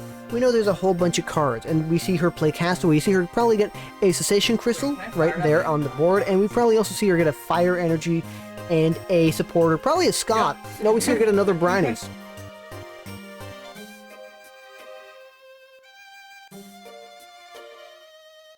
So she's probably going to attach the Cessation Crystal to maybe the Rat. I think attaching it to the Rat's fine, right? Because what you have to remember is, well, this is completely, something completely different. This is about Ratlock, right? Ratlock used to, play Cessation Crystal, right? I think it was Raticate, and I forget what it was. Maybe it was Wobbuffet. Maybe it never played Cessation Crystal. Fuck. But there's an old version of Ratlock that I think is a little bit more Cessation Crystal focused. I think you just go on and attach the Cessation Crystal to Rat because you're fine. Now, of course, maybe it's a little bit too early to bring him out, but, you're in a very strong position if you're Autumn. But Tord just draw pass. We see Tosi, Brinies promote the Stantler, probably attach the other energy, Push Away. But does Tord have any trainers in his hand? Is there anything to discard? And there's nothing.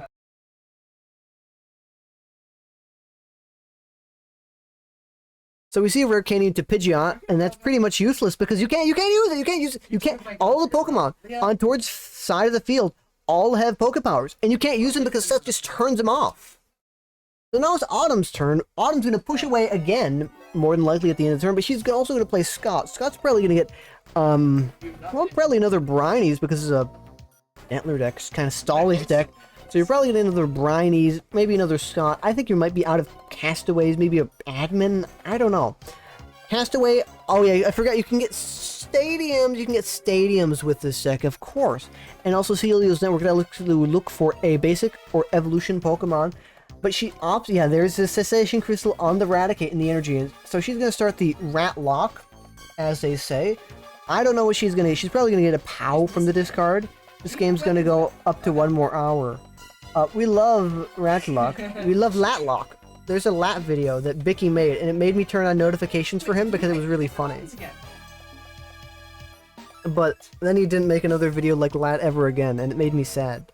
But there's Rat, and where is it? What did she get? She got a Brinies and an Energy. Right, it's a trainer, basic, and a trainer. A basic energy, or no, any energy and a Pokemon. Fuck, I'm losing my voice speaking for 4 hours straight. I will have a break soon enough. Someone's gonna show up and save me. What is this? True. Many people are saying this. Time in Europe. 3 a.m. It's 3 a.m. in Europe, guys. I'm never gonna go to Europe. They actually don't let me go there. They banned me because I made something and called it the champagne of something, but they didn't like it. So they banned me from all of Europe. But that's besides the point. All the quality commentary. What? Get me on the mic? No. Are you in the server? Are you even in the server? You can show up. I'll fine. I need a little bit of a break as it stands. Yeah, this game's gonna be fucked up. That's big boy. Okay, there's a thing called Twitch, and if you scroll down on the Twitch viewer, you can see a Discord. And I never mention it because I don't want to. And if you know how Twitch works, there's lots of links below it. If you exit full screen mode, and exit also other full screen mode. Am I on mobile? There's a Twitter and a Discord link. That it hit you? Oh my gosh, have you seen the front cannon?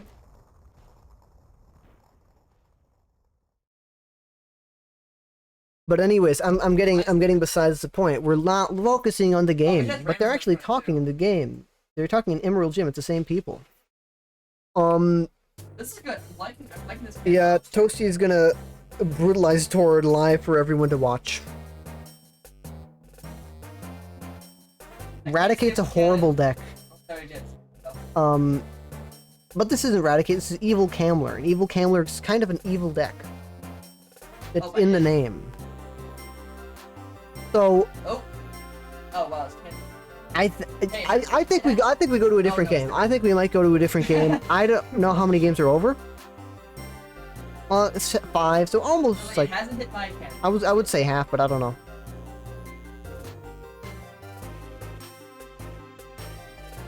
Anyways, we see I'm losing it. I need to open Twitch on my Twitch card.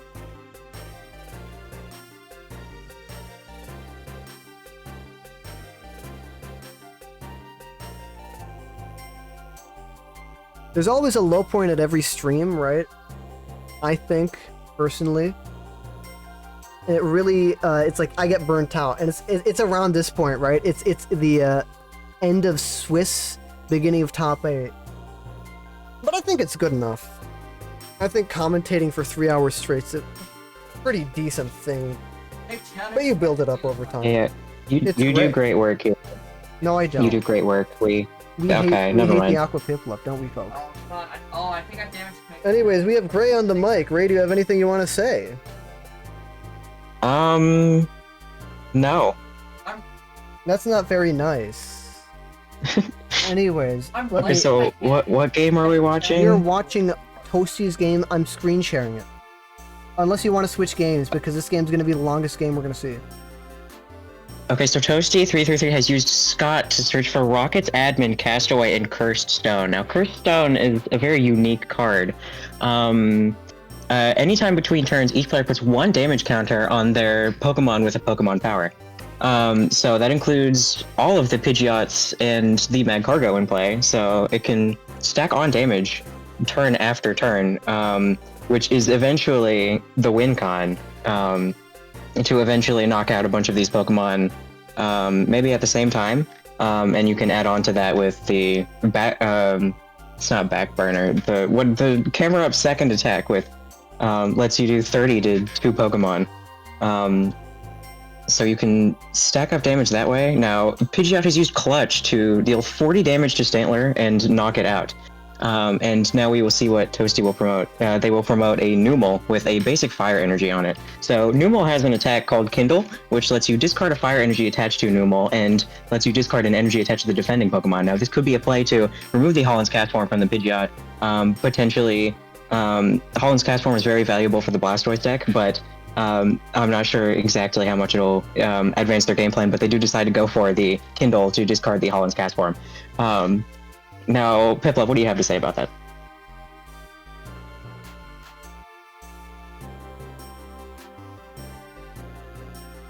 I have to say, That I'm is a going on very sabbatical. great I'm going on point. sabbatical right now. That's what they're saying. Okay. Hold on. I can actually pull up the stream real quick. I don't know what they're saying.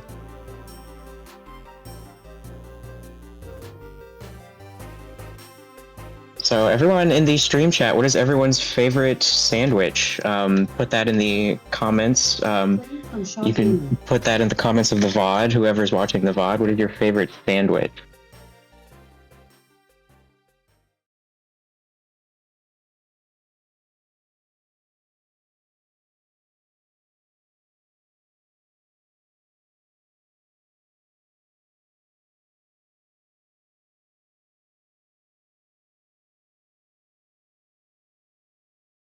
Now we have Evan Yoda with the ham and cheese sandwich. That is a very classic choice, but a very good one. Tried and true sandwich. We respect that. Just like how Toasty is using their tried and true Kindle attack to wither away and discard energy cards from the opponent's board.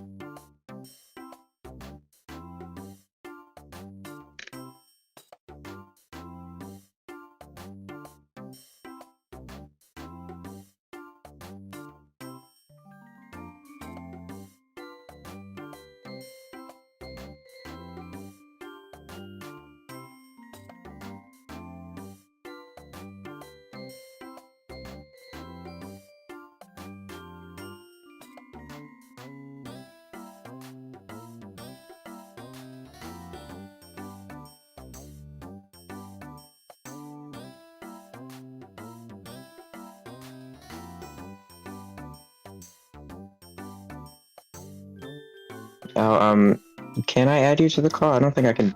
I don't know if I can do that. Piplup, if you are just on sabbatical but still able to listen, we do have someone in the holding cell. I'm not sure if you would like to add them to the call, but at least take it as a consideration as I try to get everything. I haven't actually planned for this.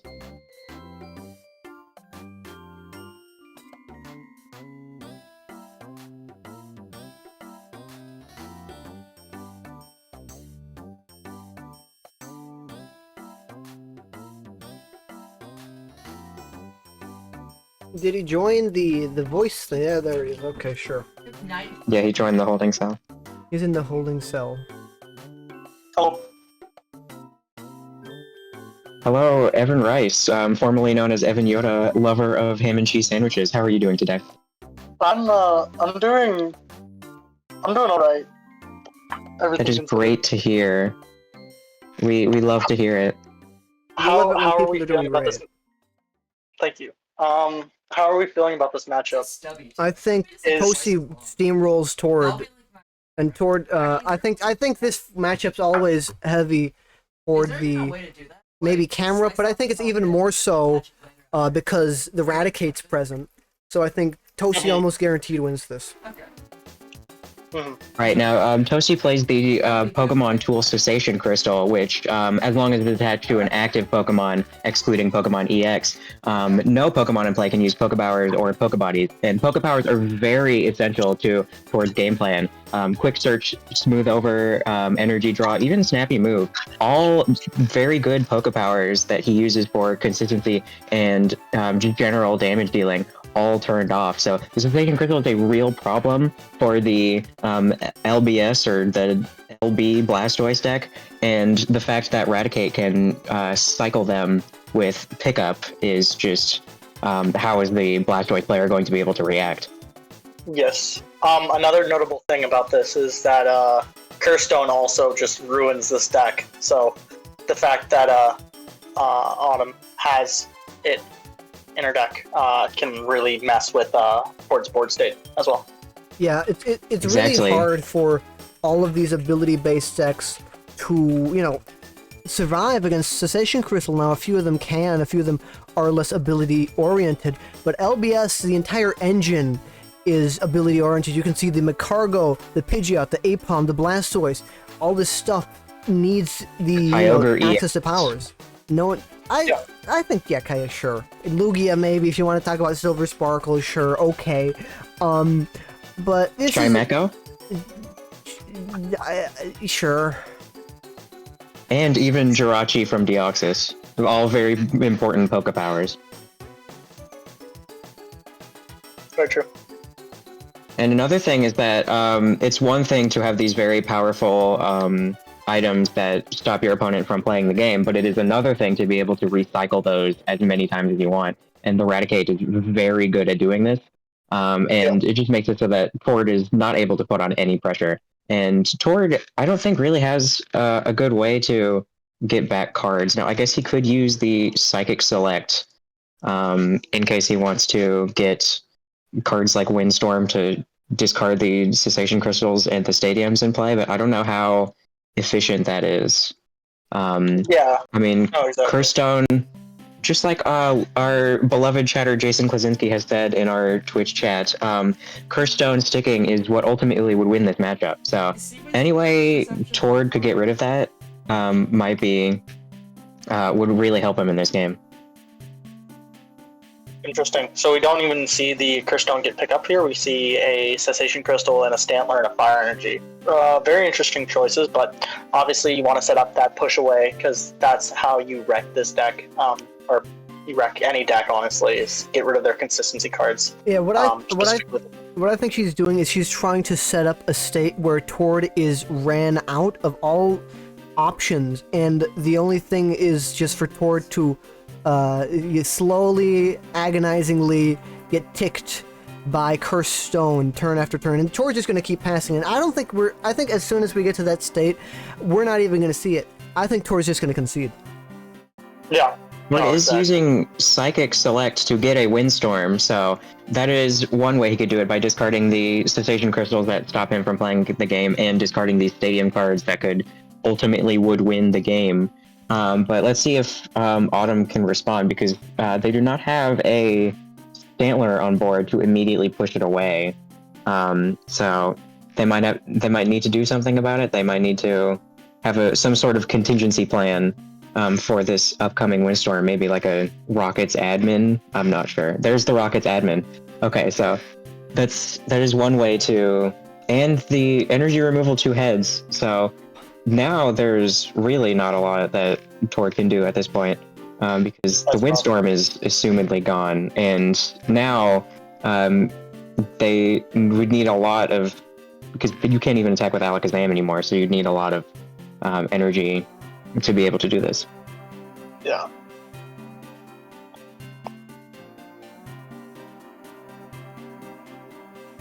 Interesting to see what Tord does here. Okay, we see a Water Of Energy course. attach. Okay, Hyper Whirlpool, potentially a strategy to discard energy off of the active. Eradicate has a heal energy attached. That's not really a important thing. Maybe just as an attacker. It does hit for weakness against the Camerupt, which does allow it to get one-hit KO by that Hyper Whirlpool. But ultimately, with Cursed Stone in play and having to manually attach to it for 4 turns, you are not getting it set up quick enough, and Yep. eventually it will just die to Cursed Stone or Split Bomb, what have you. Yeah. No, exactly. Okay, we do see the Stanler in place, so Autumn could start charging that up, and that is very important. Just in case if they wanted to threaten any future psychic selects or just spam push away whenever Tord top decks a Windstorm, but I guess you can't really stop a Windstorm top deck at this point. Yeah, no, exactly. But So good the to give yourself Windstorm is some in there insurance. somewhere. The Windstorm is in there somewhere, so eventually Tord's going to be able to get out of this lock. But the question is, what will Tord do once he is out of this lock?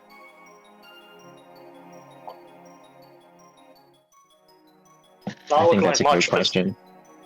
because what just got knocked out? Apom did. So now now Autumn's only down to 2 prizes. So Right, Tord is the definition of on the back foot currently. yeah, no, exactly. If you go Interesting. into the dictionary, it has a picture of this board state.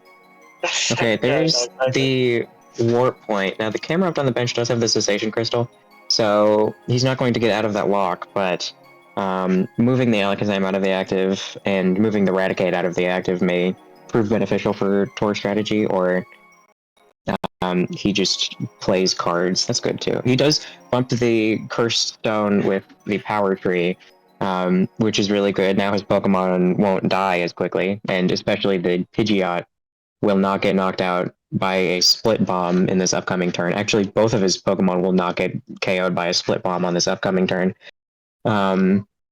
Energy removal to fail. The fact that they're playing the energy removals means that Cursed Stone is probably not in hand, and they will probably have to Eradicate. So I guess what Tor did here is push the camera up to active and make Autumn have a way to move it back to the Raticate so that the Raticate could recover the Cursed Stone, and then Backburner could KO, but or not Backburner, Split Bomb. But I mean, in this board state, you're probably just fine to Split Bomb anyway. Yeah, she's fine to split bomb anyways. It would take 2 turns extra, or like 1 turn extra, but I don't think that really matters because Tord is dead in the water. He can't really do much, right? Like, okay, like, Right. how does Tord decks work? Oh, so Tord's deck is based on Blastoise, right? And Lugia and whatever. So Tord's deck uses, let me see if I can, FRLG, okay. So Tord's deck uses Blastoise. And what Blastoise does is it allows you to attach a lot of energy with its ability. Now you can't see its ability being used because it's currently turned off. But you get this Blastoise out, and you use this Blastoise in conjunction with Lugia from Unseen Forces, and what that does is it deals 200 damage, but it has a kind of weird energy cost, right? It has fire, lightning, water. So to get around that, you use Holland's cast form from Holland Lake. Holland Phantoms? Holland Phantoms, yeah. And Anyways, the game is over. Yeah, the game is over. But we see, Tord has recognized that he is in a unwinnable position at this point. yeah, but with this Holland's cast form, what you can do is you can attach it, and it counts as any rainbow energy, right? So all you have to do with Blastoise and Lugia is you attach 2 energy to Lugia, and you attach 1 cast form, and then you're able to do 200 damage and kill anything. I don't know if that was the last game. 360 games. Who blew up the game? Is Ondi versus RDL? That is.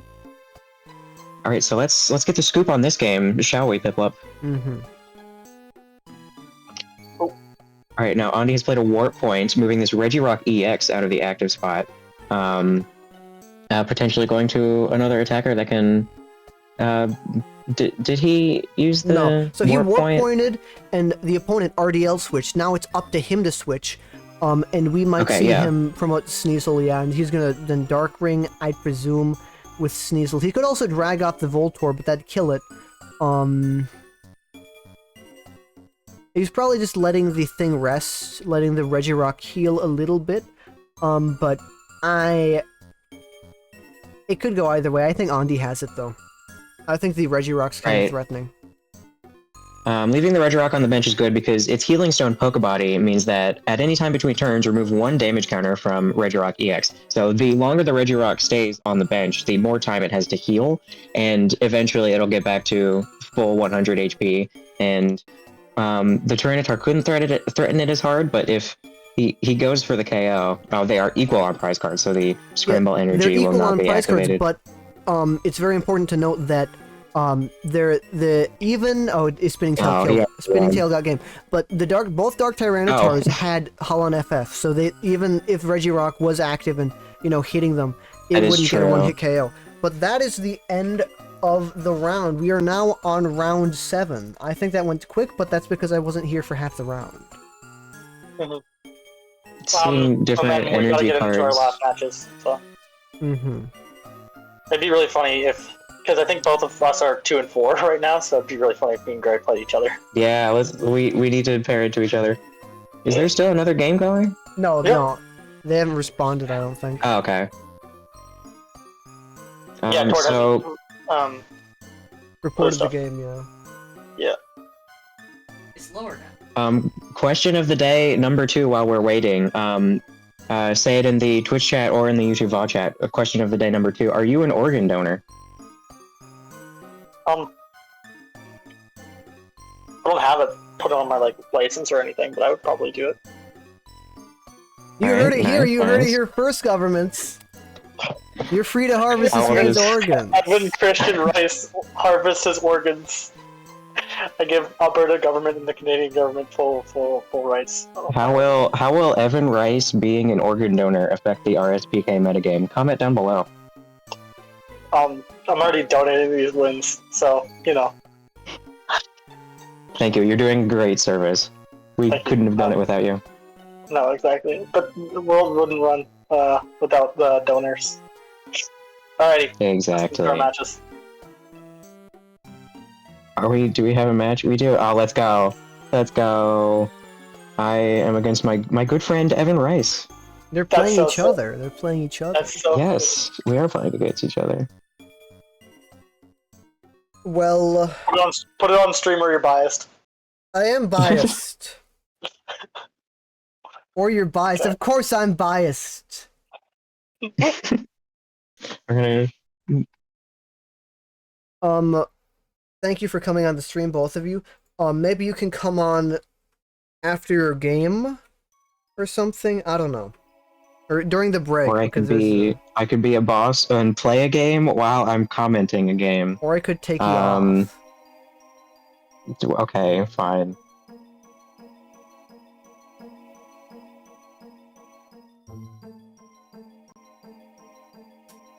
Oh, he disconnected. I didn't mean to do that. I meant to switch him to holding cell. Okay, whatever. That was Evan Rice and Grey Ant, our 2 guest commentators for the time. And once this round's over, we're gonna move to public forum or some shit. I don't know. I don't really care. We have 12 rounds, and we have a few people. Mysterious Player and Raspberry Bell are both 5-1, so they're shoo-ins to the next... They're choosing to top cut, right? James G and Tifu are also both 5-1, so there's 4 5-1 players, and there will be 2 6-1 players. I think I would like to see Frosty versus Alex personally. They are both playing the same deck, and they both correspond with each other on this deck. Sorry. So I'd like to see how exactly they. I'm an Argon donor. I don't know what the fuck Argon is. I actually never understood that. Isn't it like Flygon? Yeah, it is. It's fire. It's Flygon something. So what Zelix and Frosty, they both start Larvitar. Frosty plays Transceiver for Mentor. Probably for... I do wonder if he's on the same train as Zelix. Because Zelix's train is... He is on... Deoxys Jirachi. But not the Deoxys Jirachi. Is it Deoxys? No, it's Hidden Legends. Hidden Legends Jirachi, right? Make-A-Wish, as was mentioned earlier.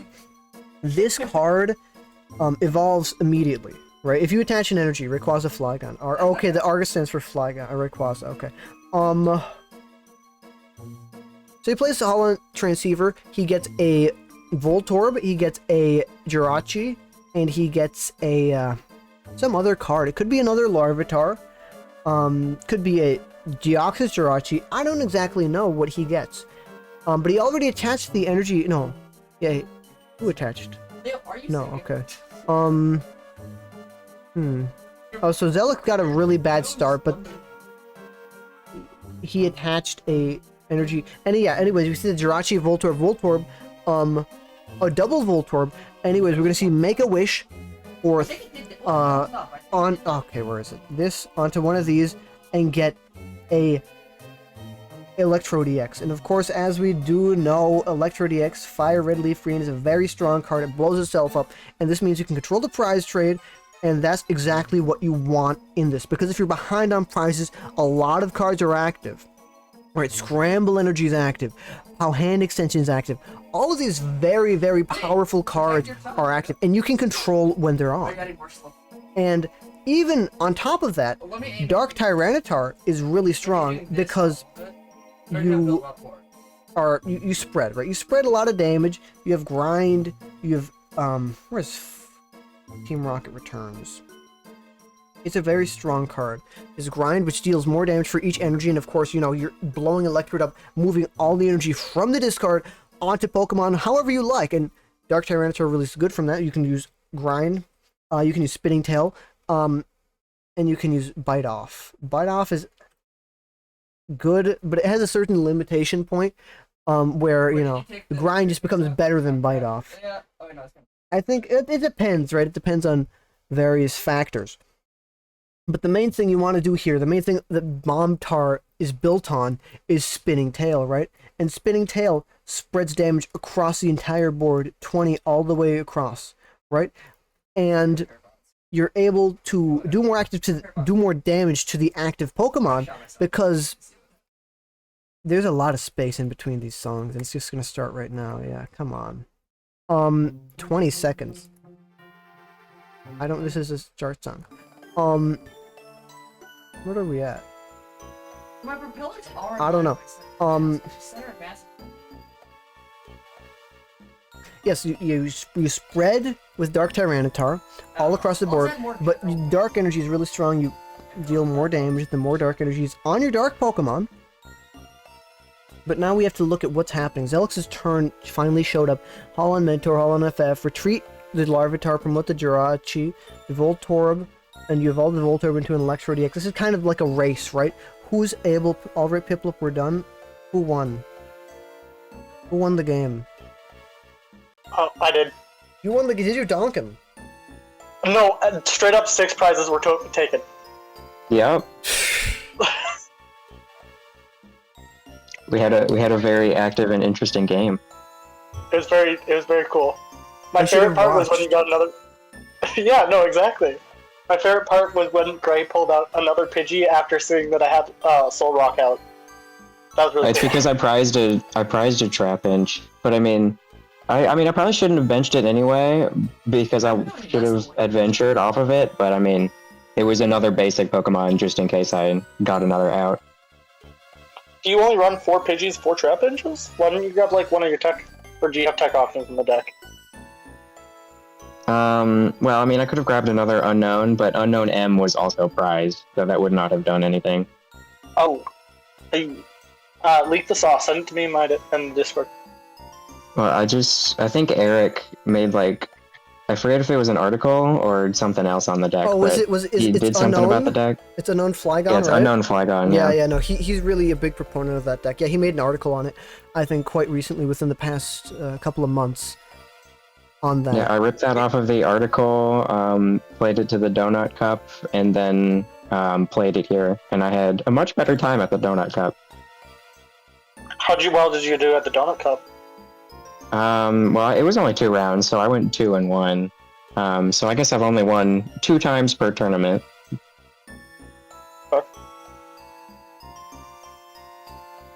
But it's fun. I ruined some resistances along the way, and I'm happy. That's what matters. That's really what matters. It's all about All right, getting each player another top 9 instead of top 8. No, I didn't match into him. Ah, damn. Yeah, right Yeah, now, that's a lot on there too. right now we're seeing a race between Frosty and Zelix to see who can set up a Dark Tyranitar first. They're both playing, and I'm not sure if it's this exact same build, but it's extremely similar builds, right? They're both, Zelix, I think, influenced Frosty to hop on the Jirachi Hidden Legends train. And what this deck is built to do is it's built to have a Jirachi in the active, make a wish turn 1 or whatever you can as soon as possible, make a wish Electro on Voltorb, you get Electro DX, and then you just have it there so that way you're able to blow up as soon as possible, right? That's what this deck is built for. I don't know if that's the right way to build Bomb Tower, but they've had some success, given that they're both, I think, 4-1? Oh yeah, let me put them in. Oh, there's been this is game 7. Yeah, this is game 7, yeah. Yeah, I just need to look And at they're both, they're both 4-2. They're both 4-2. So this is whoever Whoever this wins is makes winning maybe, in, right? Yeah. Yeah. Oh, this is a winning. Oh, well, I guess that's fine. Yeah, I guess you should be watching winnings instead of things that aren't guaranteed or whatever. Already guaranteed. The people are already gonna make it, and why watch that? These people are fighting for their lives, and it looks like Frosty blew up 2 bombs. No, he blew up 1 bomb, I think. How the Blew fuck up is 1 that? bomb. I think he Does blew not up have 2. that much to attach. Yeah. Did he? Oh yeah, because he's taken 4 prize cards. Very explosive turret. Uses the Rocket's admin. Sets him down to 2 cards. It'll be very hard for how do you say his name? Zelox? Yeah, Zelux. Zello? Yeah. Zelux. I don't know. It doesn't matter. Ratlocks. It'll be pretty hard for Zelox to get out of the situation because assumedly, I mean, puts him down to 2 cards. So he's at the mercy of whatever he's drawn. He can't use any power hand extensions. Rocket's admins are essentially useless. And I think this Dark Tyranitar is either going to kill, I don't think it's going to kill this Voltorb, but I think it's going to start using Spinning Tail. Yeah. Trying to take a but bunch he of actually knockouts didn't at once. intend to use Power Hand Extension to bring up, or maybe he didn't intend to attach that energy to the Dark Tyranitar. There was an incorrect been play. I think it was the Hollow energy. Energy, yeah. I think it was the energy. Maybe he intended to attach it to the Dark Pupitar instead. And it was, of course, we're going to see another Make-A-Wish for Dark Tyranitar. Now, Frosty is in a very good position, but if Zelix can capitalize on, the prizes or something, well, something can be done, right? Because the board looks a lot more developed-ish. I'm not sure on Zelix's side, but maybe that's just maybe I see more cards. I think more means better, right? There's more Pokemon, but not more evolved Pokemon, and the Jirachi's currently on the bench, so if this Voltorb is stuck in the active spot and he can't get Dark Tyranitars in play, then we could see a bunch of Spinning Tails, or he gets the Steven's Advice, which lets him fill up his hand. Let's see if he gets anything useful from that, but for the time being, Frosty has a lot of options here. Yeah, he does, could go he after the does. Voltorbs. Maybe he meant to attach a different energy to the Tyranitar so that he could grind or bite off to KO the Voltorb. I'm not exactly sure. Well, what I think the most interesting thing is that Frosty used Make-A-Wish, but he chose to not evolve, right? I wonder if he was looking through his deck to see if he had certain cards or if he didn't have certain cards, so he was able to, here's what I am free to do, here's what I'm not free to do. Because you don't put the damage counter unless you find a target, I think, because this is exactly the same as Right. Unknown M, which is, Unknown, all the Unknowns copy the attack of something with the name, and Unknown M copies Make-A-Wish. Just like Unknown I copies that Wait, really? intimidating eyes. Yeah. And there was a Oh few my gosh, that, that's so cool. yeah, there was a few that people didn't know, but I think Ambassador, before he blew up, he made a post about it. What about What is unknown Y? names? Well, I don't know. I just know 2 of them. Inviting trap. Is Anyway- Y yawn to make him go to sleep? Me, I'm going to sleep. It's nap time. You want to sleep? No, did Unknown Y use hidden power on you? Well, no. Come on, we need you to flip heads. Also, interesting note is that currently no one is 6-0. Everyone, the best record right now is 5-1. And the players that are out there is Mysterious Player, Raspberry Bell, James G, Tfue, and just those 4. So we'll only see 2 6-1s, and that's it. Of course. Now, Piplup, you were getting another request for someone to join this call. RDL Legend in the Yeah, are they in the Twitch Discord? chat. Are they in the Discord? Are you in the Discord, Mr. Legend? Oh, It's public. It's public. It's in the. So it's in your the lower. so your username is Rayquaza Deoxys Legend. yes. I see. The Discord is in the. If you click on the Twitch profile for Action Series, it should be one of the first things you see at the top. It is the Action Series Discord. Maybe this should be saved for later though, because the voice call will be opened during the mid game or whatever break for Top Cut. I don't know if there's gonna be a break for Top Cut. I'm not exactly sure, right? Right. But yeah, I always open it lunch up. break maybe. To Lunch get some break. of your favorite sandwiches. Once Lunch again, put your break. favorite sandwich in the comments below. I'm in Japan. It would be lunch Also- break. It's 11 over there. Maybe early lunch, but yeah, it'd be time for lunch break at that True, point. true. All the people in Europe getting screwed over, of course. As always. Well, Because I know Autumn is here. It's like 4 o'clock for Autumn. yeah, well, you can't exactly do a time that's good for everyone because it's Of like, course, okay, of course. either you screw over Japan or you screw over America. Like, I was fucking up at 3 a.m. doing the fucking Holland Cup coverage and shit, but that's because I'm swag Right. as shit. I got that swag on me. I know ball. You know ball? Yes, I know they ball, that's called what they you say. Piplup the Swag in high school. I do remember. That's crazy. But yeah, Frosty is spinning tailing, and it looks like Zelix doesn't have any recourse because there's no Pupitar in play. There's 2 Electrodes in play, but that doesn't really mean anything. Like, he could crush an extra energy bomb, but that's for nothing. Anyways, Zelix uses the Warp Point, probably bringing up the Jirachi to make a wish so he is able to at least get something up, right? Put up a little bit of a fight. Right. But Frosty still has to take 6 prizes, but he doesn't. All he has to do is take 2 prizes, because that really stifles what Zelix can do. Because if you take 2 prizes, that means you can only blow up 1 Trode. And I think that's going to be really Right. easy for him. If I could just slightly bring it back to the conversation that we were having about the time zones. I don't know if you got to cover this, Piplup, but there was someone who was 4-0, blocked to Raspberry Bell, and then said, "I'm too tired, I gotta go to sleep," and then went to bed with a 4-1 record. So that was a crazy drop. Where? Really, really hard times out here. Simba 2002 dropped after getting 4-1. Here? 2002 Because- was a good year. Yeah, in this tournament, in round 5. Here, I'll send Oh, it I as see a- it. Yeah, wow. Oh, I was Yeah, looking at so insane. Like, there's some, like, because they could have gone, they would have easily gone on to have like a winning record into, and maybe even made top 8, and they just said, nope, time for bed instead. So, and Autumn did just reply and say that it is 3:30 over there on the Fair Isles. So, AM. The Evil Isles. The Evil Isle. the Wait, Evil Isles? what if it was called, like, the Soup Isle instead? If it was called the Soup Isle. Yeah, I Okay. remember Simba. Actually, Simba destroyed Tord, because Simba put up 2 Sceptiles, and that really broke Tord, and Tord lost that game. One turn after another, he set them up. It was quite crazy.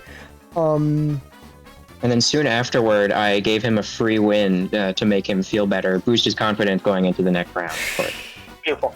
Yeah, but I remember you were mentioning the win records. Yeah, Raspberry Bell was the number 1 player, but then they lost to TFW. TFW won against them, and TFW now is the same record as them. At the moment, that might change. Hey, Matt, let him. But Frosty is Jirachi in the active, attach a Darkness to Jirachi. I think he's just going to retreat. I don't think it's worth it to make a wish. You can make a wish. There is a Larvitar on the bench, but I think he's being kind of selective. If I can time in regarding times, open this thing. Where is this? Yes, Jason Klaczynski makes a very good point. So Yeah, I agree. Yeah, you most can only of satisfy the who, yeah. player base are in Japan or North America. So if you have to cut one part of the world out, then unfortunately it's going to have to be the place with less people showing up. Now, it doesn't mean those people aren't important. That just means that By 6 minutes. you have to make a sacrifice to make these tournaments, and all the power to the players who are staying up till 2 a.m. for this tournament. I would like to argue. I'd like to play a little bit of devil's advocate here. The last two major in-person events for RSPK did happen in Europe, so there is an argument to be made that maybe we're just missing out on the players that just don't want to stay two up. majors, I don't know if I'd call London RSPK a major. I'd call it an event. And I don't think EUIC, I'd a call lot it. of people, EUIC was a major. a lot of people from other places were traveling mainly for EUIC, but also to play in the Holland Cup. Yeah, a few people in particular. Eric just traveled just for the Holland Cup, just for That's that. true. Yeah. But I mean, mostly that had not just the European players, but a lot more attendance from other players around the globe. and they play just because they happen to be there, right? It's great to see returning faces, but I don't think you're going to get a lot of returning faces if you host it at such a large event. But I'm not sure, right? Like there's always been an argument in terms of no way to do a times in this friendly. How many Europeans? We had quite a few. We had Autumn. We had that Simba person who dropped. We had Patty7771. Now they're actually still playing. They're still playing. Of course, we have a bunch of Portuguese players. We have the Rip. I think we have Joao Lopez. I'm not sure if he dropped. He didn't drop yet. I don't think he's gonna drop. I don't know. Yeah, but there's a little bit of stuff. Oh yeah, and Tord. I forgot about Tord. Yeah. How do you forget about Tord? Because I don't know. He just skips my mind. Ford stayed up so late just to go up against decks with 2 Septol EX. Well, Tord stayed up late and chose to play LBS. But also went up against decks with 2 Septol EX, which is cruel and unusual punishment. Yeah, but anyways, looking back at the game, Zelix blew up both of their bombs. Now, and they played POW, and they're going to bring up they're going to bring up the Pupitar. And they're going to try to finagle away. I think they're going to try to spinning tail, maybe Grind. Well, Grind would kill the Pupitar. No, Grind wouldn't kill the Pupitar. Now it would. I don't think Zelix should have attached that Dark Energy to the active. Well, they can't even switch to begin with. At least we're presuming. They probably have a switching That card. Lapras is pretty stuck. Yeah. I guess it's okay if you want to take prize cards at this point, because even if you do take a prize card, no POW hand extensions or scrambles will be active anyway. But if you really want that scramble energy, maybe it's worth trying to, I don't know, just spinning tail and then see what you could do later. I don't know much about this deck, if you couldn't tell, but Yeah, no, the reason I think he shouldn't have attached that Dark Energy is right now he has a 5 energy attached, right? And that means he's doing 5 plus whatever.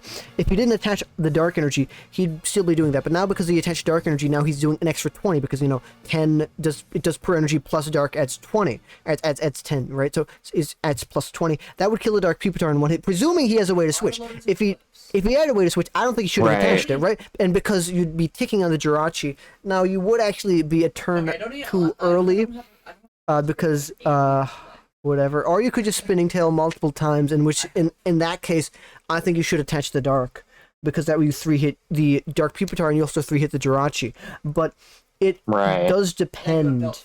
Right, now Frosty's Dark Pupitar is stuck, but they're both kind of stuck. Frosty has to take 1 prize card, Zelix has to take 2. I think this is kind of Frosty favored, but I'm not exactly sure. But another thing to note is that Frosty only has 9 cards in deck, whereas Zelix has 23. So Frosty's been blowing through his deck a lot faster than Zelix. But he's also been in the lead quite a bit more for a longer time, because Zelix blew up both of their Troads, or Frosty blew up both their Troads really early on. I would say in the first 5 turns, both Troads were gone. So right, almost immediately. Yeah. But now we get to see Frosty plays Transceiver, he plays Adventure, he's trying to dig for something. Does he hit it? He has 15 cards in hand, so his deck isn't all that small to compare, right? Because Zelix's total circulation's 26, and Frosty's like 24, 22, so they're actually quite similar. If one of them played an admin, they'd pretty much... Oh, and then we see this, and we see Grind. So it's actually... Zelix doesn't have a way to switch that game, right? Right. If he can't get out of the active spot, he loses, because Grind knocked out the Lapras. It knocks it out, yeah. So... And it's very important to note the pace of play, because, if a person has a card that, they excitedly play, oh, I got this card, I got that card, so you're kind of able to tell if they hit it or not, and Zelix has been taken... but that's not necessarily a thing, because, Jason thinks a lot, right? To compare, Jason thinks a lot, and he takes a lot of time to make plays, right? He's always running out the clock. But that doesn't mean necessarily he doesn't have what he needs, right? So there's kind of like either they hit it or they don't, right? There's more or less.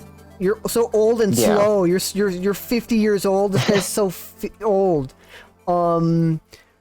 Does he slow play in poker too? He slow rolls in poker. So Zelix plays Steven's advice, trying to hit something. I don't know what you're trying to... I mean, I know what you're trying. You're trying to hit Warp Point. You're trying to hit Warp Energy. You're trying to get out of this position. Trying to get Lapras out of the active. But you're not going to be able to. I mean, having 20 on the Lapras either way also just puts it into Spinning Tail range. Yeah. So, yeah. He needs to, he has to, Brian needs He needs to remove it from the board, yeah. And he already played the Steven, so it's not looking good. It's over.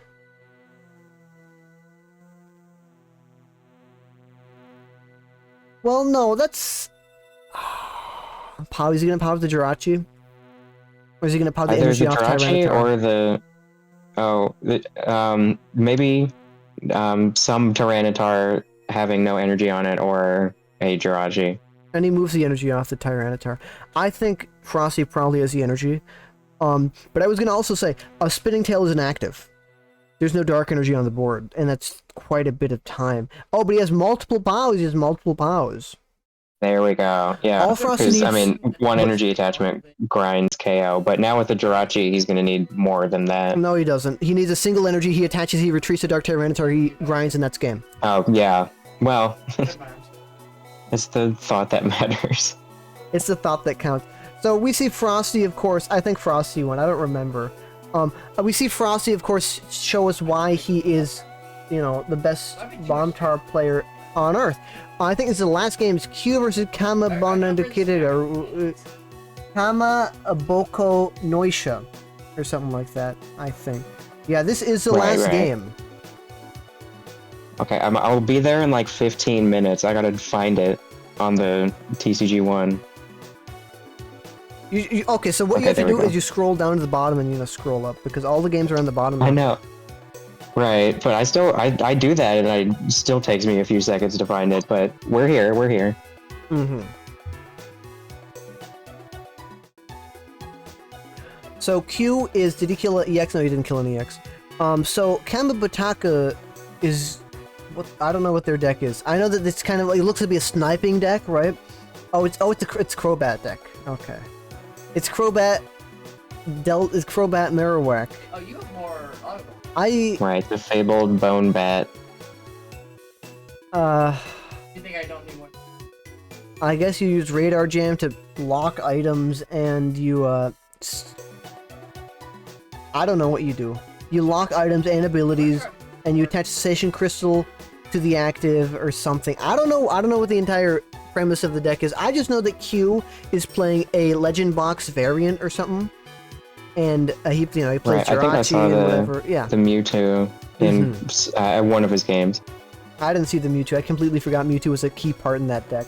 But we see probably okay. It's Q's turn. Special Lynette's Net Search. You get, I don't know, energy I think, or cards, or you do something. You get something from somewhere. It doesn't really matter. Special Circuit. Well, what does Q have to worry about, right? What does Q have to worry about that's on Hama's board? What is that? Mewtwo and Jirachi. Okay, so no turn off abilities or whatever. What does he have to worry about? Well, there's a Golbat with 2 energy, and that'll evolve into Crobat, so you have to worry about that. And there's also Mewstar that has, 1 Rainbow Delta on it, more than likely. And that could be annoying. I don't think it's really going to be all that annoying, though. We're going to see Sky High Claws for the knockout. Wait, how do you get that 2 energy on there? The 2 energy Transform. on the Rayquaza? I think it's just been on there. That just loaded for me, I think. I might be seeing things, though. Oh, and here's the Mewtwo. Yeah, here's a Mewtwo, and it's going to move all the energy around. That way he has a Jirachi. That way the Jirachi does 50 damage or 30 or what. It kills the other Mew, so even if the Rayquaza does go down, he has game in hand, right? He all the pieces are Right. in place for him to win the game next turn. This is checkmate unless his opponent has something that he can bench that survives the Super Psybolt, because the Pokemon that have more than 50 HP on their board are weak to Psychic. So, not in a good spot. I wouldn't say.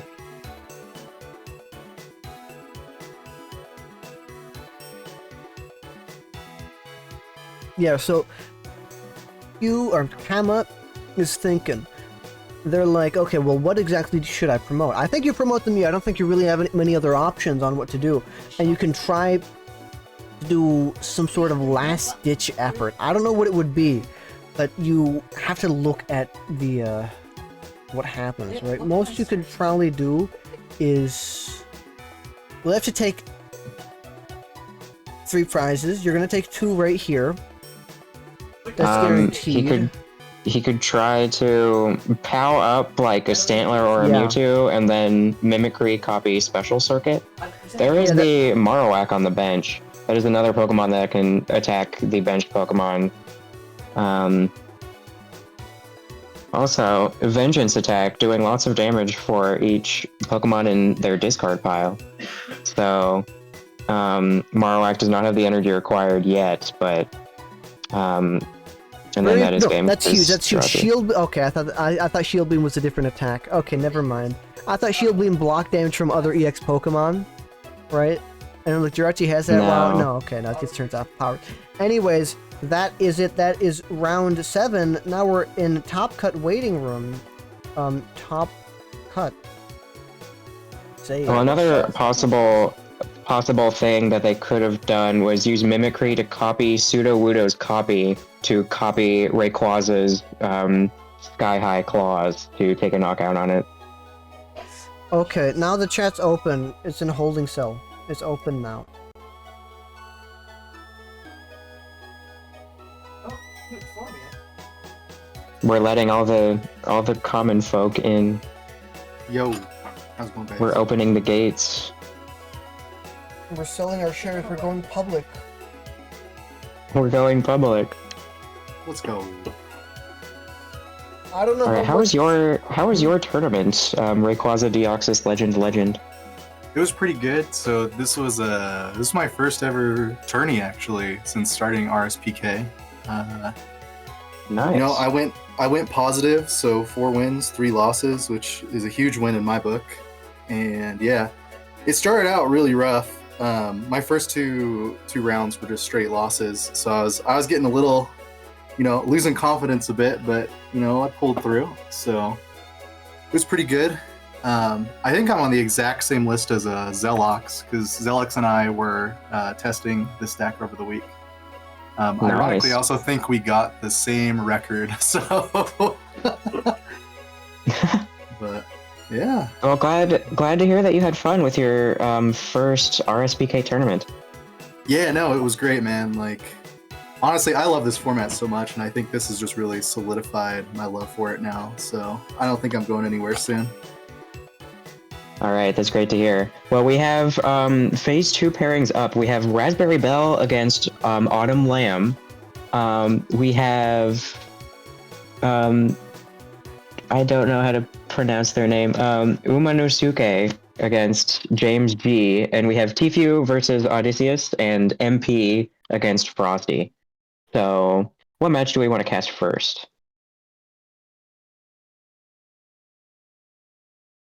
See, I kind of want to see Raspberry Bell versus Autumn. That sounds good to me. We have someone in the chat asking for James G. They are very adamant about seeing James G's match. We should have watch James G then. James G, and James G. Thank you, Hopscotch 7,878 for the request. We will see if Piplup officially decides to cast it. Now, I think we are on a small break at the moment. We could also have all 4 games on 4 different windows playing at the same time. That is a very compelling argument. How do you feel about that?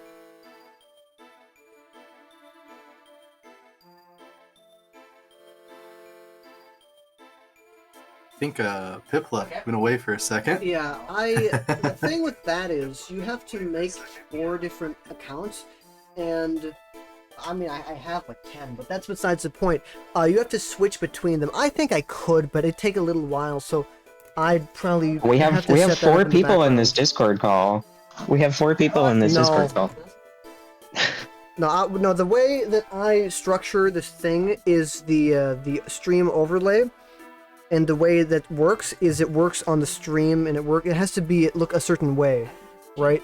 And you have to switch between that, and there's quite a few moving parts. Oh. It's all more or less manual. A lot of intricate work goes into preparing these streams, and we thank you a lot for making it look good for the viewing public. Yeah, of course. Jason Klaczynski does prove a good point. Overlay your mom is a very real strategy.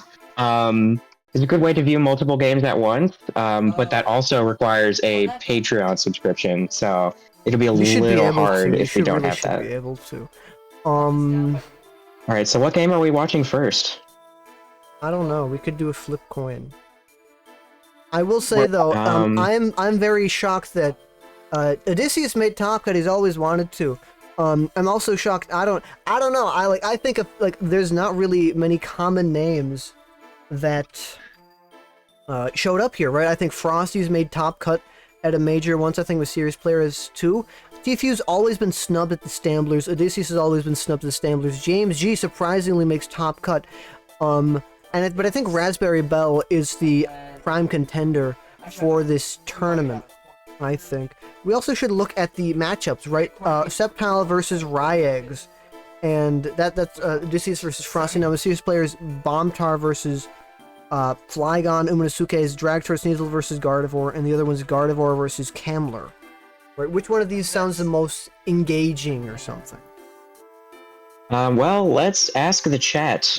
We could create a poll. I can create polls. It's only affiliates. Well, we could hire an affiliate to create a poll for us. My vote is for Odysseus and Tfue. My vote is no Camler. And I agree with the Odysseus and Tfue, but I don't know if their game's up yet. I think the Raspberry Bell versus Autumn match is going to be really slow at the start. Maybe towards the end we check in on it. Okay, Tfue is starting their game up, looking for their opponent. Scotty, he's napping. What is Tfue on again? He's on Sceptile still? Yeah, he's on Sceptile still. There's another option we could do is we could get JP Champion of Fun on the call, and we could watch him as he records him leaving up 18 Sword and Shield decks.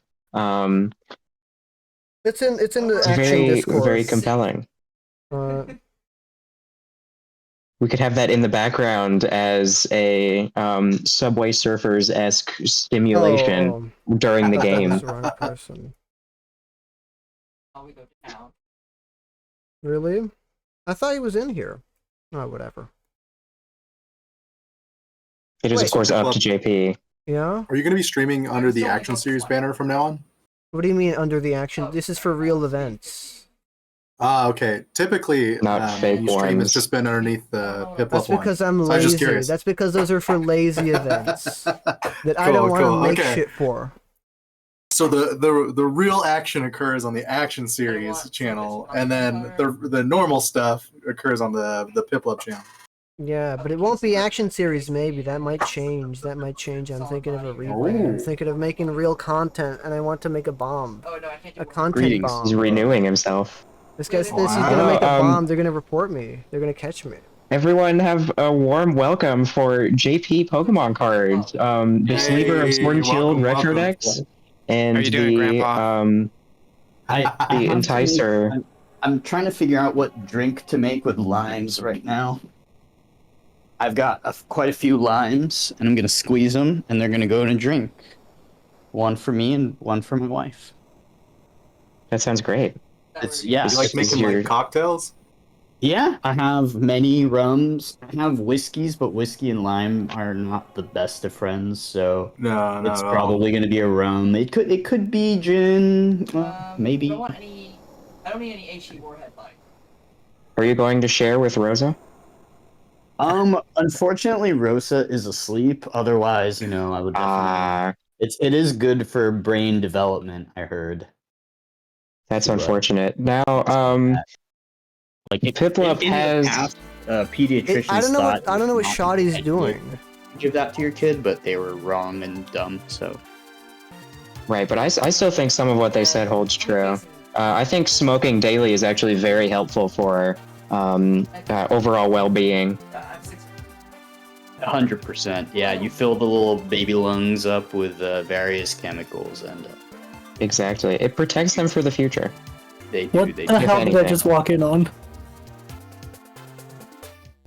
Dude, this is sponsored by Big Tobacco. Sponsored by Marlboro, Newport officially. Esports. Okay, so okay, cool. Let's go. Time I don't know what Odysseus is doing. is 15 seconds.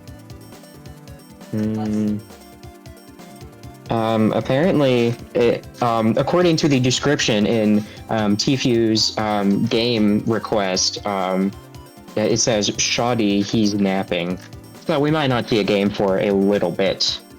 It'd be funny if he just lets him sleep. I think that'd be the funniest thing that would happen.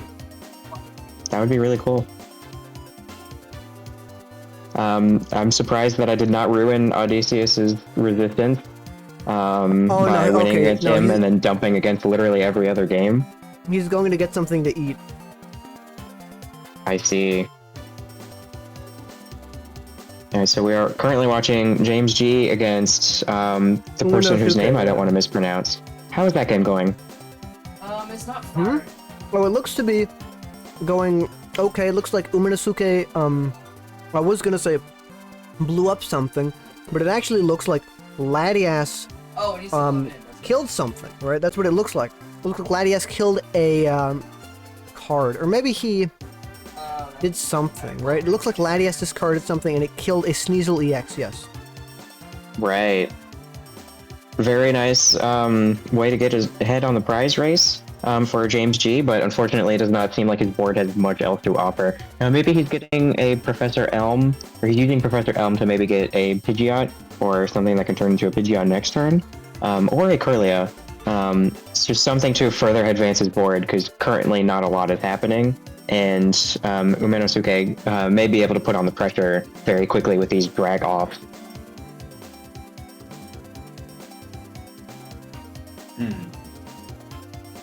Now, Key-Eyed... I could get some mint. That's true. It adds a nice taste. I would assume. I guess I don't know. No, I swore. Sorry. Is this like a PG stream? I apologize. I'm making juice. Of course.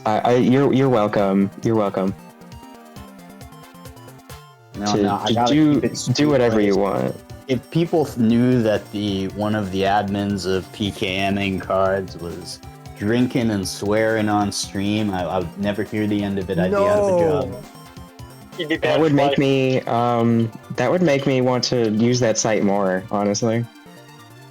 Yeah, I love that Fair site. enough. I'm sure there are some that pray daily for my downfall. I use that site to figure out all the Tomokazu Kamiya cards so that I can organize them in my binder, like a nerd. There That you go. website is a godsend. It's amazing how easily you can search Pokemon cards. # not sponsored. Thank you. If I- Well, all the Adam like actually made the site, but then I make sure it doesn't like die. We also update the. It's only semi-automated to add new sets, so we actually do have to like push some buttons and like log in and terminal stuff still. Oh, yeah. but yeah. Right. Well, thank you for keeping such a beautiful site alive. We appreciate the hard work you do.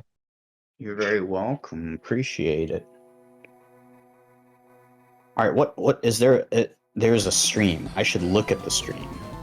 It is currently Dragtrode versus James G's Gardevoir. Now, keen-eyed viewers may have noticed that James G's Gardevoir choice of deck was actually He doesn't know. could actually be perceived before the tournament, because little known fact, the G in James G actually stands for Gardevoir. I thought it stood So for G. he's usually known for it stands for G, which stands for Gardevoir, if that makes sense. Yeah, a little thing. Apparently Odysseus was unaware that he topped. So he was walking to a gas station to go get something to eat. Maximum fire rating. But he didn't know that he topped. So he might just he might lose his game. But that's Oh my god! Oh, no. we No. don't know. If you had one It's a shot, bit slower one than- opportunity. Well, he'll only Would you- have one shot because he'll be trying to win from losers. Yeah. Oh, it's He is double. currently in his. Yeah, it is double whip. Ooh. He is currently in his match with TFW, and he said, "Good evening, You fine only shit." reload all the ammo. Good So- evening, fine ship. That's his catchphrase. That's No, what he sorry, does. He could be TFW said playing that on to his mobile phone. Odysseus. As Wait, he's walking to the gas station. Need something to shoot at. Should we watch that game instead? We're I already feel, on like that. it's, I feel like it'd be more interesting because Oh wait, you guys are. Odysseus is apparently playing from his phone. So oh, he's playing with his phone. Oh, we love it, don't we, folks? Let's go. The site just like doesn't actually work on mobile. No. You can force it. You can force it. It's not supposed you to. Odysseus rotate in the your chat phone. saying, it's so over. I think Gray can speak on this because he played a game with me while he was sitting at Atlanta for my OA tournament, right before it. And I was like, why aren't you in the Yes. tournament? He's like, I'm playing on my iPhone. And I'm like, oh, okay, cool. Before the 08 tournament? I thought that was before the DPAR tournament. Oh, it might have been probably before the DPAR. That's my beat, yeah. Yeah, that's the one. Yeah, I was playing on my phone inside of a restaurant right before I got some pretty good burgers. Oh, hell yeah. But I decided that I would probably be staying up too late if I played in the tournament, and I wanted to go 7-1 in Swiss the next day, so I just decided to not show up. Did It's you very, go very 7-1 in unfortunate. Swiss the next day? I don't like to admit it, but yes. But it was a net negative because I could not play Retro with my friends on Sunday, so... But you got to play the standard format. No, I was playing Arcalodon EX. It was awful. The real retro is the friends we made along the way.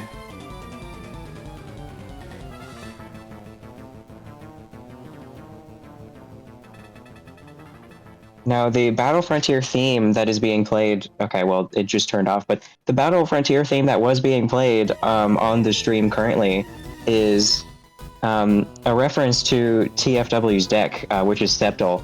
Now, Sceptile is a Pokemon that can be found in the Battle Frontier, so that is a great reference and a great song choice by Piplup.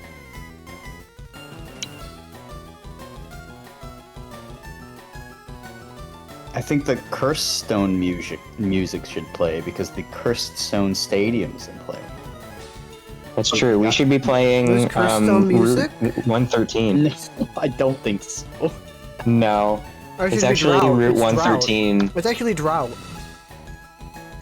It's a 30-minute loop of the Route 113 music, I think. No, it's Drought. It's Drought because it's cursed. Maybe.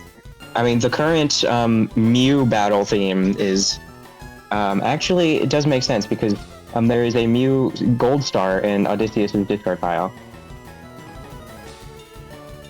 It's Drought because Odysseus is gonna enter a drought when he loses this. Play the song. Dude, this fits perfectly. Yeah, looking at the board state, Odysseus is fine, but there's not really much that's happened. It looks like he's using cast form just to draw a bunch of cards. Don't botch the names, it's RSPK, buddy. Anyways. Sorry, Jason. That was my fault. I really should have been saying Depar. I'm not very familiar with the names currently, so just give me a second Excuse to me, learn. guys. You have to pronounce the hyphen, okay? So it's RS-PK each time you refer to it. Okay, that's the proper way. That's terrible. Or ADV hyphen PCG. ADV PCG. They don't pronounce a hyphen in Japan. I think they know what they're talking about. Right, So but we why in pronounce Japan it is over here. called ADV PCG? Is it just two different eras or something? Yeah, 'Cause two it different seems like eras it's combined. Okay. So the first block is RS to HL roughly, and then the okay. second block is RG to DF Dragon Frontiers, and then PK is actually not in it at all. It's a separate thing called WCP. Yeah, the World Championship pack. They didn't have any of the cards going into any of the cards in Power Keepers going into the 2007 World Championships, so it was advertised as a special World Championship pack. It wasn't like available, like you had to like only buy it online or something? I feel like I read that. Yes, correct. Okay. Now, It's a ADV very, makes very sense, unique but case. what does the PCG stand for? Pokemon Company Global? maybe? Pokemon card game. Ah, okay. So did it get like a rebranding once the Fire Red and Leaf Green sets came out? Yeah, Or the I think equivalent? they shifted to a different logo, right? There's a lot of eras of logos that they use. I think that's when they shifted to the one that they started using in Diamond and Pearl. It's sort of a fire-ish logo. It's orange and metal. And the Japanese Diamond and Pearl one looks a lot like it. I need so I need So Got I it. think that's the era. And right now we're in the red and white era. And you know, and they've been using that ever since. I don't know when, but they've been that's the current one. They've been using it for a while. Good to know. You learn something new every day playing this format. Because Japan absolutely needed Banette Power Keepers before the 2007 World Championship. And Phoebe Stadium. That's the big one. Of course. I played Phoebe's Stadium to the tournament today, so you can't hate on Phoebe's Stadium. Your Honor, I love Phoebe Stadium, so there's that. That does not please the court. Oh, okay. I guess I'll go cry about it. Is this Ruby Sapphire Emerald's Elite Four theme? Like Yeah. the actual Pokemon. It's League? Victory Road, I think. It's a good song. It's been forever since I've played through those games. Maybe it's time to take a trip down memory lane. I've been wanting to revisit it for a while now.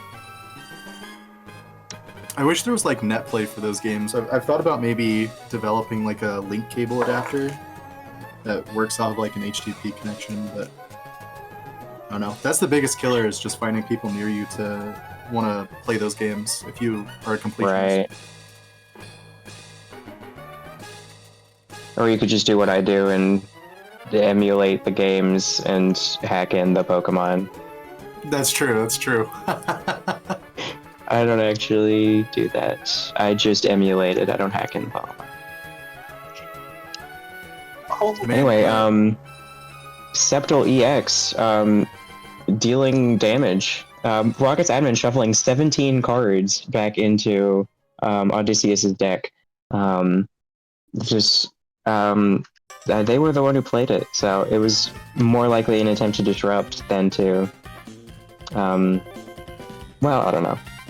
I'll let them cook. But currently, the Metallic Thunder doing massive damage to Septal, and Tfue just decides to heal it off with its Green Heal ability, or Green Heal attack that lets you remove 4 damage counters from each of your Pokemon that have energy attached. Now, this seems like a very important attack in this matchup because Rye-Eggs is a deck that really likes to spread a lot of damage on the board with its Zap and Split Bomb attacks, so being able to heal that is very good for multiple reasons, but we'll see if it advances Tfue's gameplay in at all, and if Tfue goes too lax on the poison heals, then Odysseus might start just swinging with Metallic Thunder and taking large 2 to 3 hit KOs. Exactly.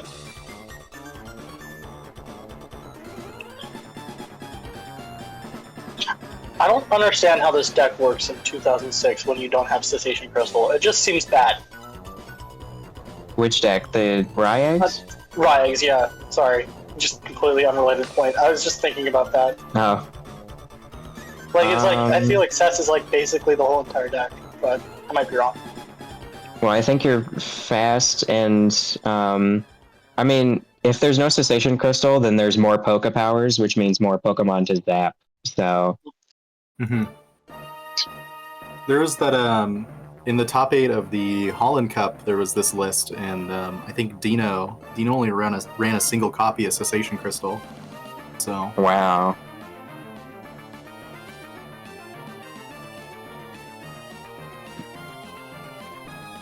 The Desert Ruins now in play, dealing damage. Now the Cursed Stone doesn't deal damage to any of Tfue's main attackers because they do not have Poke Powers, but the Desert Ruins definitely will, putting a damage counter on each Pokemon EX with a maximum HP of at least 100 in between turns.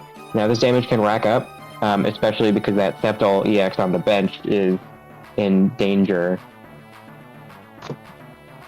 this looking like a mighty fine board for Raichu right here.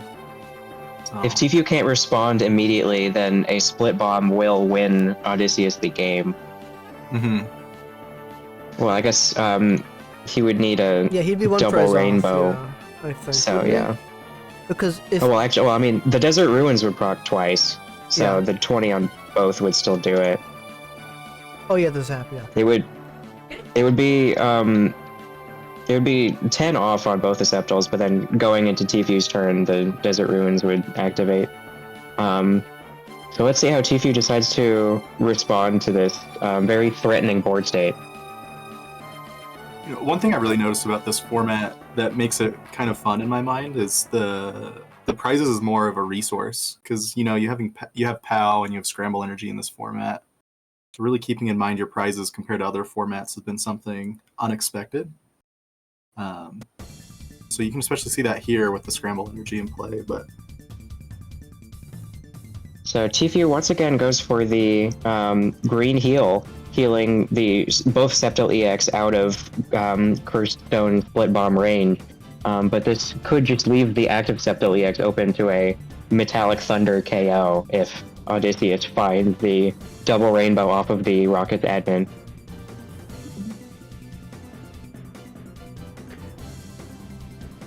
I don't think I managed to get a single hit. I think he probably, there's a double rainbow, and there's probably There the it is. KO. hey, look at that. This isn't the Double Rainbow Cup, this is the Delta Rainbow Cup, but the Double Rainbow did achieve the knockout. Well, this is a Delta Rainbow Cup organized by the Double Rainbow Commission or something like that. I don't know. So many. Right, so it's only natural that the deck playing both Double Rainbow and Delta Energy is able to make it pretty far in the tournament. I'm surprised. I think Delta Energy is a new addition to the deck. I don't really usually see that. Maybe it's just been so long since I've seen a Rye-Eggs though. It's not common. Yeah. Unsure what it's for. You can attach it to Muse Star, which is okay. No, that fine. Alright, I guess. Yeah, I've seen that happen a lot. I've seen, I think, Rayler play Delta Rainbow. I think it was probably for Muse Star. I don't know how to feel about it. I don't know. Was trying out Rayler. I also ran the Delta Rainbow just for that reason, for Mustar. Also interesting to note is that this is the first time that Ryex has got top 8 in an online tournament since spring of 2024 when Jason Blazinski took it to 4th. So Wow. good to see it back, but it did also get 8 at the Holland Cup at EUIC, which is also a pretty big tournament. So Now, did you get that information from the wonderful website hollandresearchtower.com? yes, I did. Yes. Nice. Holland Research. And- hollandresearchtower.com, perfect place to find RSPK results, deck list, and overall deck strategies.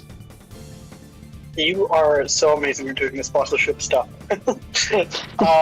Hashtag ad.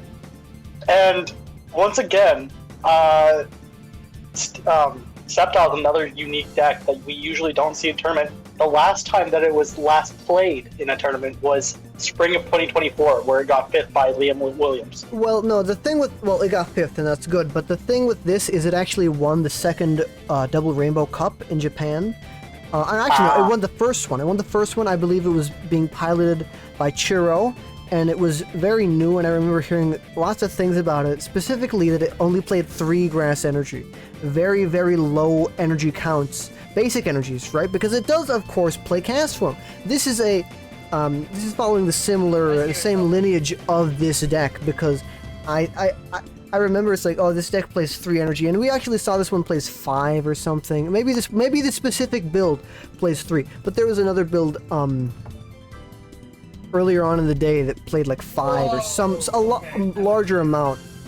I mean, it's almost doubling, right? If you play 6, it doubles the amount of basic grass energy that you play.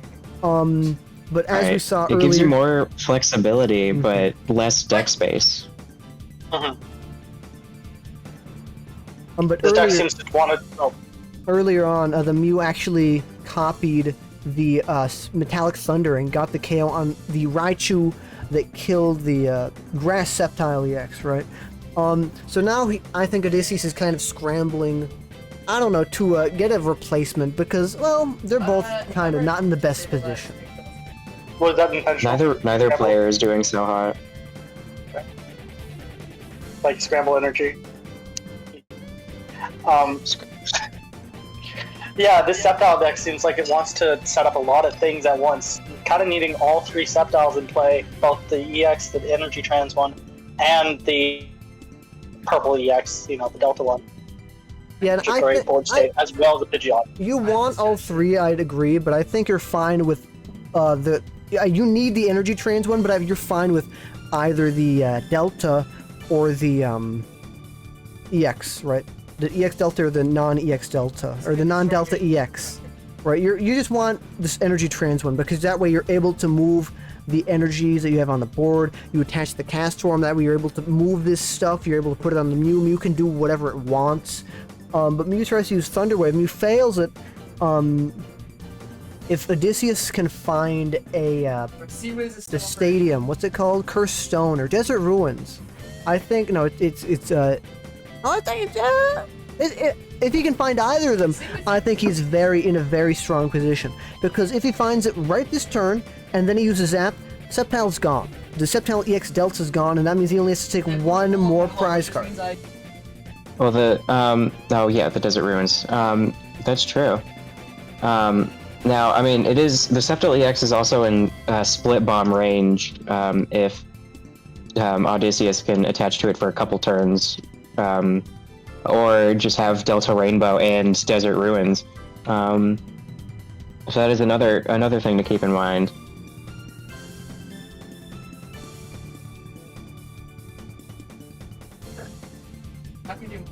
Odysseus is currently down 2 Desert Ruins and 1 Cursed Stone. so they do have a bit in deck. You just got Holland Mentor off of the Holland Transceiver. TFW thinks he TFW thinks threw they it. threw this one really hard. Also important to note, Raspberry Bell Wonder Game and James G Wonder Game. We might see James G in finals. I think that'd be really funny, but I'm not very I don't know. James Gardevoir making a hot run. I want Odysseus to make finals, but I'm not sure he would against the Bombtar.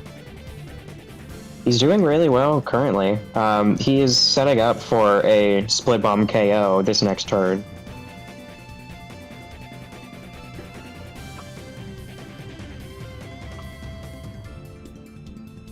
Tfue needs to find both something that can attack and probably a Briny to get him out of this situation.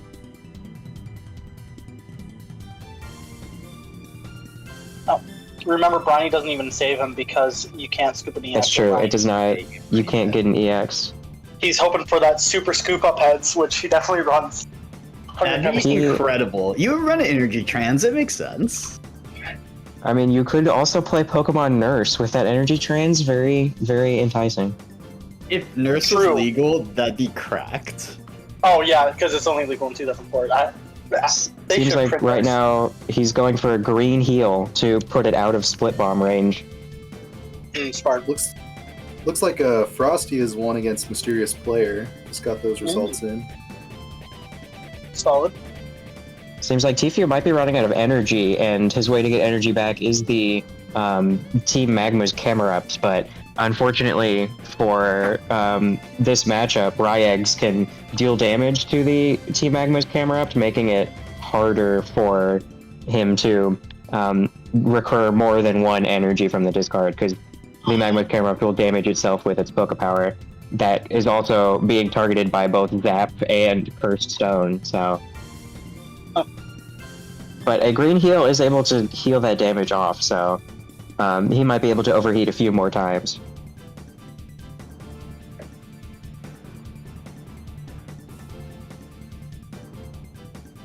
Yeah, so green heals for 40, but Split Bomb does 30, so he's always going to be on the little verge, the little Oh wait, edge. you're not streaming.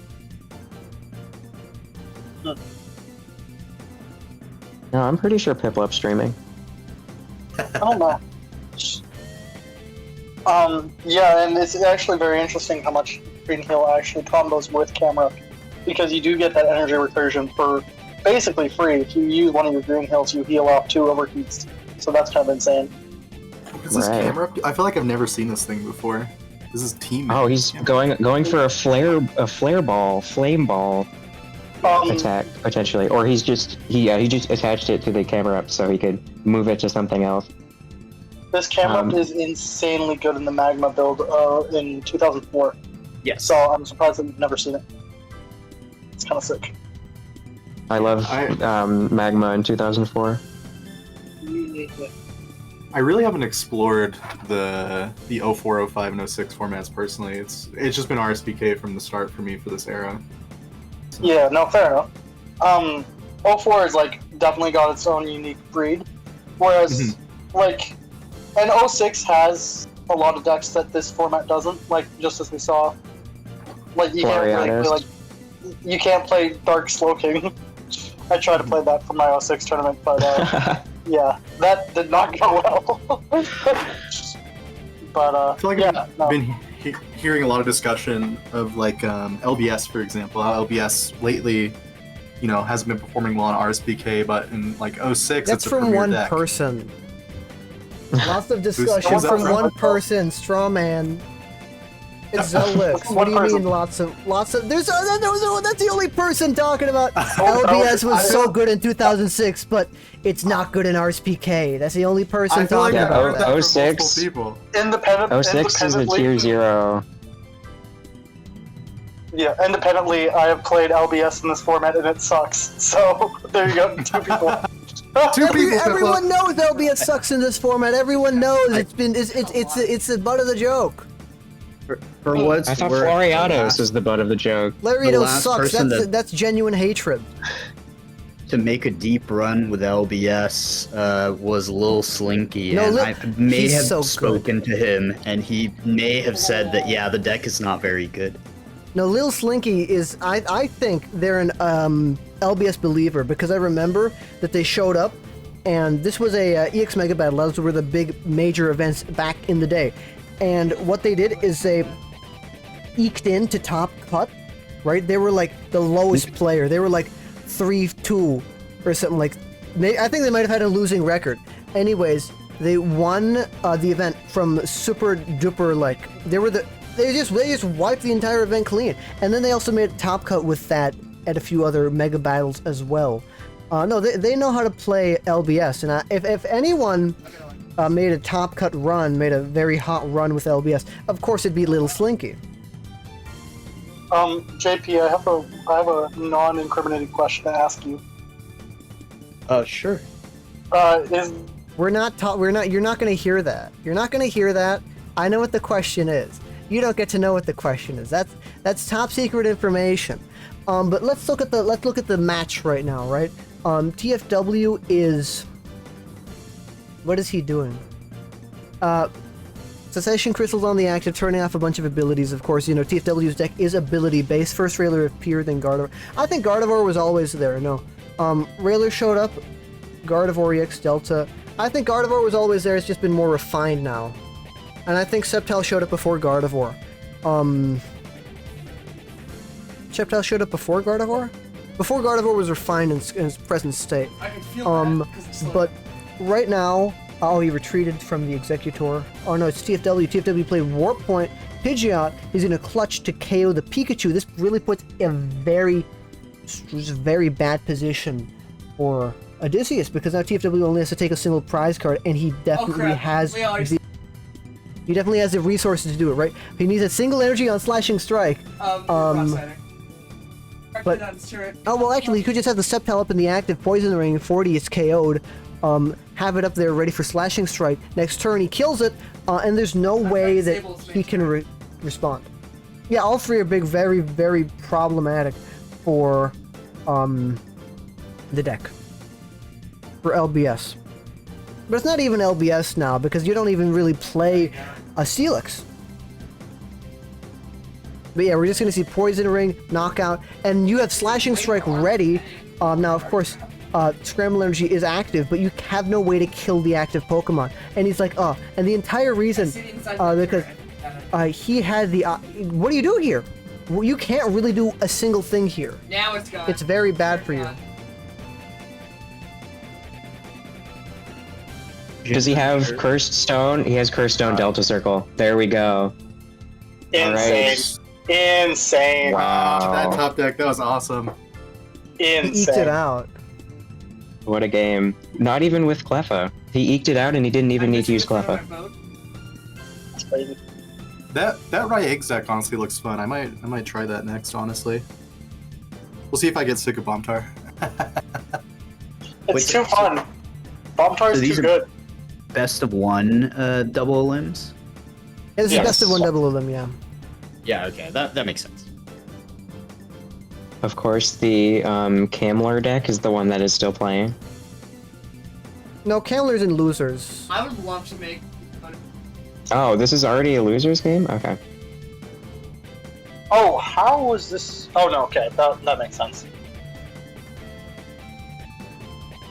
My bad. Yeah, I guess it makes sense that if we have the pair eggs, you might as well just start the game immediately.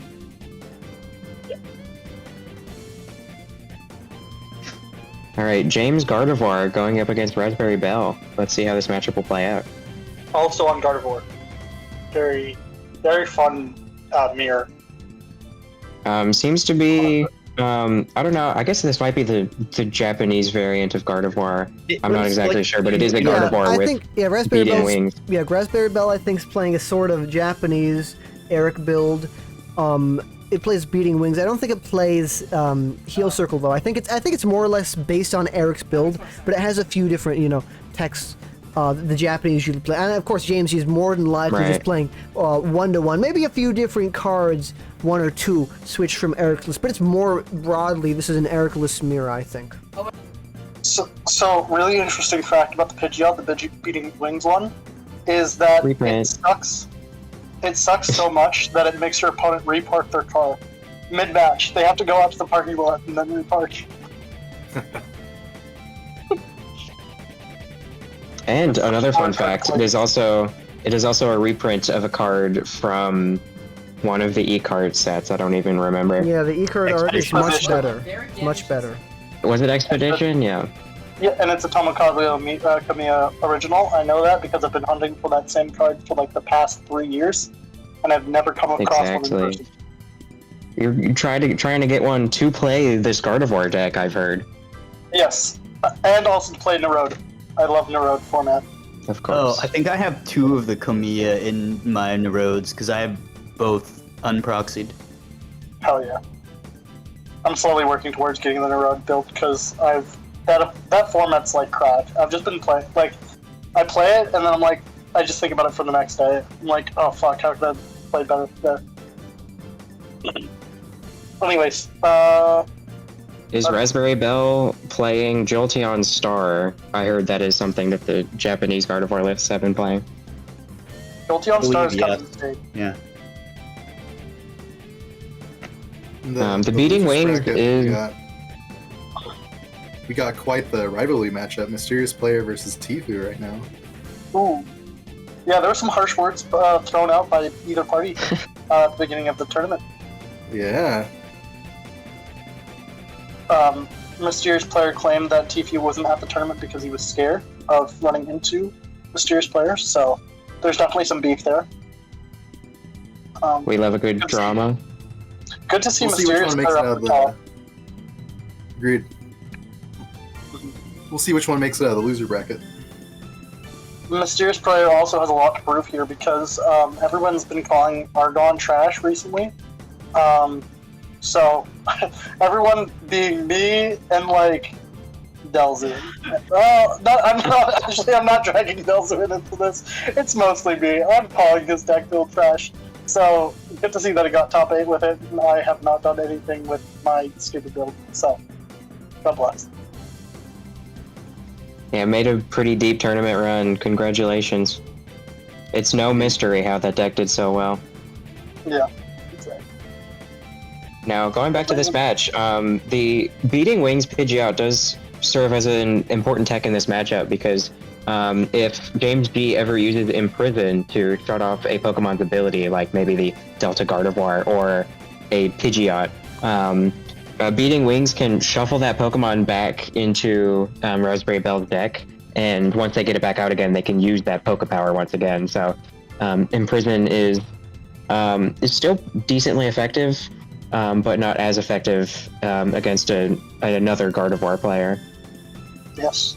And a very interesting choice here made by Raspberry Bell to attack into the Gardevoir, because Gardevoir obviously has that Psychic Rage attack that lets it do now 80 damage to wherever it wants on the field, potentially taking a Pidgey KO or a Ralts KO or trying to set up for another KO potentially on the Gardevoir. And we're going to see that because... Or it could KO the Pidgeot. The Pidgeot has 80 HP because it is an true. Expedition Pokemon. Yes, that is very true. That is unfortunately, cards kind of suck, which is sad for me. But well, Ditto from Skyridge. Good Yeah, it card. was sick. And Oracle. Also Kamiya. And both of those are very good. Yeah, I'll give 1 thumbs up for those cards. I paid $5 Canadian, I think, for a Ditto once, like that to come in a Ditto. How hand extension to bring up this Gardevoir right here. James G might be looking to KO it. This limits the amount of energy on Raspberry Bell's board and will definitely set them back pretty far, and also removes the future energy jumps. Yes, exactly. James G, if they want to, Raspberry Bell might want to knock out this Gardevoir because the 80 damage Psychic Rage is very scary. But I think they're like one way of knocking out the Gardevoir right now is with Ralts' Psychic Boom And if they do that, then James G will just respond with a flame ball. So you have to think out this turn carefully, see what other ways you have of dealing with his Gardevoir before it psychic rages everywhere.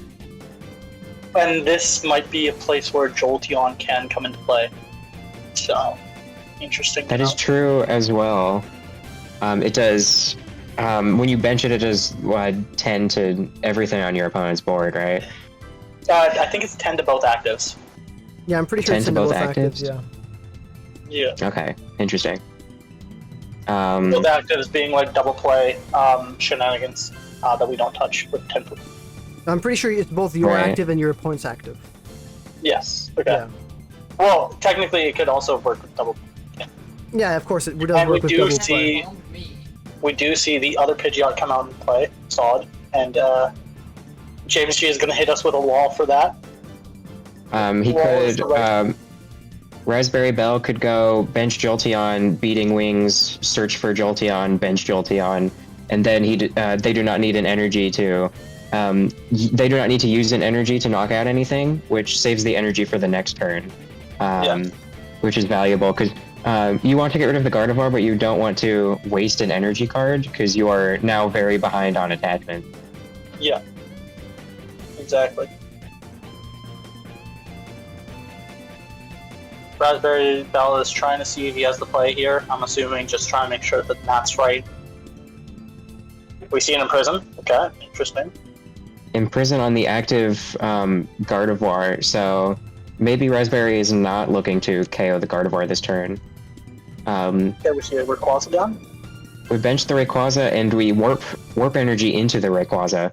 Rayquaza is a bit of a harder Pokemon to deal with, and Rayquaza also threatens attacks next turn if James does decide to Psychic Rage to knock out the Pidgeot. It would mean that Special Circuit only needs one energy to attack. Because they are currently even on prize cards, so Rayquaza EX is not going to be able to attack.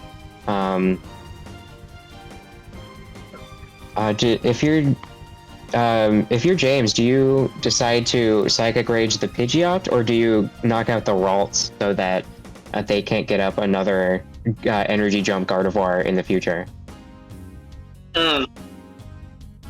If it was me, I'd be leaning towards the Ralts. Just the Energy Jump Gardevoir seems pretty dangerous. If it gets up. We again. see an insane Steven's Advice for 5 cards, putting him up to 9 cards in hand. That is a beautiful draw. You can't be as flexible with your Flame Balls moving energy if you don't have Energy Jump Gardevoir in play. So I think maybe Psychic Rage onto the Ralts might be the play here, but let's see what James G decides to go for. I mean, the Pidgeot does also leave the option of double Jolteon Star in the future, so... Oh, that's just a free prize. Exactly. But there is a... Correct me if I'm wrong, but isn't Raspberry Bell? They're a pretty distinguished player, aren't they? They play this format, and they were also playing during Yeah, the PCG era they're in a pretty Japan. good player. They're a pretty good player. I think they've. Yeah. I don't remember what tournament they won over there in Japan, but I think they won one last year. They're a pretty good player. I think also on the Jason, or is it Eric, super tier list, whatever. I think they were also ranked pretty high. I think they might have been in the top 8. Funny thing about the top 8 is if 5 of the top 8 were all Japanese, right? And only a few weren't. I think maybe it was 6. Because I know Tord, of course, was in the top 8. Eric was in the top 8. There might have been one more person who was not Japanese in the top 8, but it was just overwhelmingly Japanese. You know, a 10-10's there. Should 10-10 be there if he was there for one term? He did win the double rainbow, but should he be in the top 8? Who's to say? I don't know. And we do see the Energy Jump Gardevoir come down, second one. So we could see some big damage come out here. And there is potentially a play here where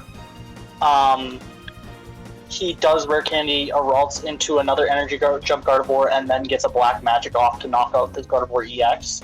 Raspberry Bell does that next turn. Right. The likelihood of that is not well, no, he has to do 2 energy jumps, so I don't think he's allowed to do that. Yeah. So James sees this and just decides to go for a Flame Ball onto the Rayquaza EX, meaning that Raspberry Bell does not have a 1 energy attack this next turn. The only 1 energy attack they have is to use the Gardevoir. Now the War Point is pretty good to send up a Pokemon that can be knocked out. He sacrifices Pidgeot here. I mean, it could be a sacrifice, but I don't really see a lot that Raspberry can do to 1-hit KO this thing. There could be a cast form energy jump onto the Rayquaza, but that's only a special circuit for. Oh, that's true. Okay, special circuit. Right, yeah, it's 50 times 2. So. Okay, Beating Wings shovels the damaged Rayquaza back into the deck. That's good. That's good. Gets the Celebi to put what track or what on the top of the deck. Could be another Warp Point potentially, just to maneuver. Could be. Okay, Holland's Cast Form. Oh, right, that's any card. Okay. Can we get a discard check? Just see how many cast forms are chucked in there. There's only 1 in discard. 1 cast form discarded. Oh, okay. So Rocket's admin, there has been no quick search yet. Let's see what their play is now. The Celebi EX is really risky to bench here, especially after you've already used Beating Wings, because it is now in Psychic Rage range. That 80 damage on the Gardevoir is just terrifying right now.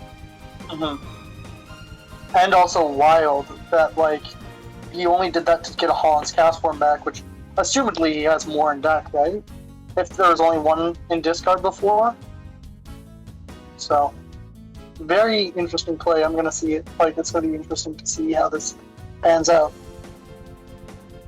Okay, goes for Imprison on the Pidgeot. And only 80 off his Flame Ball. And moving the energy to the Pidgeot. Right.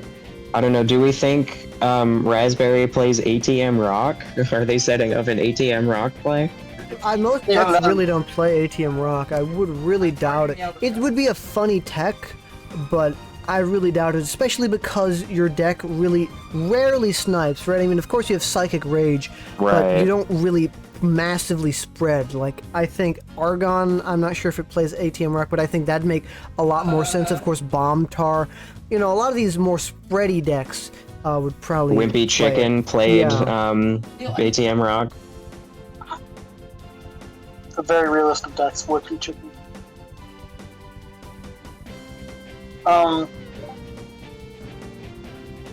Is Psychic Rage damage or damage counters? Okay, so it does do damage. Okay, Black Magic would knock out the active Gardevoir EX anyway. A potential... I mean, James G could go... oh, well, I guess if James G Psychic Rages the Celebi and then Raspberry Bell doesn't bench anything else, then Black Magic will not kill the next turn into the Gardevoir. James G has a lot of options. He could Energy Jump he could Psychic Rage the Celebi, he could Psychic Rage the active, he could go Black Magic on active, to knock out the active Gardevoir EX. It sets him back a lot. If he doesn't KO the Celebi, then there's a high chance that it just gets Beating Wings back into the deck.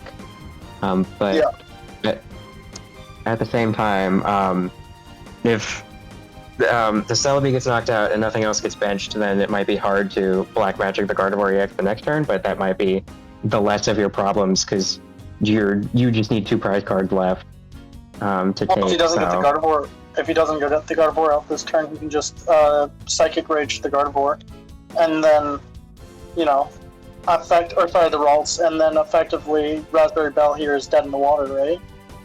No way to Right. move the energy off, and then only has, if he can find the cast form, he only has, you know, that limited amount of damage, and then he can just come up with and do another black magic for knockout.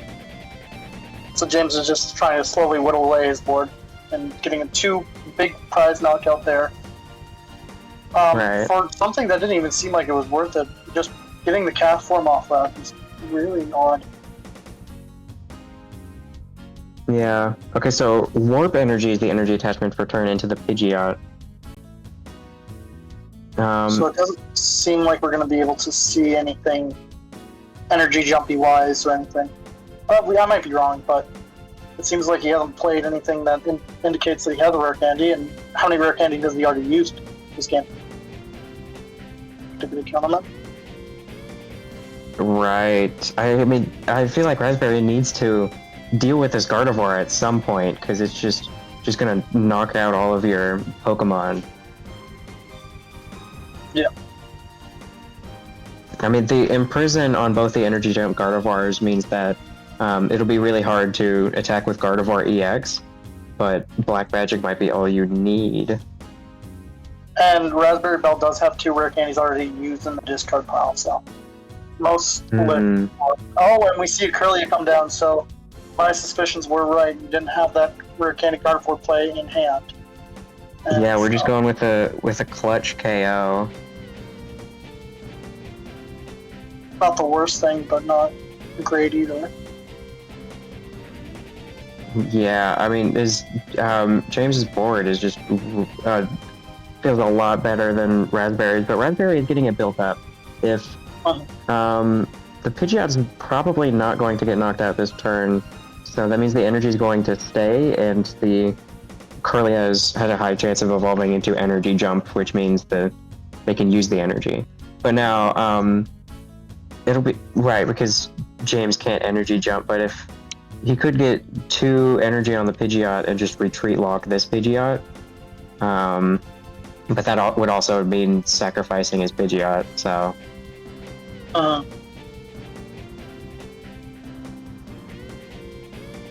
Very interesting. Let's see how James decides to play this. James Gardevoir.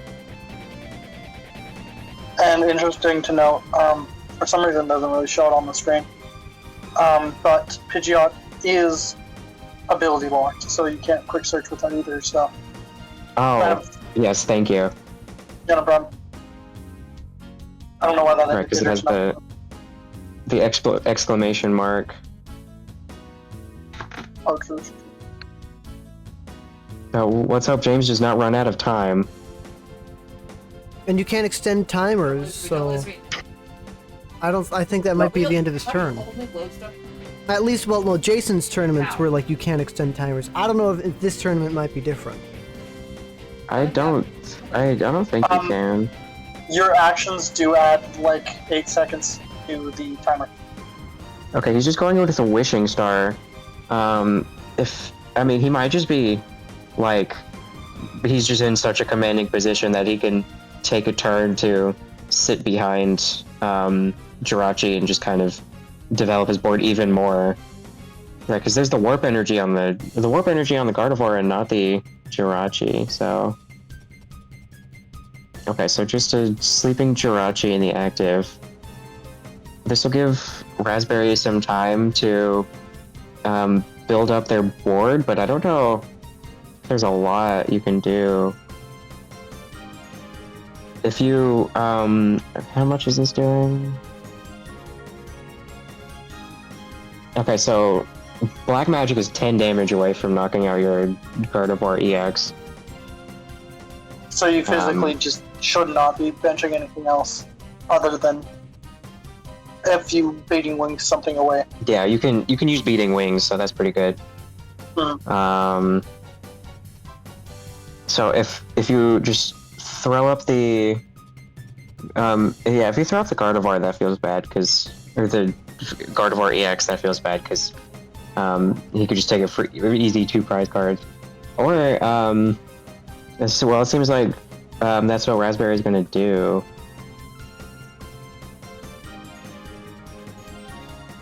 The Kirlia could have psychic boomed, but without energy jump, there's no way to get the energy on. Okay, well there's the Gardevoir. Never mind.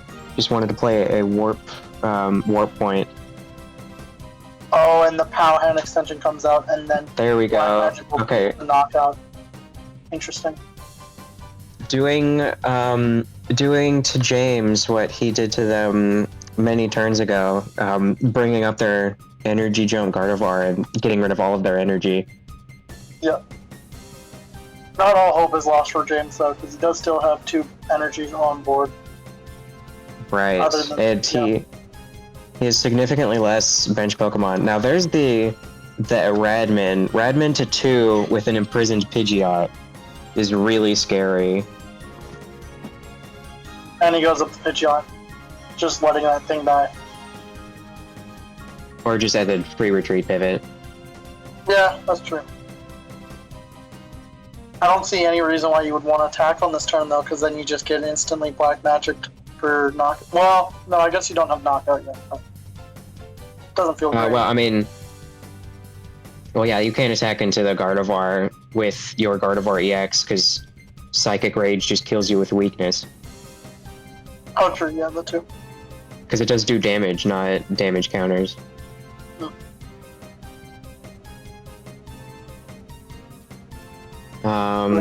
Sweet, 160. There's also out of Ralt's Psychic Boom range, which is another consideration. If James is even playing that one, I think he might just be opting for the Collect along with the... Yeah, just opting for the Collect Ralts along with the Delta species Ralts.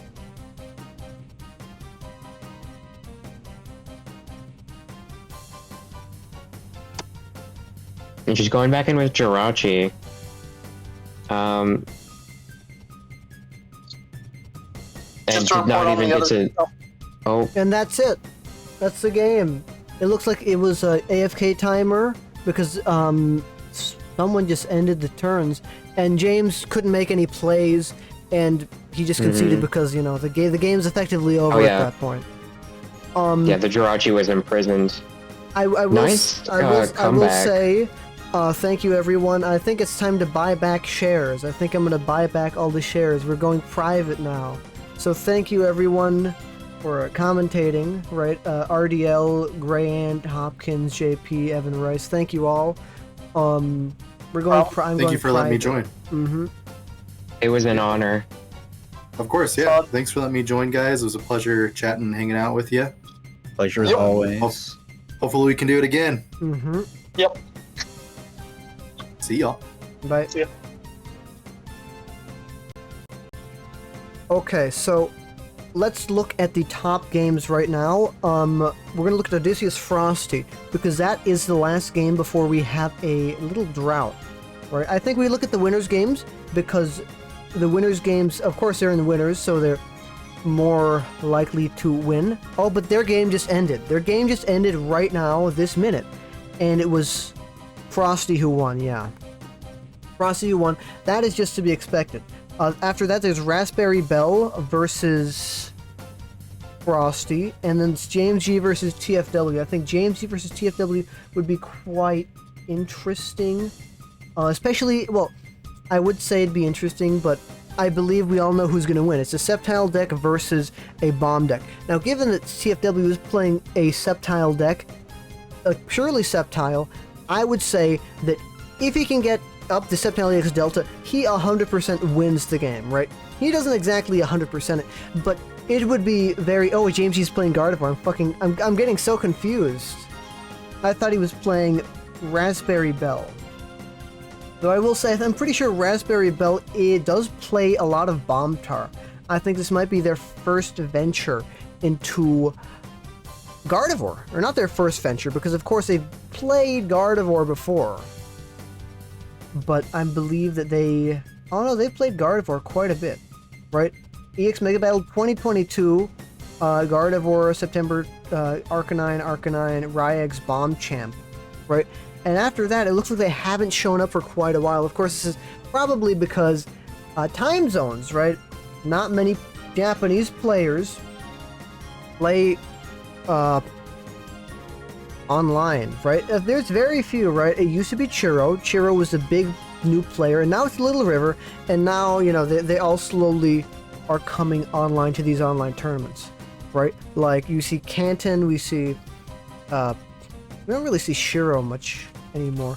Who else is Japanese? Umanosuke, Chiro, yeah, Little River, Q, Kaminobutika, Ondi is a big one, I think, Mataru. Yeah, Mataru is the same person. And so you see a lot of these names, but a lot of them don't know Limitless, don't know how to play TCG1, or they, you know, don't want to wake up for these long hours. Now, turn 1, TFW was setting himself up. He got himself a Tree, got himself a turn 1 Pidgeot. That is very important. Because I'm pretty sure TFW's deck, I think the main attacker in this form, would be Sceptile EX Delta, right? Because the entirety of James G's deck is weak to Psychic. Now, the funny reversal of that is, of course, the entirety of TFW's deck is weak to Fire. So it's funny in that sense because they both hit each other's weaknesses.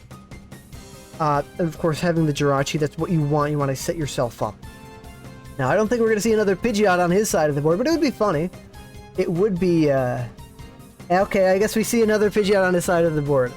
So they're both kind of mirroring each other on the board state, right? About that lobby, YTC. It's funny. This is a weird matchup for both sides. Yeah, they're both really pressured. I think if TFW can get out Sceptile first, Sceptile EX Delta, he might win. He has a little bit of a stronger lead now. Of course, he does. Oh, it's James G's turn still. He quick searched for presumably a Rouse. We don't exactly know what he got. He quick searched, and he has 2 Routes on the board. Now he can use Wishing Star, get a card off the top 5 of his deck, and with this he can now search his deck for energy. He quick searches for something, we don't know, but we can presume what he's getting, right? They're heroes on both sides. Curlia's attack is super good in this matchup. I don't know Curlia. I don't know which Curlia you're talking about, but I wouldn't be surprised. There's a certain routes that completely wins a Rye-Eggs, Scrambled Eggs matchup, right? Psylocke, Side Punch, the first one. Removal Beam. And there's Sceptile EX Delta. So this is going to kind of put like a little wrench in his plans, in James G's plans. He's no longer able to fire one. Where is that? Flickering Flames and Smack. Defending Pokemon's now asleep.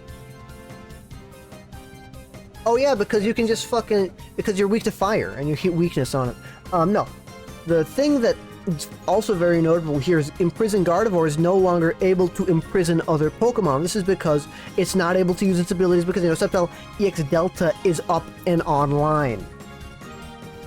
Now, of course, oh, and that's it, right? He's setting up the Sceptile. Now, he's not able to attack because it costs 3 energy because Sceptile Extra Liquid applies to all the opponents, but also to all of yours as well, and it also applies it to itself. Now it's James G's turn. He's, you know, looking through the deck, and there's a Curlia that was in mentions talked about. You know, Holland's cast from, so he's probably going to go after the. Well, let's consider what is the best attacker right now. I think the best attacker, if I'm playing Gardevoir, I want to use Gardevoir EX Delta. It one-shot Sceptile, it's one-shot Sceptile. That's why and of course it's pretty good, right? But it does 80. It costs 4 energy now, so you're gonna have to get 2 other energy on the Curlia right here.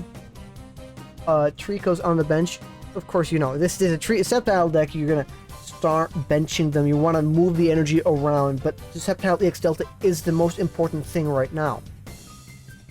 And he, you know, powered it up so now he can attack. I'm not sure if Gardevoir plays POW. I don't think it does. Certain variants might, but I'm pretty sure it doesn't. And we can actually check Eric's list, and by Eric, I mean MBO, because MBO did play Eric's list to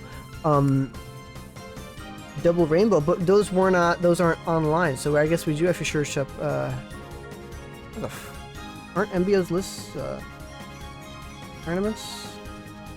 The Holland Cup. Oh, it's Christmas. Yeah, how could I have forgotten? And Christmas. And deck list.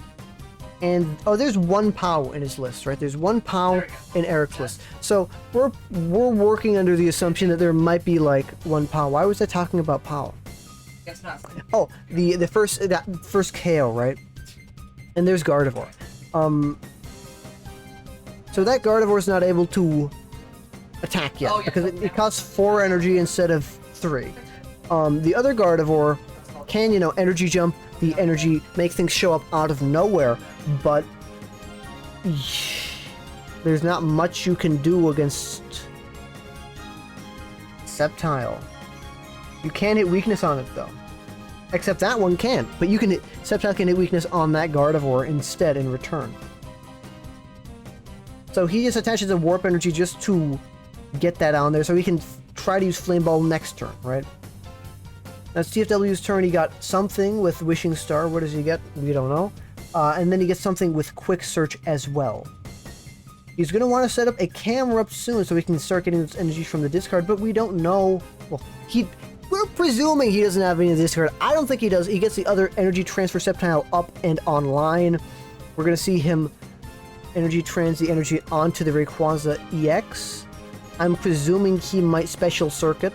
Right, we're going to see retreat or warp energy actually snipe the Pidgeot, right? You could snipe the Jirachi, but I think sniping the Pidgeot is the more important thing because it's letting your opponent go into their deck turn after turn, you know, go into the deck, go into the deck, go into the deck, and keep getting these cards that help further their solution, their win con, right?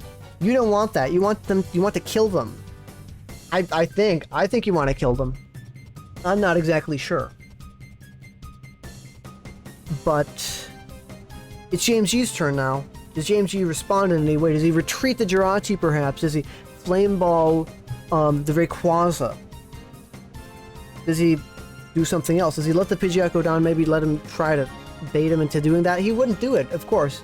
I know TFW knows better, but what is the path forward from here? Because Jirachi's still asleep. You haven't been able to use Wishing Star in at least since last turn. I don't know when he last used it, but I think he used it, at the beginning of last turn. So now he uses Quick Search, and now he has to get something. What does he get? We don't exactly know what he gets. Umanosuke is spectating. I'm pretty sure, was Umanosuke playing? Did he lose? I think he might have lost. I think it was in Top Cut. Oh no, he didn't lose. He just won against Odysseus. Odysseus is now out of the tournament. Odysseus at 18 points. I don't know what that means. But you got a card. What do you want to do here? You could set up another Gardevoir, or you could set up another Pidgeot, maybe, in anticipation of this one going down. There are a few options, and he gets Mentor, so he is going to start. I think he's going to either route a Pidgey and one other question card. I'm not exactly sure what that would be, but also important to know. I don't know if because I do know that you, Hopkins, said that the first attack is very good in this deck. Pidgey, Latias Star, that's a big one. That kills Sceptile in one, that kills Rayquaza in one, and he gets another Pidgeot. So even if TFW does kill this Pidgeot, you know, there's another one right there to replace him. Yeah, Latias Star is also really big. That means TFW is going to have to consider quite a bit when playing. No. He has to consider quite a bit when playing.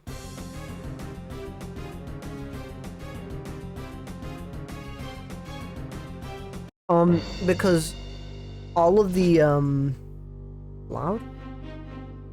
You're loud, I think. It says it's a Warp to Jirachi, promotes as a Pidgeot.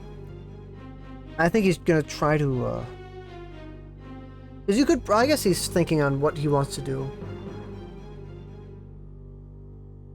Because remember, James G is playing Ericless, and working under the assumption that he does indeed play Ericless, there's one power there. That means if TFW does take a single knock, a single prize, doesn't matter if it's 2 prizes or 1 prize, POW's now active. Now, I don't know if James G has it. I don't know if James G took POW. I don't know if he added any in.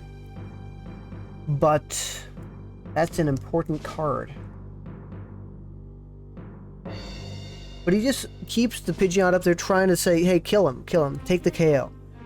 I dare you. And now it's TFW's turn. TFW, of course, can quick search. You can special circuit the Pidgeot. He has quite a few targets. You could target the other Pidgeot, saying I could kill both of these. He has options. But what does he get with quick search? He can get quite a lot. He gets something. What does he get? Gets maybe Cast Form, and he attaches it to Jirachi. Jirachi with Metal Blow. Of course, you know, you don't use Metal Blow. You have the Rainbow Energy, or the Cast Form, Holland's Cast Form. That way you're able to maneuver it around with Energy Trans. And he intends, and then he uses Special Circuit on the Gardevoir. The Gardevoir now can Psychic Rage if James G wants it to Psychic Rage. It can also Black Magic. I don't think Black Magic's really all that good. You want Psychic Rage, you want to be able to snipe.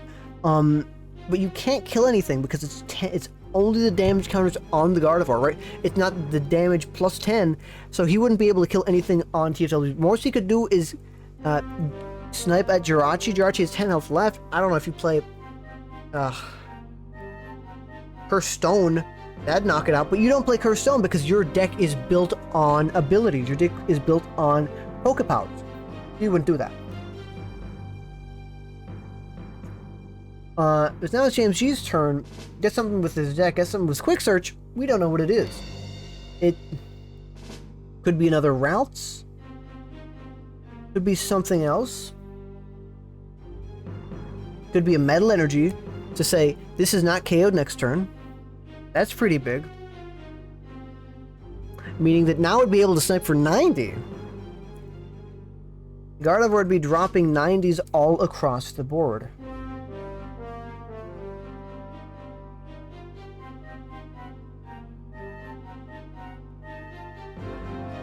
So James G does love running out his timer, right? He is three seconds away from end of get turn, and he's now -2, and he retreats, and then he flame balls, right? Then he flame balls. I'd say that's pretty big, because then, okay, I think, yeah. What do you do there? You can't do anything there. What do you do?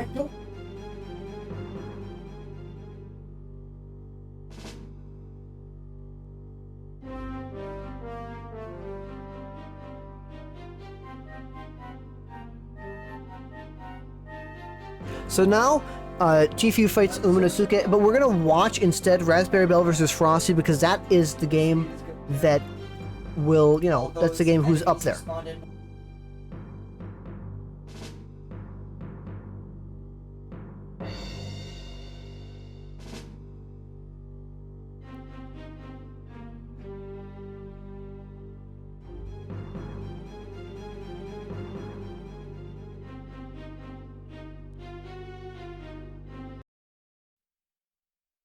I don't know. That song was Cypher Admin Battle Short, and this is Cypher Admin Battle.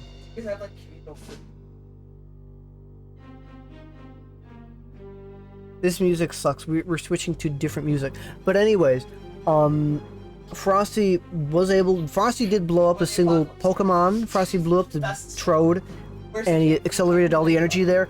Raspberry Bell didn't take a single prize yet. Last playthrough, I couldn't. But Frosty took a single KO. The single KO was on something. It was on, looks to be a Curlia with a Cast Form attached. And of course there's Regirock. Regirock's really big here in this format, in this matchup, especially because it's fighting. Now, of course, this deck is built with fire fighting resistance, so you block the weakness, you don't hit weakness. So Regirock is kind of at a loss for its purpose.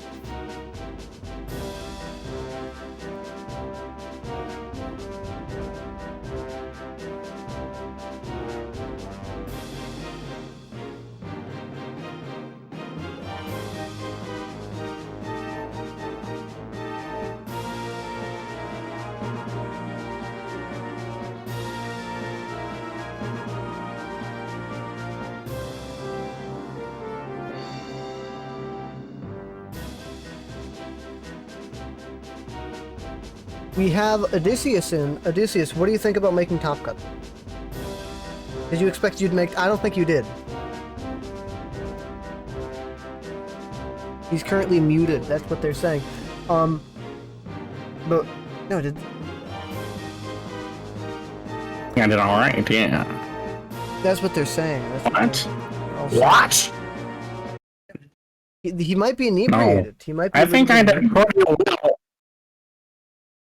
They're saying I did pretty well. I'm excited to see yours. They're saying he did extremely well with rye eggs. I can't believe this. Round control, Major Tom. Piplup, I can't hear you. He's drunk. This is insane. I can't hear you, Piplup. Can't believe this guy's think drunk. It's over for me. It's over. Hold on. Who do you think wins? I'll Who do you figure think this wins out. the tournament?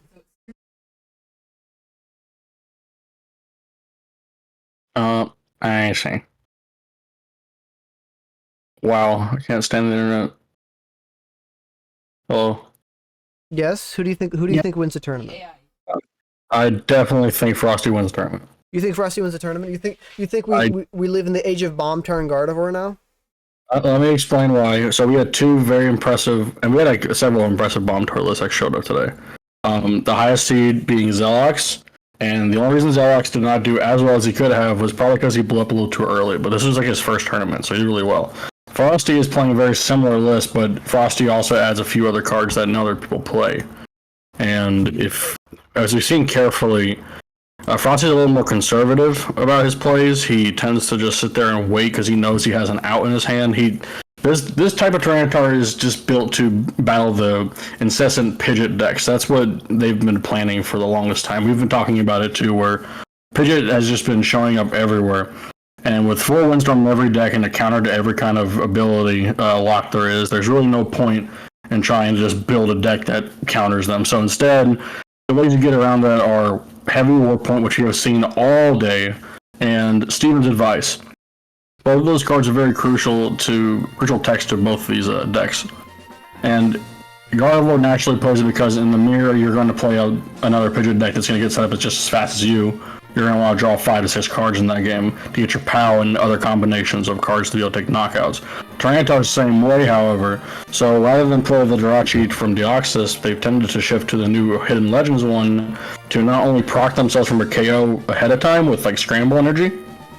Touching a Scramble Energy to a Pupitar you just evolved is very threatening when Jirachi is sitting there self-KOing himself. Their game plan has been to attach to Electrode EX to get it out as fast as possible because the rampant amount of Sceptile that's been in the format. However, most of the players have not really run into that problem. It hasn't been much of a problem. We saw earlier Frosty was playing Gardevoir, and while they had one Imprison locked, he still had a Voltorb in play, but he was outed by a Warp Point and then into a POW hand extension to then KO his only Voltorb, which then he couldn't blow up again. So there's a lot of anti-bomb plays, and in order to counter that, you kind of just have to answer the bench Pokemon, because all these Pidgeot decks, they really require so many bench Pokemon, and I think we've seen the big techs have been Warp Point and Giant Stump just been dominant in the format. It has been quite a tournament, and I can't say I'm impressed. It's very good, and we saw some of the best players not do very well today as a result. Mm-hmm. I mean, I think one of those reasons is Tord. Tord, of course, a top player. Tord, of course, the favored to win any tournament when playing Railer. He played LBS. Now, he played LBS, but this format's just not built for LBS. And I don't know if he did badly because he played LBS, but I think that might have contributed a little bit to it. No, I remember TFW was shocked when we learned that Frosty plays 4 Warp Point in his deck. Because a couple days ago, Jason made a post saying Frosty plays 3. It's like, wow, that's a lot, right? No, he plays 4, right? So he's really going at their necks, the Pidgeot decks. He wants them dead. The direct response to that was he simply wanted a way to not waste a Windstorm but getting a Spinning Tail off. So if they promote something that is easily have like a Sensation Crystal on it, then he gets to get a free Spinning Tail in. But if it's something like a Gardevoir deck that has a bunch of stage 2s on the board, all he's doing is softening up, and it's really difficult to KO a Tyranitar with a whole lot FF energy. it's relatively impossible. You have to take 2 turns to do it, and if you let it have a spinning tail, as we just saw here, Frosty's in a great position just to pow anything up. If you can sit there and spinning tail, go down to 1 prize and just pow something up and wait. That's how powerful spinning tail is in this. Having those 2 prizes is a huge liability, but we shouldn't count Raspberry Bell out because there's still 2 energy on the board. There's still a way to bounce it, and there's still a way to at least deal damage. But coming back from this board state, Frosty, all he has to do is retreat and KO any 2 prize on the board. And the worst part is that Raspberry Bell is forced to take 2 prizes. Otherwise, Frosty can just blow up and force Raspberry Bell to 1, get a free POW hand extension off, and then take the game. So this is a very dangerous spot for Raspberry Bell to be in. Yeah, it's even more dangerous because, of course, he used hypnosis and he's gonna wake up. And it's heads. Oh no, that's game. That's completely over. And Frosty goes to final seed. I guess we can talk about Frosty's potential opponents then. Yeah. So, we have Monosuke, who is playing Sabletrode, the meanest deck. I'm familiar with this because Effie, my brother, he decided to play it. He didn't play it today, but it's a very interesting deck that I think is very strong against a lot of the stage 2 decks that need to have that turn 1 mentor. So that card is just a very good meta call to anything that is just trying to get a mentor off. I saw it happen to myself too, which I almost drew out of it, but I missed the basics. So I presented damage and got rid of 1, but unable to stop drag trodes, just rampant energy acceleration. So there's really no outs, and Battle Frontier isn't the best card in this format.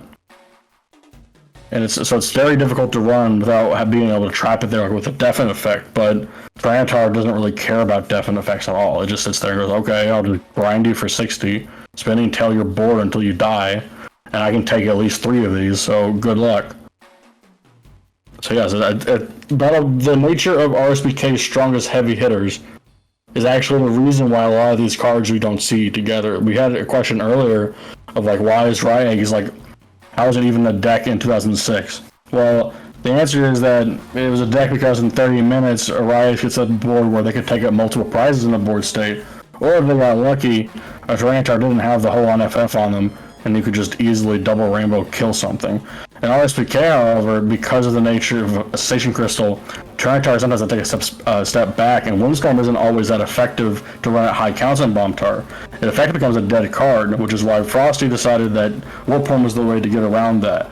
So rather than have more than 3 Warp Points, you believe that 3 Warp Points is pretty high, but for the call of this, I believe he's running 2 Windstorm and 4 Warp Point. And it's simply just because Warp Point and Bombtar equates to a free prize almost every time, or 3 prizes down the road with Spinning Tail. So rather than fill your deck up with Windstorm, that could just get clawed against a Gardevoir deck because they're not going to Windstorm anything as a Gardevoir deck. There's nothing relevant really except Giant Stump. So rather than add 2 more dead cards, why not add 2 cards to the field with the same strategy and warp in? So it's a very good, innovative tech, and we've seen a lot of players jump in on it. I think we had some Japanese tournament reports that came out about with heavy Warp Point that's just being the play. I know FE's been on that for a while too, just having like 2 or 3 Warp Point in all drag troll lists, just because get around Sensation Crystal, attach an RNG to free KO, and you're living. So yeah, I think Frosty has this. It just because looking at his matchup, if he runs into Sableye, all he has to do is have a basic in his hand and then evolve it with the Jirachi. If he plays against Tfue, well, Tfue's deck's very slow compared to Frosty's, but if Tfue gets the turn 1 Sceptile, that's pretty good too. I think that kind of comes down to that, but even then, the nature of Tfue's deck being slow is that even though he has all the attacks in the world, he can't really outpace Spinning Tail, and if he chooses not to, he's going to get bite off for like 120. Which is still going to speed up the process, and only 1 Pokemon in his deck can one-shot it, but if he has Hull on FF, he can't one-shot it, so it's a pretty scary place to be in. So now we're watching the Umano Tfue game, right? Yeah, this is the last game up, and yeah. I think Tfue might be the only one who could maybe beat Frosty. Yeah, I also believe that too. I think if there's any player with that deck, it would be him, because I don't think Unfortunately, there's a lot of people that choose to play a deck that either top 4 or do really well, but they don't play a lot. I think a lot of things to my success today, I can tell you exactly what went wrong. I can tell you most of it was not misplays. Most of it was just the deck not drawing what I needed. But that's the risk I take by playing Rye Eggs, and I started at 6th place with it. So, but that's because I've been playing that deck for literally 5 years now. And we have seen that too with a lot of the top cut players are people that have been playing the same decks. Like Mysterious Player and Autumn have been playing those decks for ages, and they've just made innovation upon innovation. Frosty is getting his first seed now because we've seen that too. And Tfue we all know Tfue is definitely someone that's in the creative department and has plenty of ideas and plenty of uses for cards. We've seen it with Pop, we've seen it with Sceptile EX in his own list too. We've seen it with his funny Blaziken list. There's so many things that he can do, and his results have shown in multiple on long term. It's not even just EX, but in just retro in general. It just shows that if you're dedicated to the format, you can do really well, even against the best players.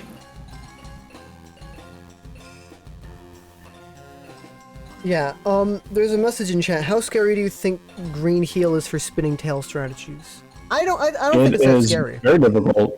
It's difficult, but there's only one reason why it's difficult. If you're Sceptile and you do not get an extra liquid off early, they blow up as soon as possible. A Scramble energy means 20 damage across the board. Now, if you don't have a grass energy color for each of your Pokemon, then you're gonna accrue that damage throughout the game still. And as long as they're green healing, whatever Pokemon that don't have energy on it are going to take damage. So eventually Pokemon will be at 60 damage. Once they're at 60 damage, then the bomb token start aiming at your active and taking more risky play like Bite Off. Because then at that point it's saying, oh no, it's just time to just smash them in the face. Because now if I do 100 to them, and 2 or 3 turns later, if they KO me, I can spin and tail those 2 Pokemon in the back, because that Sceptile had to spend 3 or 5 energy to KO me. And that's a lot, and that's a pretty big play. Not to mention that, like I said, Frosty has a lot of warp points too, and I believe Momonosuke also plays warp point. So there's a lot of outs to just sitting there doing nothing as well. And as we've seen with a lot of these stage 2 decks, they're very reliant on having their engine set up. If you disrupt it in any way, you're just getting smacked. And the difference between a Dragtrode and a Sceptile like we're seeing right here is that if, let's say a Giant Stump was played. If a Giant Stump was played, that means that Tfue would probably lose Roselia that he just dropped down, the Trico, and then Momonosuke would just lose to Sableye. The difference is that without another Sceptile on board, Momonosuke's board is not threatened at all. It just accelerates more energy with Electrode, transfer it over, and he can still take a KO with Sneasel. We see you have Flick Poison, that's actually really good against this. But like I said, if we have the Warp Point in hand or a Briny, which I believe Momonosuke is on 2, if not 1-in-1 VS Seeker, which is also a very strong play in this tournament because there's a lot of decks that just want to Poison Ring and trap you. I believe that the Dragtrode decks that we've seen today are on 2 Brinies, and I think one played 1 Versus Seeker, so I don't know if that was Momonosuke or someone else, but... I know that FE also played 1 VS Seeker, 1 Briny. Because he also played 3 Steven's Advice, so he technically had 4 in his deck just for Gardevoir today. Odysseus, would you change anything about your Rise deck after your run today? If you think you're really good at Raw Eggs like me, you could cut a double Rainbow Energy and add any card you want.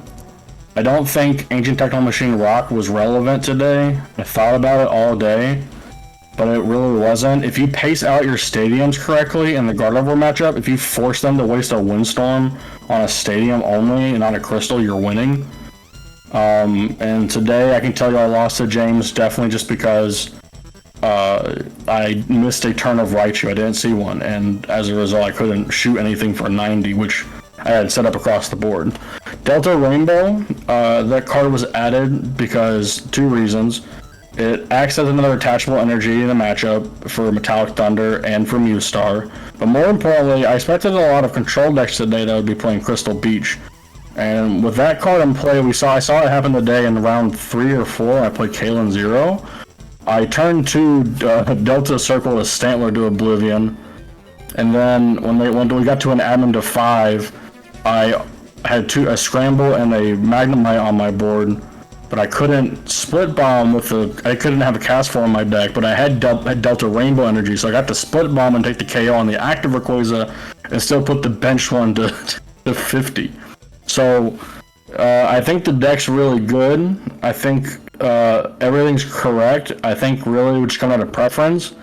I could have said maybe you miss Hold On Researcher.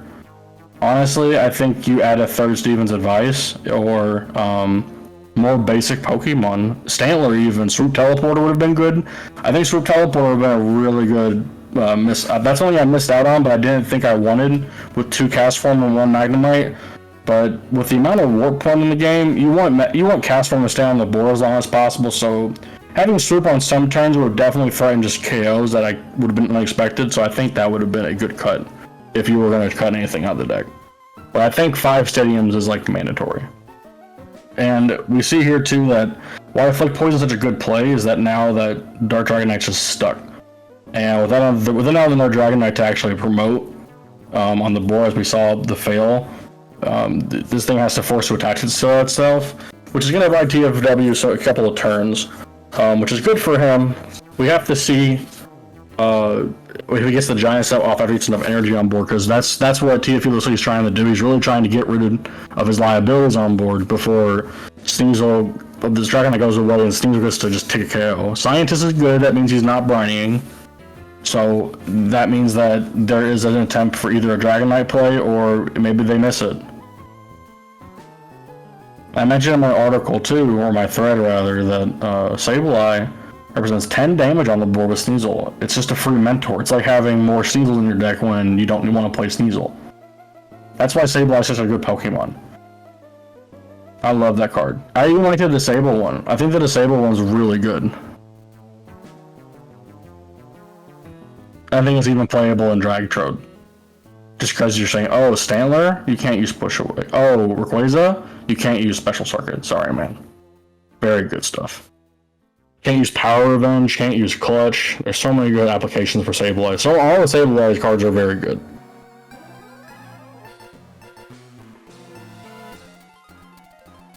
Let's see. I'm gonna check on the standings here and see who we actually have. I believe that. I'm pretty sure it's just Uminosuke and Tfue. But yeah, I'm trying to see if Tfue wins. I think I get bumped. Maybe, I don't know. I think because I lost to James, I don't get bumped. I don't know. Do you think this is a battle for 5th place? Do you think if Eric chose to play Ratlock today, he does better?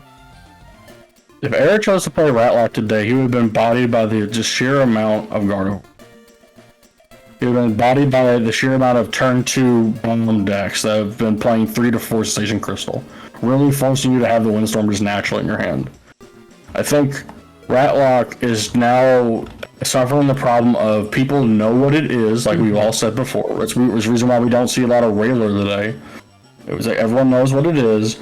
There's ways to beat it. We've watched so many people play decks that have complete outs to it and how they do it. We've seen there's plenty of information on how to do it now just from talking and natural circles. Japanese players are a huge community too. They end up they're colluding in the server right now. They're literally colluding, and that kind of dialogue is what people need to understand is important. Your pet deck may be very cool, but beating decks is more important, I think, especially if you're trying to win tournaments.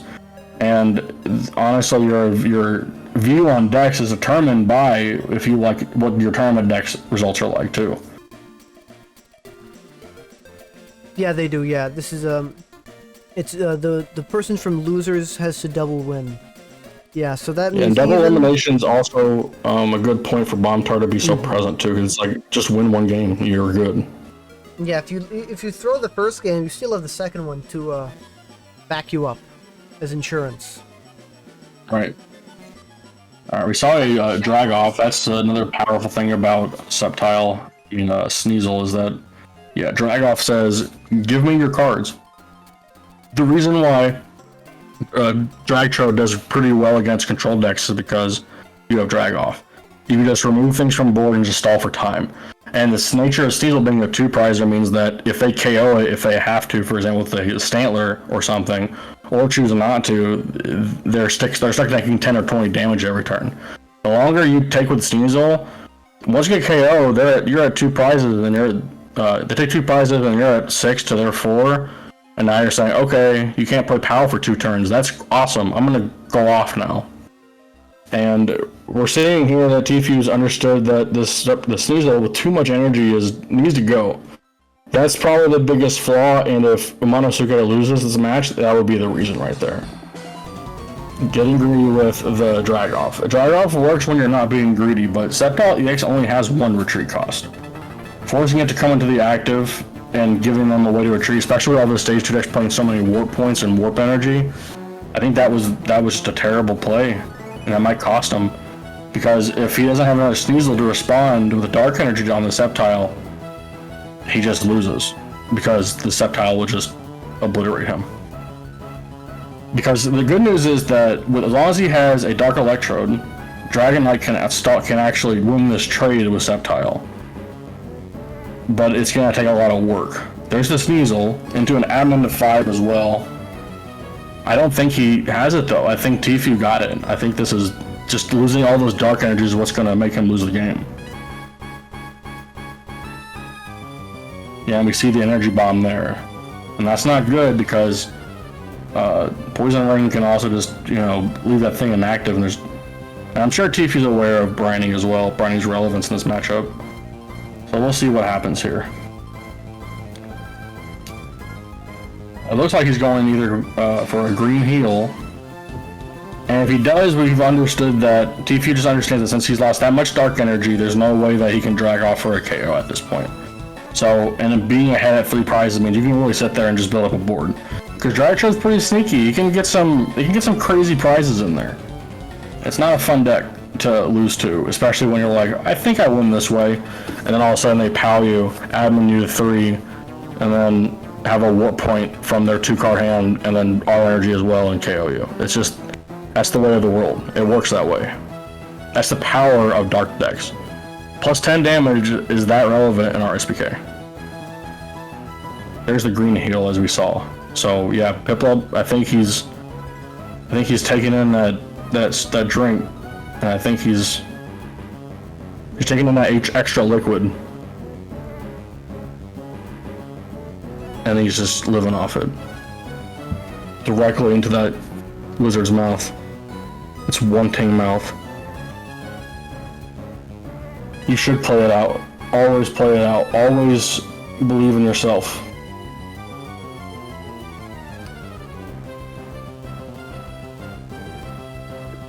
Now, I'm not sure if Momonosuke actually has the Dragon Knight at all. They only have 13 cards left available to them. And the problem here is that TFW stalling for time means that, oh, well, you can't take any prizes, and we're going to see another Slashing Strike here for the KO. So yeah, Tfue has just secured this game because Momonosuke took the wrong drag-off play. This matchup is very difficult. I think TFW agrees that this matchup is actually favored for Dragtrode, but all that happened was, as you saw there, if you take too long and you don't prepare your Dragon Knights to get enough damage out, then you're going to lose. So he was trying to prioritize on Dark Rings and drag-off damage, but in the end, he needed to focus on just building a couple Dragon Knights to stall for time. Just swinging in for 60. Because eventually you accrue enough damage to where Sneasel just takes a KO, and if you catch him lacking on a big energy turn, then you're actually, going to swing for 100, 110, which is going to be a knockout on this Pokemon. Yeah, old man from Team Magma, Team Aqua shows us his stuff. Old man poisons the... Old lizard poisons the well.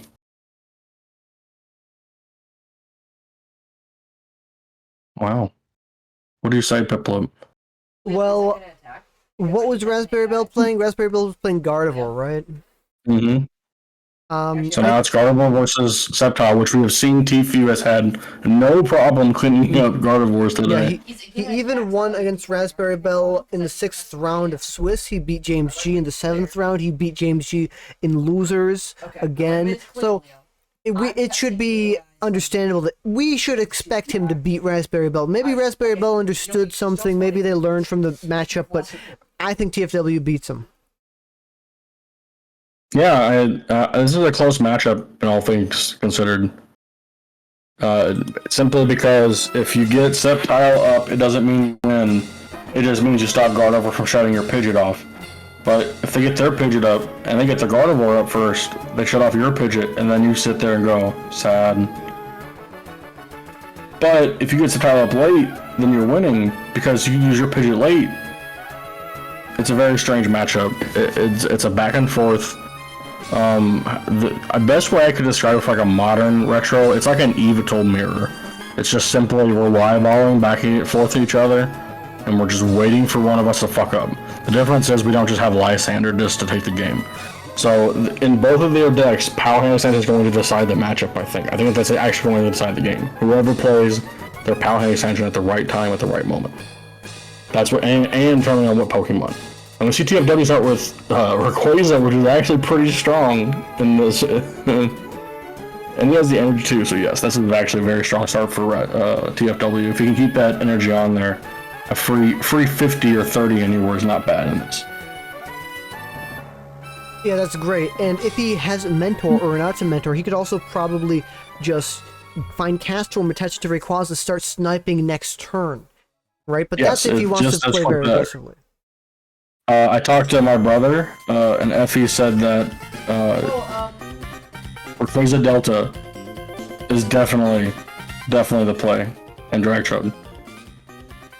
Like a one-up tech, he said, because it presents and it's actually more relevant in LBS, obviously, in like Sceptile, because now you're presenting a Pokemon that gets through Extra Liquid and deals 70 a turn for 2, just for a whole on Magaton, which is actually very good. So Rayquaza is probably going to enter Drag Chode now. He's calling it Weird Dratini. He's saying it's Green Dratini, but that exists already. So. He naturally drew it. What did he draw? What's that? What's it? Who is to say? But I will say TFW is in a very, very strong position going into his second turn. How'd he get away with it? You understand that TFW's on a different wavelength now. I think understanding... I'm gonna say it, I think TFW's immense hatred for everyone has made him understand Pokemon is terrible. And so he has to make it worse for everyone too. His decks are always hyper consistent. Good job, Raspberry. That's good to say. No more rage quit. Alright, we see the first Trico, but he's gonna go into the Jirachi. Understanding that he tries to warp to Rayquaza just to get the Jirachi build off. Doesn't grab a rare candy, so there's no immediate Trico in play. That's not necessarily what he wants right now. The problem here is that TFW has to get Sceptile Delta EX in play first before he gets Pidgeot in play. Otherwise, he can't use Pidgeot for the rest of the game. Yeah, because... The Warp Energy on Rayquaza is actually really strong here. Yes, because that way you can attach a Castform, and that way you can use Sky High Claws raw with one more energy attachment after the Castform. Sky High Raw. Sky High Raw. But yeah, he has to. It's important, very important, that he gets up the Sceptile EX Delta as soon as possible, because yeah, if the Gardevoir shows up, then that blocks all abilities. I mean, that means the first target, of course, would probably be Jirachi in the active, right? Now, does he hit it? Who's to say? We don't know. Did he hit it? I would likely say the first KO here will come down to a Warp Point. How the There's fuck the does he do candy it? and How the Pidgeot. fuck does he do it? This guy's horrible, evil man. Steven's Advice, just a strong card like we showed. Fucking wishing Here's the star. rare candy, into Sceptile, into the Delta, there it goes. Now, Raspberry Bell's just sit here and forced to attack with Gardevoir. He can no longer imprison Pidgeot. Or anything on the board for that matter. He's stuck. He's completely stuck. How does he do it? How does he do it? That's insane. I don't know how the hell he does it. I just know that he does, and I know he's one of the best to ever do it. Will TFW win an RSPK Major? Will he be the next Hungry Box? Will he pee himself on stage? He might. Who's to say? That's Rayquaza. It's yellow. It's like a snake. You know, that's foreshadowing. It's kind of like Ziz. Yeah, I don't think we I think he has what it takes, but I don't know if he has what it takes against Frosty, right? I know 100% he could probably win a tournament. I think if it was anyone other than Frosty, I think he might win it. But it's Frosty. So Frosty is insane player. I test with him all the time. He's an insane player. He's not afraid to win.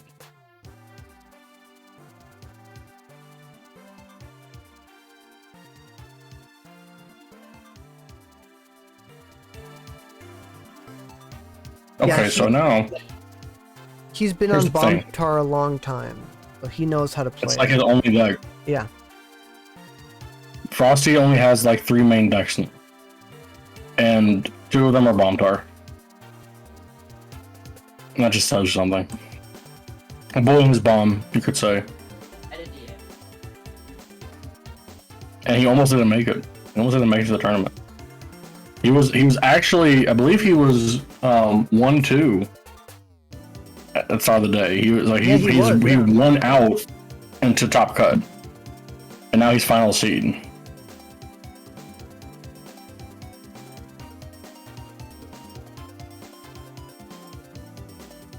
I think we might have entered the era of everything's getting much more refined as more development's happening. I think Railer might not be a thing of the past, but its skill level is very high. So you're just not going to see it as much. And these other decks are a lot easier, and more people are playing, and more people have their minds around them, like Gardevoir, Bomb-Tar. Bomb-Tar won the Stambler 4. Gardevoir won the Holon Cup. I think we might be entering an era where these 2 decks are the ones you keep your eyes out for. Not Railer. Railer's not the big boogeyman anymore. No, it's Bomb-Tar and Gardevoir. But those were always very, very strong, good decks, right? Bomb-Tar's always been a top contender. Gardevoir's been developed a little bit more now. Oh no, we need a special sucker go off, and it's TFW's direction first too. That's very good. Mm-hmm. Yeah, he's the one who's able to. Raspberry dropping his own Rayquaza may have been a problem, unless he has an out to it. And because the price rate's even, there's no Rageor to lower that cost. Right. So yeah, as we've seen here, the Rayquaza Warp was a very strong play. It's just cool to see Sceptile back in action.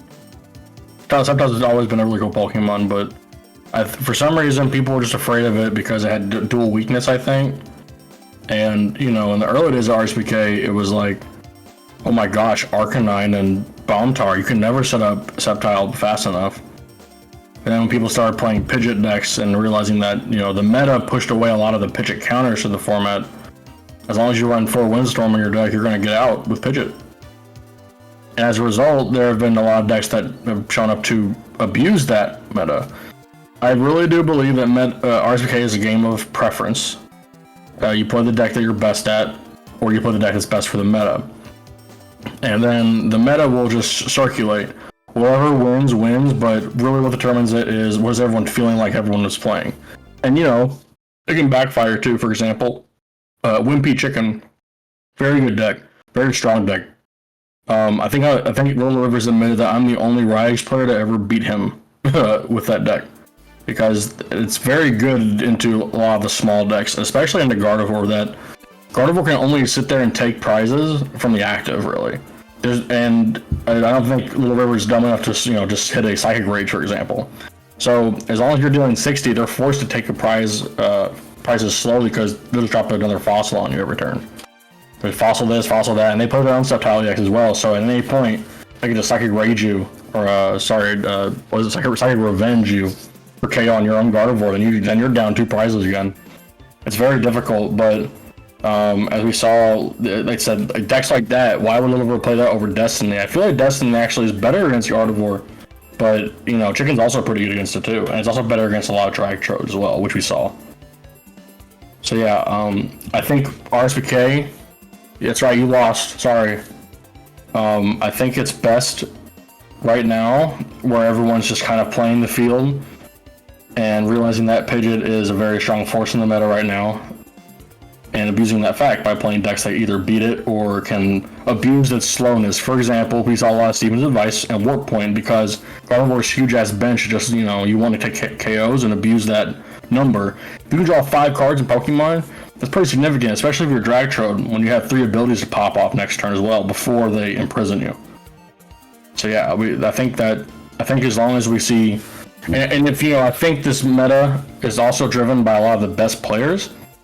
The best players have all decided to kind of play Gardevoir because it's been doing really well and it's been very consistent. We've seen it every major now. Is that true? I don't think we've seen it win every major, but we've seen it top cut a whole bunch of them. That's what I mean. We've seen it top every major, which means that it clearly is a very, very good deck, right?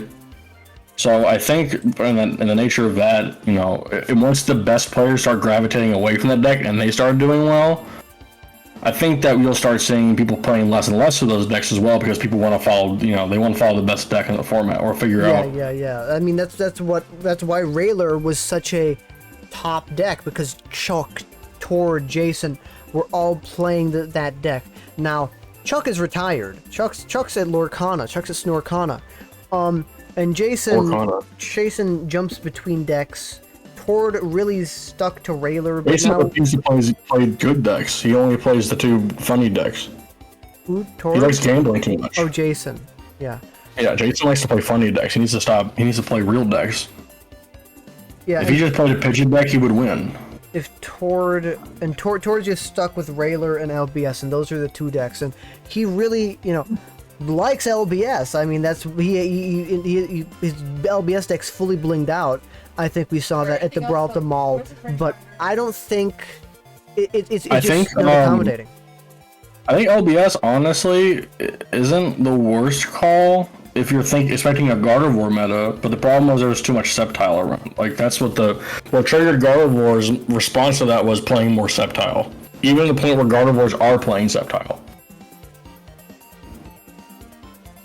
So, like I said, I really do think that Sceptile's presence has just completely dominated the format, and I think it's not too uncommon for Pokemon to print a very polarizing card at the end of the format to just counter something inherently. But Sceptile doesn't have any real counters. It can sit there as a bench sitter forever. It has 140 HP, which means bite off you have to have 2 Dark Energies to even KO it. So those power Pokemon in the meta can't even KO it consistently. And meanwhile, it only gets stronger as you take prizes. Sceptile EX is honestly the card to beat, and if you can't play a deck that gets around it, then you may not want to play that deck. And the worst part is, it's not like you can just play Arcanine and say, well, this deck will stomp Sceptile, which it almost does. Unfortunately, they play, Latios EX and Regirock and all these other tech cards too. So there's so many ways to get around some of their aggressive, really just stage 1 aggressive decks too. So I think we might see a drop in Gardevoir, just a little bit. Maybe not as many as we saw today. Because there's only 2. There's 2 Gardevoirs in the top cut, and then there's 2 in the bottom cut. Which shows, and the 2 in the bottom cut were, let's see, Eric, who went 1-3 drop, and then Tegan, who went 1-2-3 drop. And I'm not sure what their matchups were, but it just speaks that Gardevoir is clearly being countered, and you don't want to play into a meta that you have a target on your back. Otherwise, people start putting silver bullets in their decks like Warp Point, Steven's Advice, Cursed Stone, Desert Ruins. Desert Ruins is huge against Gardevoir.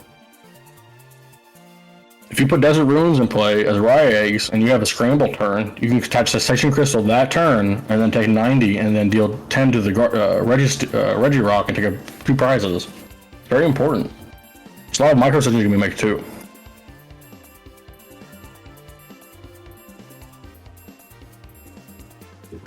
Alright, TFW is getting his energy trains offline. Here he goes.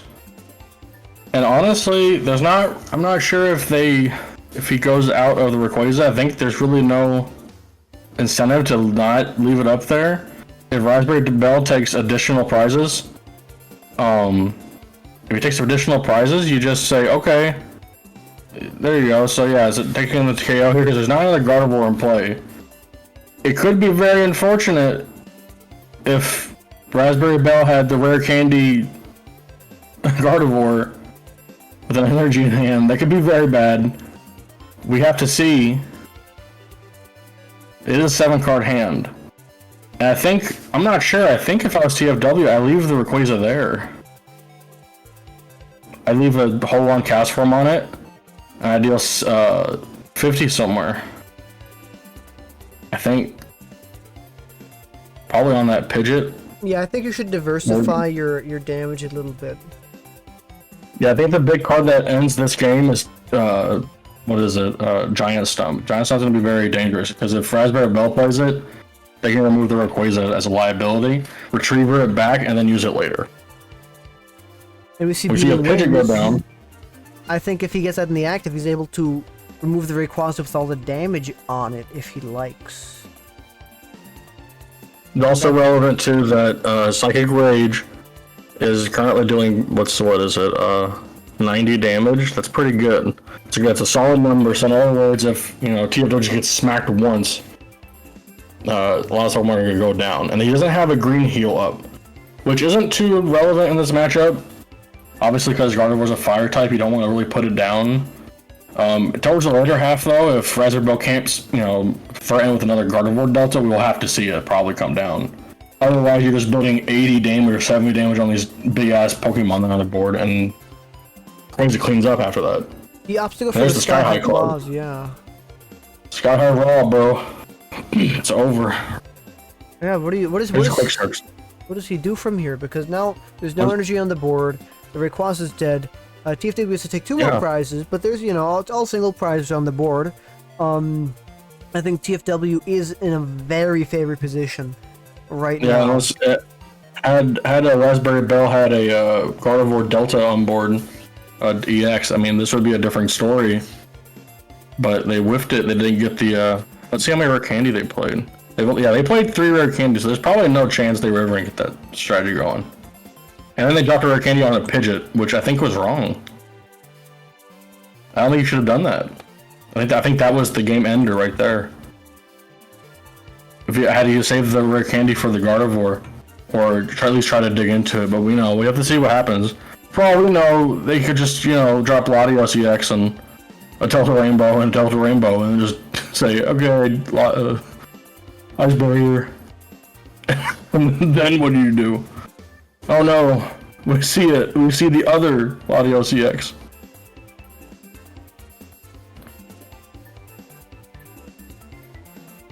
Now, I don't think TFW, here's the problem though. Celebi EX has 80 HP. Pidgeot does 40 damage. So if the strategy is going to Psychic Shield, I don't know where Raspberry goes from there. We do see a big Steven's Advice to 6 though. So honestly, Pidgeot does play, the Gardevoir plays a lot of Warp Energy, so the play may be trying to get Psychic Shield off just to force a retreat into a Clutch or to a Tail Wrap even. Hitting double heads on Tail Wrap would be insane, right? Like that would be speed. I would cry if that happened, right?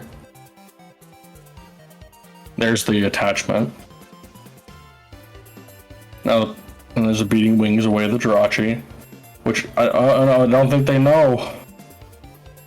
People, I don't think they know. They might not. They didn't know. They didn't know. And there's a 6-0 from Tfue. So now he goes on. Now he goes on to face Frosty. He goes on to face Frosty in the finals. The issue is that Tfue must beat Frosty twice. I don't think he will. I think he can beat. I think he can beat him once, right? I'm almost certain he can beat him once. I don't think he can beat him twice. I think Frosty's insane.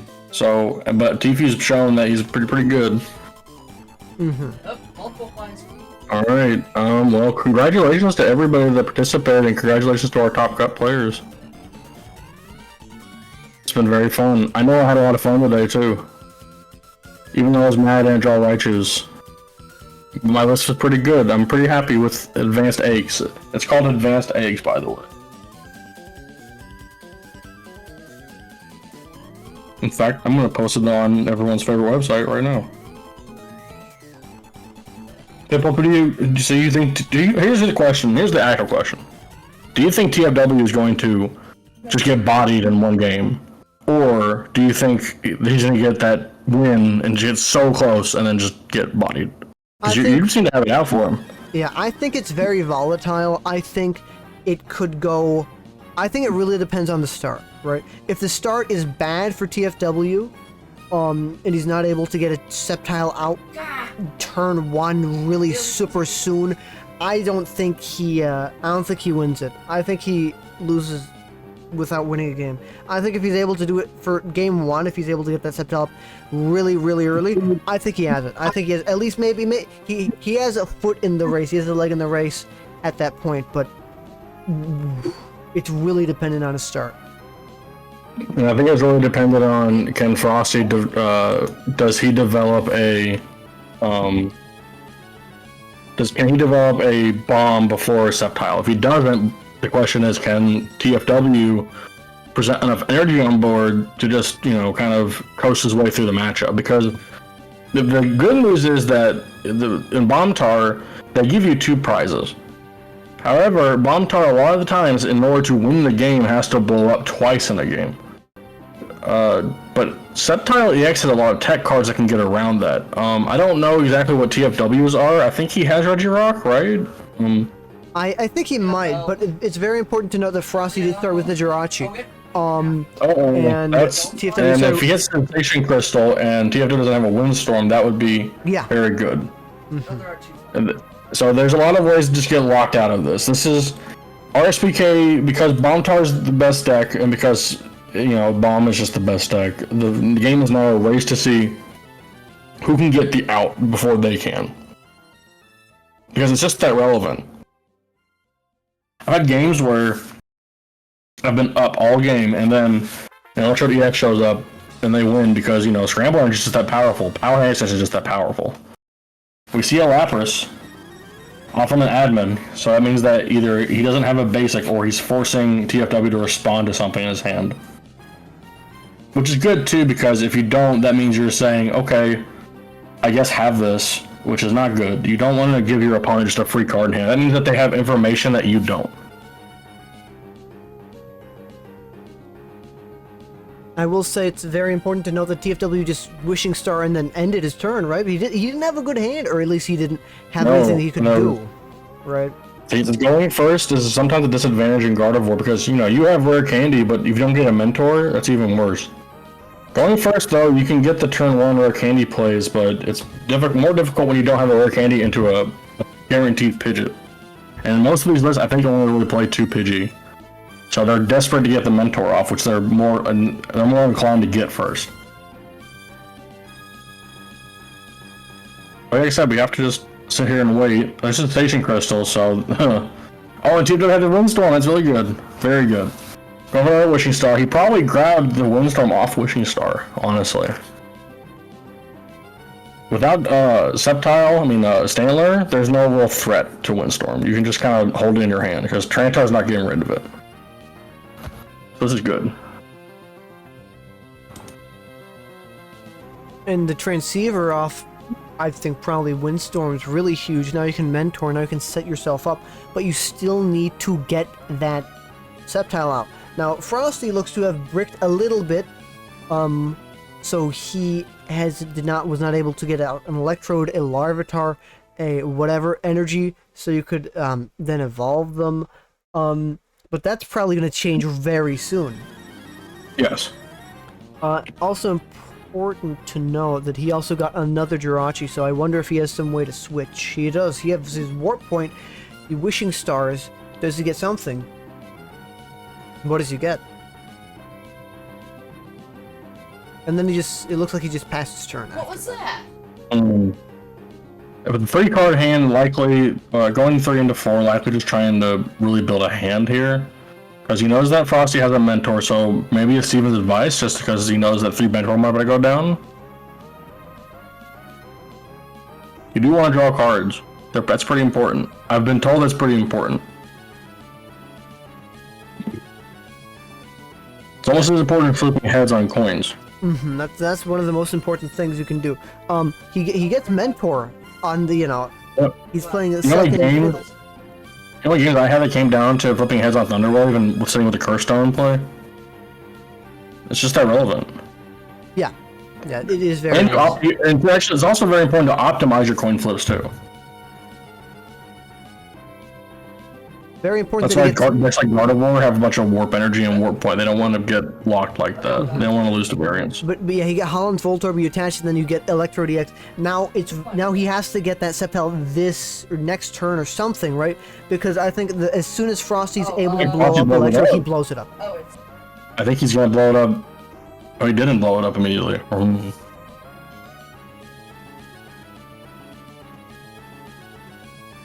The Transceiver into 5 is okay, going into 7 cards. Gets a Pidgey. Does he have an out to Sceptile? Or something like that. Does he have any outs? the Anvil Crawler.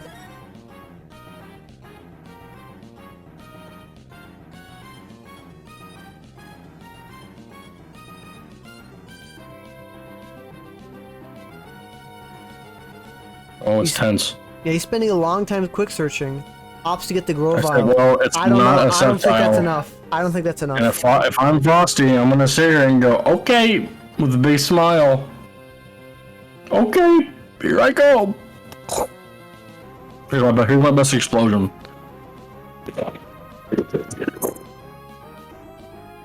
How was that? I can do better.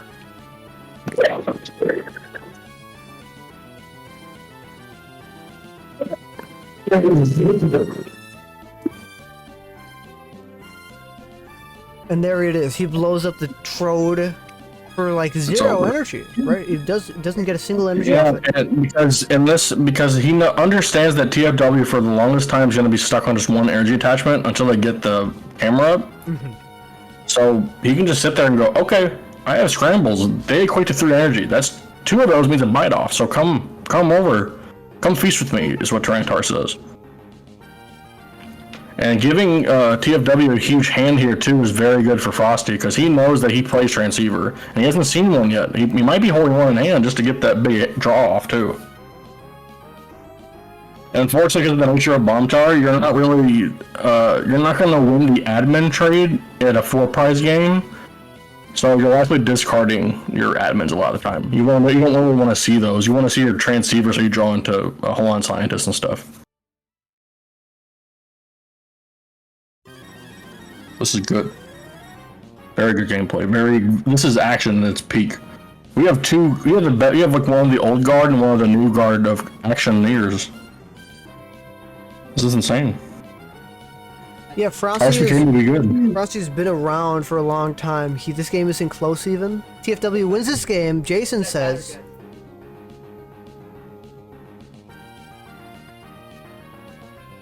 I don't know. I mean, Frosty blowing up a Trode for 0 net gain is kind of strange.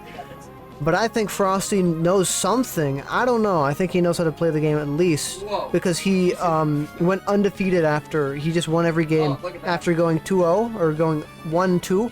He just won every single game I after already that. got Yeah. And like Frosty's he's not a stranger to the matchup. He's pretty good on his feet too. When he doesn't understand a deck necessarily, he knows how to play against it. Just avoid the bullshit. Just skip it. Skip the bullshit. His only extra energy bomb he'll get in this game is for 0. I don't think that's true. Yeah, the issue here is that Frosty did not have a card to draw off this, so without really capitalizing off that, and this may be an over game for Frosty. It just kind of depends if TFW doesn't have enough energy to really threaten Tyranitar yet. Unless he just draws a boost that I don't know he plays. I don't think he plays boost. Even though you want to be a good threat out of the active, so. I think regardless of if he wins this game or not, I think he has some breathing room. That doesn't mean he shouldn't, try this game, but I think he has some breathing room. Try and take off again. Yes, I agree with that assessment.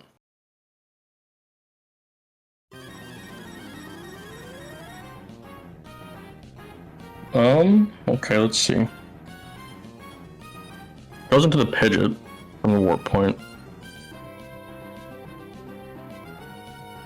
Good thing you got that Tyranitar active. With another damage counter on it, you don't want to be open to a, what is it, slashing strike. Unfortunately, the flaw of this deck is that it doesn't play heal energy. So there's no way to get around confusion except just switching out.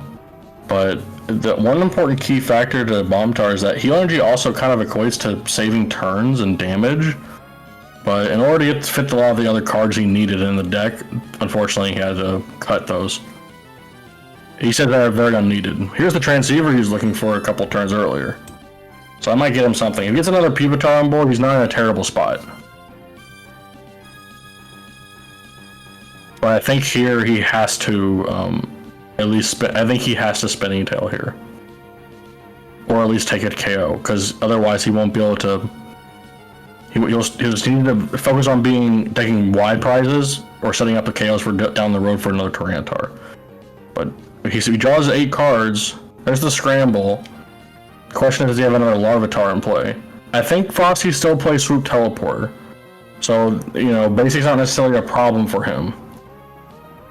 Okay, goes into the Jirachi. Okay, so I guess maybe his plan is that he has to blow up again, but that's not really good considering the fact that TFW just has a Sceptile. Like, with that big of a hand and Pidgeot, it was inevitable. So I don't know. I think he's Spinning Tail there. I don't know. I'm not that familiar with this matchup. I'm a Ryage player, obviously. I sit there and chill.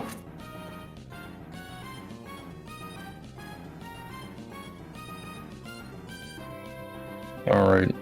Frosty, there's just a Flick Poison, Frosty Mentor. Getting his Larvitars up, that's what he definitely wants. Probably a Voltorb too. Yeah, there it is.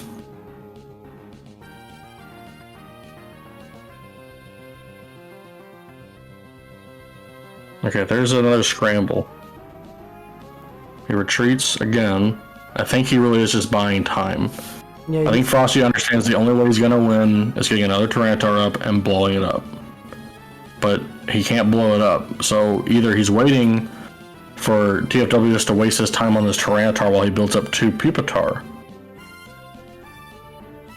He put the Voltorb down, but I don't... Unless he's trying to really aim for a huge Cessation Adamant play for the POW, I'm not sure what Frosty goes here. He may just be trying to get information on the deck too. I don't know. His hand might not be optimal right now, so you know he's just trying to get in as much info out of his deck as possible because lists were only open for like what 3 minutes. He didn't get necessarily all of it. There's the admin play. Does he have a cessation from the admin though? That'd be important here. Because it would prevent him from getting the Slashing Strike KO. And he concedes first game. They go to game 2. Yeah, what do you do? No cessation, he can't get there. Alright, time for the finals. This is the final match. This is what decides it all. Frosty wins, he wins. If TFW wins, TFW wins. There we go. And who goes first? Oh no, Frosty started with the Voltorb. He might have just lost just because you have a bad shit. Oh my god. Okay, yeah. This isn't good. No, this is terrible. This is horrible. There's a mental for a scramble. I mean, that's pretty good. If you have a warp point and an energy, it's not completely over. Warp point sensation energy still gets him aboard. And puts Jirachi out of commission for a turn. 4-card hand isn't the best to play off here, so there's still hope. Let's see what happens.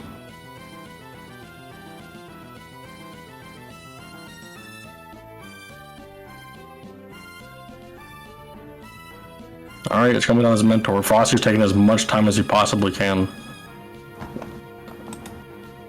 I'm expecting a Voltorb, a Jirachi, and a Larvitar. That's what I'm thinking.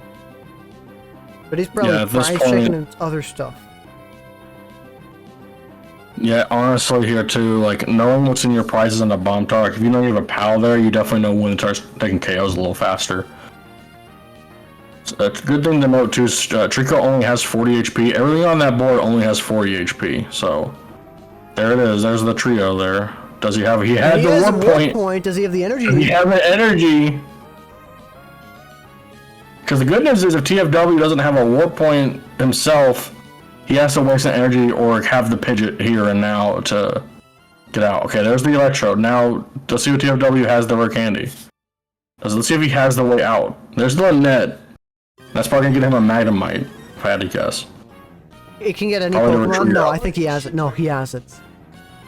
If he can get him any He has to, Pokemon, right? well, can they get him any Pokemon? If he can get him Sceptile EX Delta, I think he has to. Yeah, if he can get, it depends on what he has in his hand. Well, let's just say he has lots of treats. Yeah, maybe some bonbons. The question here is, can Jirachi from a 45 card deck rip a Sceptile? I think it can. I think it can. I believe it too. Let's just show people what there is. I would like to say something. All these sinners, they're playing Voltorb and not Magnemite. Let's see, can he do it?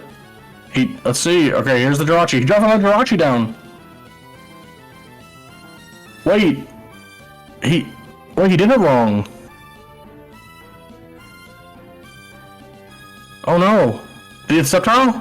He did! I got a Pidgey. The Pidgey into Sceptile! Oh my god. Oh. He just has it! Yeah, let's see. That's crazy. He even whiffed, oh no, he did get to use both Twisting Stars. I thought he missed it, but he got it. Woo. Insane. So This how is why you does, play Rainbow Energy in your Bomb Tower. yeah, so how does Frosty respond to this? Because he had to get He probably waits for a warp point so that Voltorb gets KO'd. And then he has fun. Okay, there's a support nav. Oh, where's he gonna get? Stevens for 6, that's pretty good.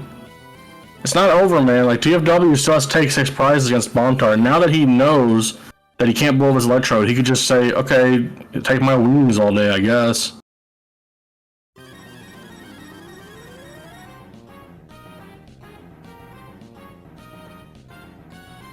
It's true, that's what happens when you play Dual Ball over Collector.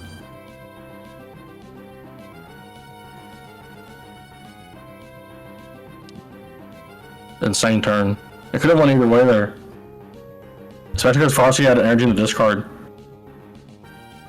The good news is that Frosty knew to be conservative and only kept one scramble in there because I think he understood that you don't want to fatigue out on that. And TFW just has a response to the Stevens hand too. Unfortunately, he did not get to play a lot of cards out of his hand with that Stevens. And you notice that 5 of these Pokemon are not a Larvitar or Pupitar or Tyranitar. And that's not very good. Now, there is one key play here, and it's using Jirachi just, to evolve your stuff and take damage itself. And the good news is, the Holon's Voltorb is now a great pivot out of Warp Point. So in other words, if he promotes Jirachi, he just wants to evolve his Pupitars and Larvitars. If TFW can't respond to that in time, Jirachi will self-KO itself, and then he will be able to use POW and take free KOs on the board. However, if TFW plays Warp Point, he'll just bring up, Voltorb and say, okay, have it. It's right there. Take it. So this is a very difficult start to be. And he has Station Crystal too, which I'm sure that he has the Windstorm, or he's going to get the Windstorm. He plays 4, and he's just admin into 6. So, I definitely think he's going to get it. Yeah, there's the Windstorm. It's looking worse and worse for Frosty. Yeah, like I said, I don't count him out, but Yeah, I'm dead in the water now. Never count Frosty out. We've seen some crazier plays. He does have 2 Dark Energies on a Dark Tyranitar now, which means that he is in control of prize taking now. As long as he's out of power range himself, he can just take KOs. And the worst part, a KO that comes first, if only triggers as a Trico still, Spinning Tail will knock it out for 40, which will still put Frosty at 1 prize. Which means that you're not going to be able to use your POW as TFW, which is not good. You want to use your POW to really go above and beyond the board. I'm expecting a Giant Stomp play here soon. Obviously, he wouldn't want to do that to get rid of the Electrode, but I expect that's going to be the next step if TFW takes a knockout here at any point. Unfortunately, it is on TFW now to take the first knockout, which is never fun against a scrambled deck, especially against someone that knows what they're doing. Which we have seen Frosty just says, okay, waste your warp points and waste your retreats. Just come get this Jirachi or this Voltorb. Have fun. It's very, very, both these players know what they're doing. I think this is a matter of mental fatigue and understanding where your cards are in your deck, logistically. Prize mapping is very important here. Frosty drops the admin. I think that's his second. This is first, yeah, this is second admin. TFW has played 0, but you have to understand that Frosty also doesn't want TFW to drop admins on him in the early game. He wants him to draw into those cards, so he's forcing his opponent to 2 cards every turn, or 4 cards every turn. Obviously, in this state, by adminning him, he's either forcing TFW to play a transceiver to waste a good supporter for a weaker hand, or drop admin for 6 more cards as well. So it's only helping Frosty if TFW drops admin. But there may be a turn where you kind of have to, because you know you have a warp point, but you want to try and say, please don't have 3 POW in your hand. You've been sitting there with, a 6 or 7 card hand for 3 turns now. You may have drawn it by this point. There's a lot of mind games going right now, and it's all about micro decisions right now. I think that's what most new players are always going to miss, is how many micro decisions are going on right now between both players.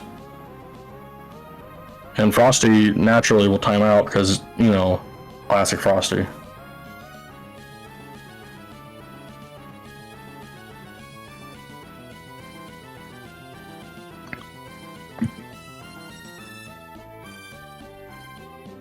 Frosty's thinking.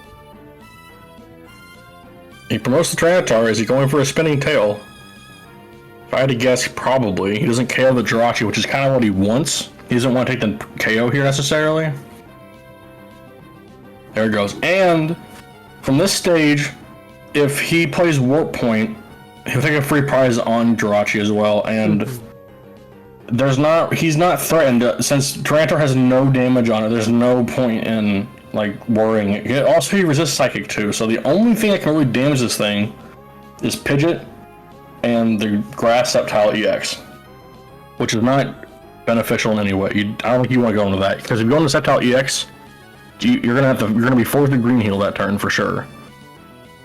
And if not, unfortunately, you're just gonna either deal 40 and then down the road 100. And if you deal 40 or 50 after poison, he can just play Warp Point and say, okay, well, and then drop his other Larvitar down. Holding basic is also very important too.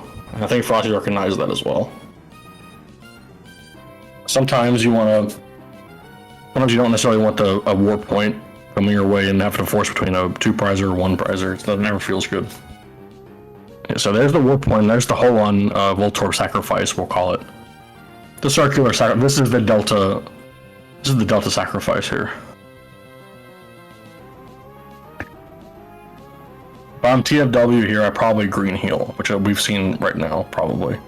Otherwise, he wouldn't attach to Sceptile. He does heal it. Now the question is, does Frosty have a Warp Point to respond with? I mean, he does play 4.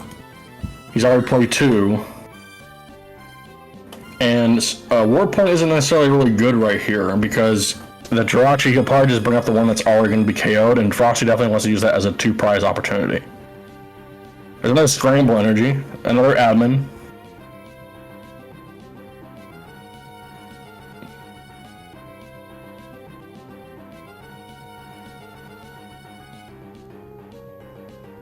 The question here is, can Frosty get another Larvitar in play? Does he have a swoop? Does he have a way to bounce this Lapras out, for example? Lapras is the biggest liability here because it doesn't get knocked out in 1 hit, which means it will buy 2 turns for TFW if TFW pulls it up, which is not something you want to be in right now.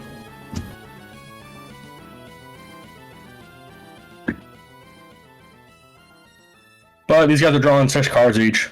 Like I said, they're sitting there chilling. That's his 3rd admin though, so that means that Frosty understands that he's not going to win this matchup by blowing up this guy's hand to 2. With Pidgeot out and your Electrode off, you can't really force them into a funny hand because Pidgeot will just get them out of the hand. He does attach Sacred Crystal to Holland Voltorb, which is very good, because that means you're wasting a Windstorm on a wimpy thing like Holland's Voltorb, something you could have just knocked out, but you need your abilities. You have to be online. You have to grab another card. Grabbing an additional card, attaching a card, losing a card means when they play admin for the 4th time, you're not going to draw into those cards. You're going to draw into what you need. It's very clear. You have to make sure you understand that. And we see a green This is heel. We see another green heel, which this is right. Like you definitely just sit there and wait for a Tyranitar to force to have it. He has to have another dark energy to take KO on any of his Pokemon right now.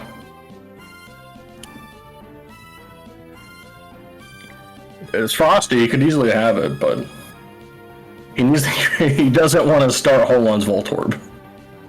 It's good for one pivot turn. It's just not good, here. Yeah, I don't think anyone wants to start on Voltorb unless you're, Worst, unless you have Swoop Teleporter. Mm-hmm.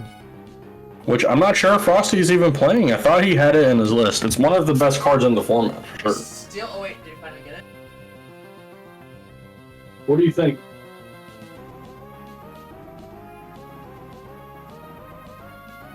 Do I think Swoop's one of the best cards in the format? I think there's I hated Swoop when I played. I don't know, but that's because I don't play normal.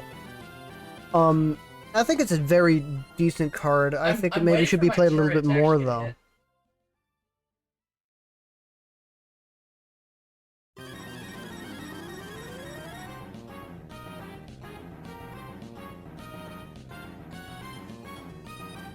I got it. No.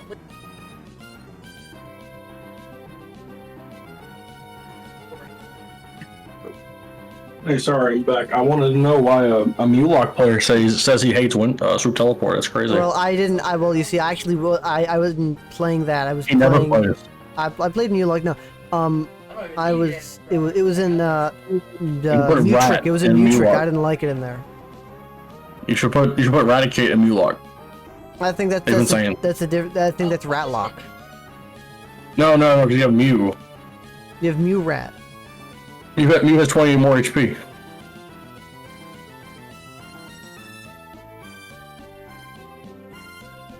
Alright, here goes the Retriever.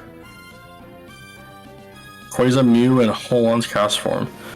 It's likely because he just wants to... He sees that Frosty has a lot of just ability Pokemon on board, and Rayquaza can easily take a free prize if Frosty's not careful. He's not, because Frosty's not in the best position right now. Without another Larvitar on board, what is he going to do? He's not safe. There's a Mentor. Probably for the Larvitar.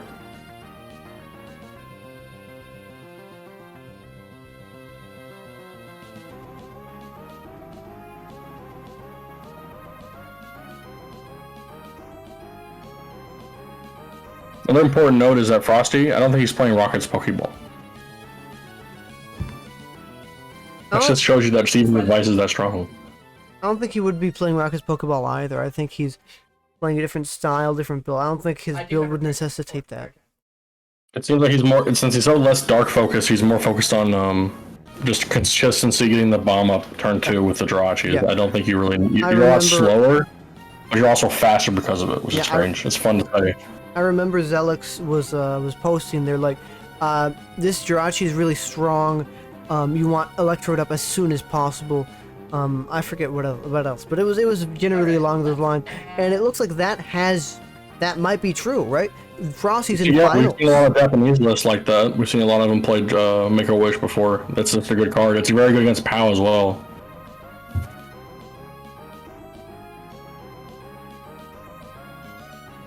But he finally gets the Larvitar at the end of the turn on the bench.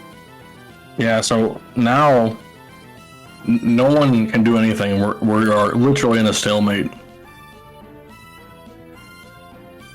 They're playing chicken, basically. Frosty's probably waiting for a warp point. Or a KO. However, we both know that TFW's deck is way more conservative, which means that he can get more cards back in his deck. Frosty has the problem to peter out here anytime. If his KOs aren't taken properly, Frosty could lose. Pupitar's good though. That means that he's not completely out of the water. And if he has a scramble in his hand, which he probably does, I think your line of play, if you have a way to start attacking, you want a Spinning Tail for sure. Get rid of a Jirachi, soften up some things, because it's going to force TFW to deal Poison Ring damage, because Tyranitar otherwise is going to just bite it off for 150. But if TFW doesn't wait, if he keeps waiting like he's doing right now, as we see here, the Tyranitar, that thing's just going to become another beast that has Spinning Tail as well. Which, if he has two Tyranitar with Spinning Tail ready to go, that's not something you want to be in a position with as TFW here. So then you won't need 3 Darkness Energy to bite something off, you just need to bite them off. So, we'll have to wait.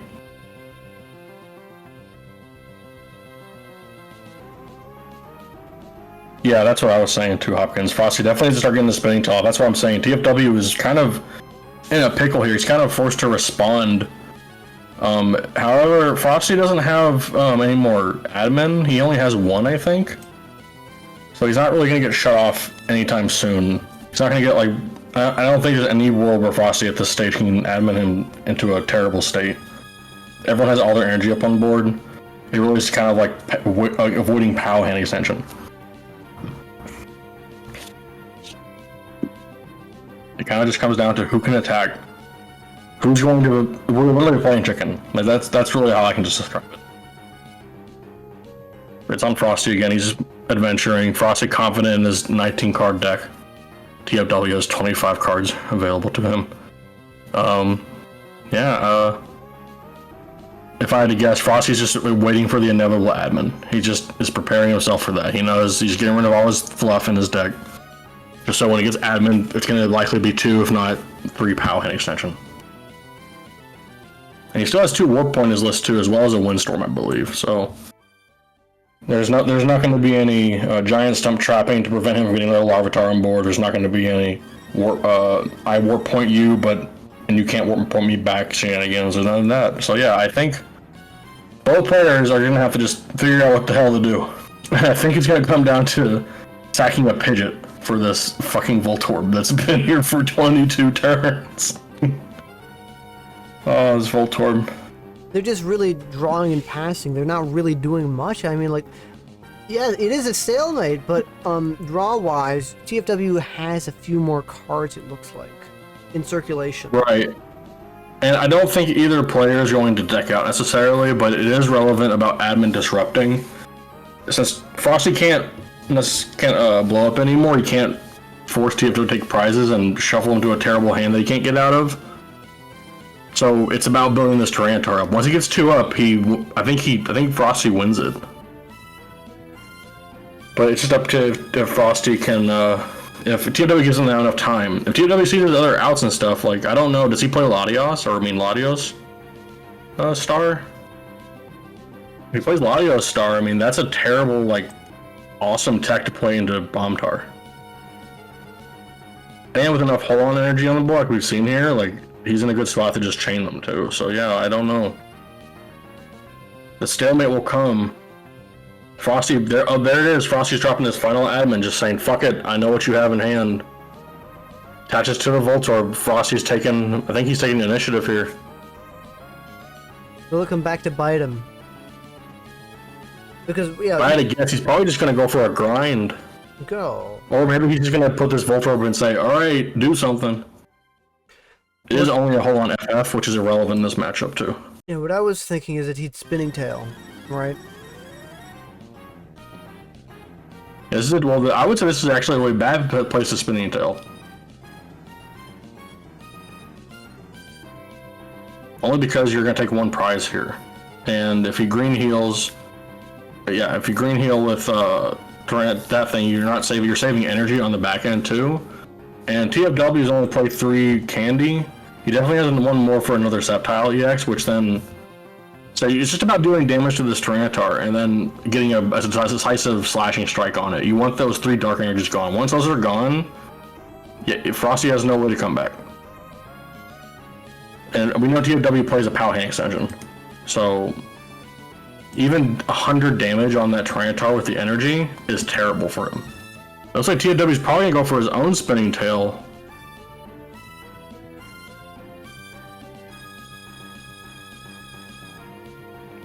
just to soften things up, just to get that Tyranitar in slashing strike range, yeah. And that's pretty good, because now Frosty's looking at a really bad spot.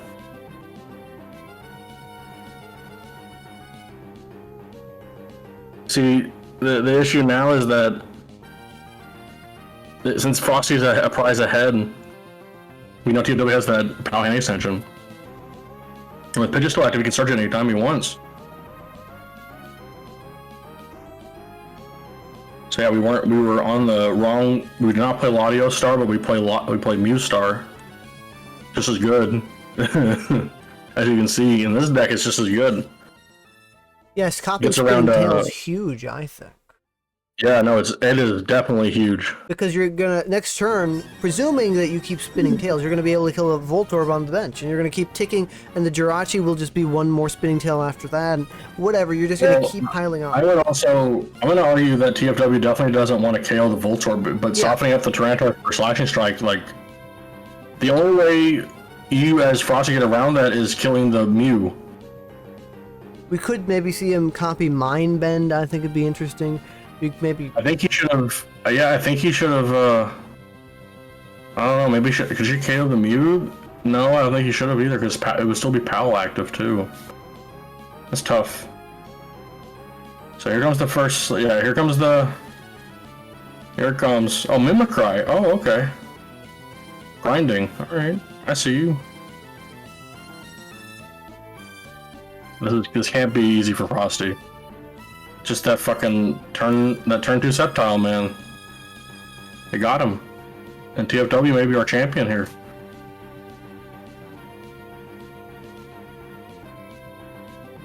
I think he might be. I definitely want to see a Dark there. A Dark probably would have saved him the game there. Yeah, it would have done quite a bit, but it's not enough now.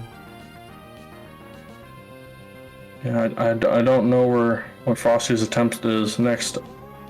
Having Warp Energy and stuff just makes this deck all the harder to counter to. But keep in mind that Frosty definitely has one more Tyranitar, but can he stave off 3 turns of just constant KOs with that? That's the question. There's the camera up too, that's even worse. Because now TFW's not losing energy if you take a big bite off knockout here either. There's the POW, and there's a slashing strike, and now Frosty is definitely at a terrible advantage. Down to 4 prizes too. This is not good. This is terrible. This is actually the worst for Frosty. I think because of that, Frosty loses.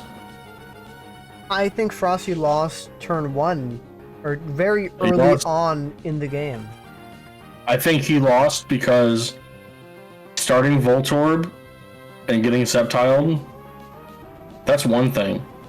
But then they both sat there and played chicken. I think he waited just a little too long, and he didn't diversify his darkness energy. Putting them all on one is what made him lose. But this is also a closed list environment, and he did not get to see TFW's list. So, he's effectively playing in the dark. I don't think Frosty knew about the Mew Star. I don't think he knew that. I don't think he thought Spinning Tail was even an option.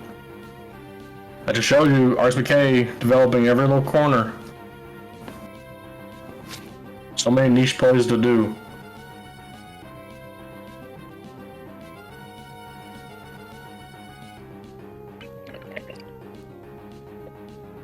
He was so close to getting it too in the first game. Yeah, I don't think he can do anything after this. Maybe he threw the first game away too quickly. But there's no way he would have known that this game 2 would be such a blowout. Yeah, no, he was in a very good position. I think he was in a good position as long as he had his dark energy spread out a little bit. But investing it all in one Tyranitar, because that's the thing about Spinning Tail. If you set them up for a slashing strike KO, they want to take it. They definitely don't want to just get Spinning Tailed again, because that means that leads into another bite off, which is not good. Or a grind for 80 or 70, which is not good for them either. Because if you deal more than 40 damage, you're still going above their green heal, which is not good. So, yeah, we're going to see TFW just heal the entire board. And Frosty doesn't have really any other choice except to wait for his pals to be active and take some big pal KO. That's all he can do. Here's a Thunder Wave. But we know TFW plays all kinds of outs, and honestly, why would he even retreat, right? But does it matter? Another Thunder Wave. Important to note, Frosty's already played 4 admin. He could just deck out here. That's another thing too, he could just deck out here. Yeah, he's on his last card while TFW is on 3 cards left. I think. Yeah, that Sceptile is a strong deck. It can just sit there and stall too. Yeah, I don't think he has any way to get it back. And that's it. That's game. There it is. TFW has won TFW the wins. tournament. He's won the Delta Rainbow. He did it. He won it from losers bracket too, round 1. He had the run of his lifetime, and he finally did it. Wow. He's finally not snubbed. I think. No one's allowed to say he's bad ever again. Well, no. I think it's a little bit more than that because this is the first time he made top cut, and the first time he makes top cut, he wins the tournament. Yeah. Insane. Congratulations. I think. I don't know.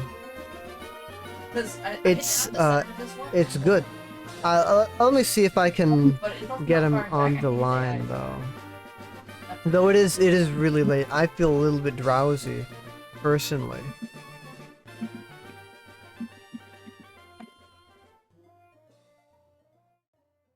Yeah, well, TFW won. I am kind of surprised that Sceptile won, but I'm not all that surprised because it's always been a good deck. It's always been a good deck. It won the second double rainbow. He won. He's finally done it. He made top cut in the first day. He makes top cut. He wins. Did anyone think I couldn't? No, yeah, maybe. If you stop playing forever, you'll be number 1 in ELO. I love RSPK ELO. Do you think Frosty ever had it? We played this exact matchup on ladder one day for like 4 hours straight, and I think he took 1 game off of me. Oh, so you just expected to just wash him. I pretty much. Sorry, Frosty.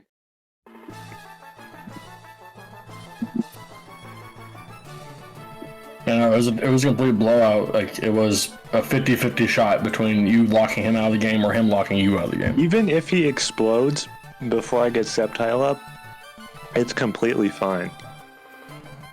Yeah, you can sit there and buy so many some turns things that can prevent him from winning the game. It's crazy. Like, I can green heal off Spinning Tail damage. I can copy Spinning Tail with Mew. Yeah, and that's the thing. I didn't know you had Mew Star either. I thought you had Latios. No, I think Latios is kind of bad. Yeah, it is just favoring to one thing, but Mew Star gets to say any attack, especially if you're Sceptile and you can sit there and stall out for a couple turns. And Roselia was carrying his weight. Oh yeah, Roselia's insane. That card says, if you don't have a Warp Point, buy me a turn. If you don't have a Briny, buy me a turn. And especially like a Drag Trode, we saw 5 Drag Trodes, and I'm sure you've played a couple, right? You played them on a The only reason I won against Drag Trode in losers finals is because they prized all of their Dragonite except for one, and I lure poisoned their only Dragonite, and that bought me at least like 5 or 6 turns worth of time.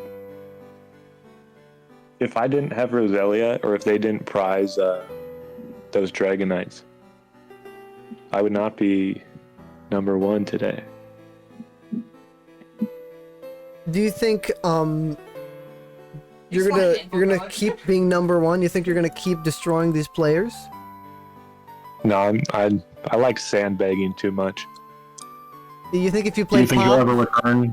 Yeah, I want to go back on Pop. You think Pop would have been able to make this run? No. He doesn't believe. He doesn't believe. Oh, let's see. Like, what are your bad matchups though? That's the real question. Rayler. Yeah. How many of those showed up? Yeah, exactly. A really good Bomb Tart player should be able to beat it pretty much every time. Am I playing Pop to the DC? Maybe. Maybe. Who knows? Well, do you have anything you want to say? You have any closing statements you wanna say? Targeting me now. I better see a graphic with my face on it on Twitter tomorrow morning. True. I have to do more work. and I want my stupid logo already. Okay, I'll hope to make that soon. It's just I can't come up with anything. I can't come up with anything. Okay, well, this was a good event. I didn't expect Crazy event. I didn't expect it to go the way it did. I didn't expect Frosty to be in finals. I didn't expect TFW to win. I mean, I think Frosty to show up. yeah. I think maybe things would have gone different. Do you think if Eric played Ratlock, do you think things would have gone differently? No. No, There's so much warp energy. That's an easy matchup for Sceptile. Yeah, Sceptile cleans it. As long as you don't prize warp energy in both of your warp points, you should be able to win that matchup every time. Yeah, I don't think you lose that. I think you're 90-10 favored. Oh yeah, I'd probably 95-5. Yeah, if your variance is literally just based on did I prize one of my outs to getting out of a night song flip, and how far can a Ratlock player take that? And the other thing is, very good. Do you think if Tord played Railer, of course, you think things go differently that way too? Yes, I actually do. I think Railer. I think the only reason it didn't do so well this time around, I can speak it to the Railer I played. I turned to double rainbow Delta Circled them, their Stantler, leaving them only Rayquaza, and then I admin them, split bombed. Also, and then the they got people I had to fight in this tournament was fucking crazy. And so a good Railer, every Stambler winner. Yeah. And let's see. Except for, Stantler's good against. I suspect Stantler's is good against Sceptile too, right?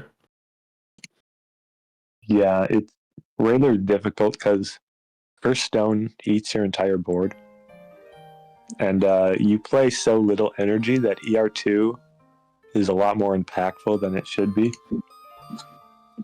And if they have your camera up cessation crystal, you ain't getting that shit back. Right. Especially the only reason I won against Canton in Swiss is because he was not playing Energy Removal 2. Which is a huge card. Energy Removal 2 is probably that's probably one of the reasons we didn't see so much Sceptile before. We saw Liam do well with it, but even he lost to ER2. But with camera up, I think that's a big thing that didn't translate to people that were trying to practice Sceptile, is that you have to heal your camera up. You can't just let it die to its build. You have to actually heal it. That's the only way it's going to be good for you the entire game. I love carrying my own camel. That's my favorite. Yeah, carrying your own camel too is great in control. You get to go, haha, now you can't play your power. A mini electrode. You can just retreat between something 4 times with basic grass energy, and you can kill your stupid camel. Yeah, no, you get to POW anything you want. Yeah, Sceptile's a very good deck. Do we see more hate for it going forward? Is there any hate for it? I mean, obviously there are decks in the format that have pretty good matchups against it. I didn't lose to a Sceptile today, that's for sure. Sceptile has been completely absent, just forever, basically.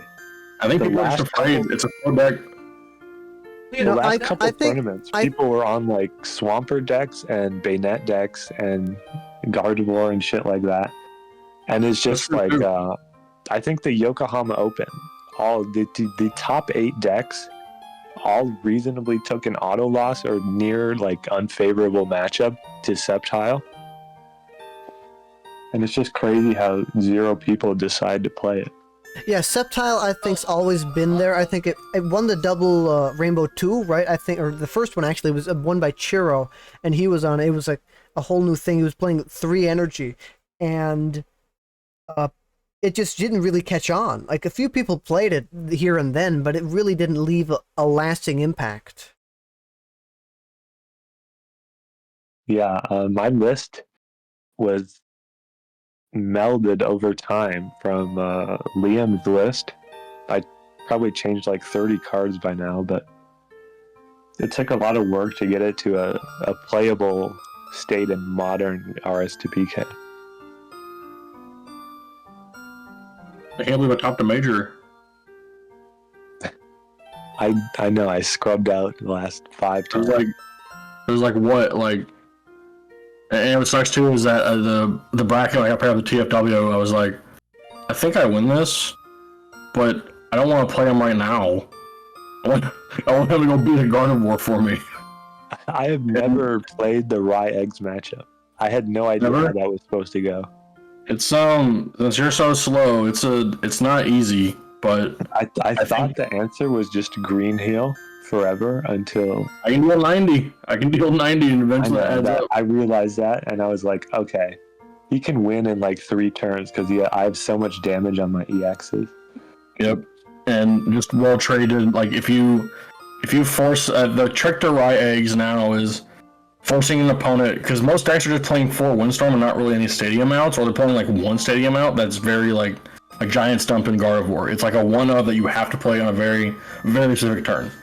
I actually lost to Grey Ant earlier because he had a stadium out and a Windstorm, which I didn't think he would have both in hand. But if you're forcing them to drop a Windstorm on a Desert Ruin or a Curse Stone only, then you're living, because that means you've saved all day. My wins have come down to just holding Sensation Crystal all game. Because you have I was wondering if you were playing that because I was holding my Windstorm against the first Curse Stone you dropped. And I reckon know that Rye too. is like 50-50 on playing Cess sometimes. Yeah, I will, and I can speak to that too because I was the only Rye Eggs player in the entire tournament. And the deck is not easy to play. I have a lot of experience playing Bombtar. I play Frosty almost like every other week. So like, definitely have the experience. That's why I kind of went for 4 double rainbow for Executor for Egg. Getting that turn 2 Delta Circle sometimes wins you the bomb, especially if they're blowing up as early as turn 1. Because that means they won't have the hull on energy. Because the natural thought process is, oh, if I go ahead on prizes, they can't scramble me. But Raichu and Executor kind of don't care if you're at 4 prizes. They say, okay, if you're not spinning tailing me, once I draw a double rainbow at 60 damage, and that's 2-hit knockout. Why did you not run the Marowak build? So the Marowak was fun. It's just that Marowak can't split bomb. That's really it. And split bomb is so relevant. In fact, it won me. What was it? Round. It won me against you because I had the cessation I held, and I was willing for a Curse Stone to do the double split bomb play. With the difference if I had Marowak today, I would be missing knockouts because I wouldn't have Delta Circle for 60. I'd be hitting them for 30 in a turn, and I'd be wasting scrambles on Marowak. Marowak's funny because it does a lot of damage for your energy, which is Magnemite, but it can't use Delta Rainbow either, which that was the big issue. I needed energy to like attach to your Pokemon. Jason was riffing you in the Twitch chat for playing Delta Rainbow. Yeah, it doesn't matter what he says.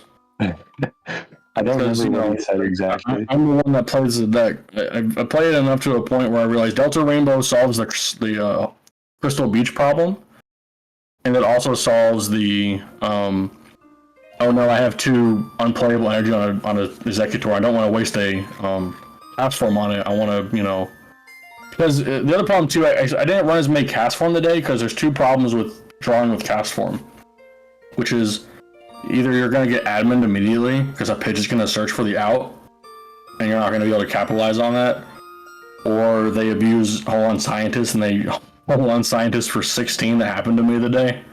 Have you thought about playing Registeel Star in Rye Eggs? I don't have a way to get energy off the board. That's kind of the only problem. And it's not a good Pokemon to have against a POW deck either. Because even though its ability is naturally good for those types of environments, the Metal Energy doesn't take you far enough. They can just grind you for like 50. Even with today Metal Energy was the GOAT.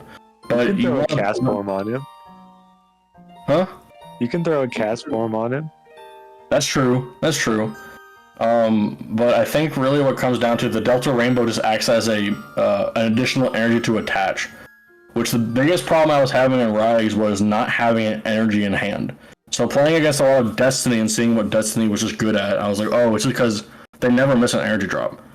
And today, I didn't miss a whole lot of Mentor drops, which means I never missed an energy drop. I only played one Magnemite, and when I didn't have Magnemite, I had a double Rainbow in hand and an Executor to draw into or something.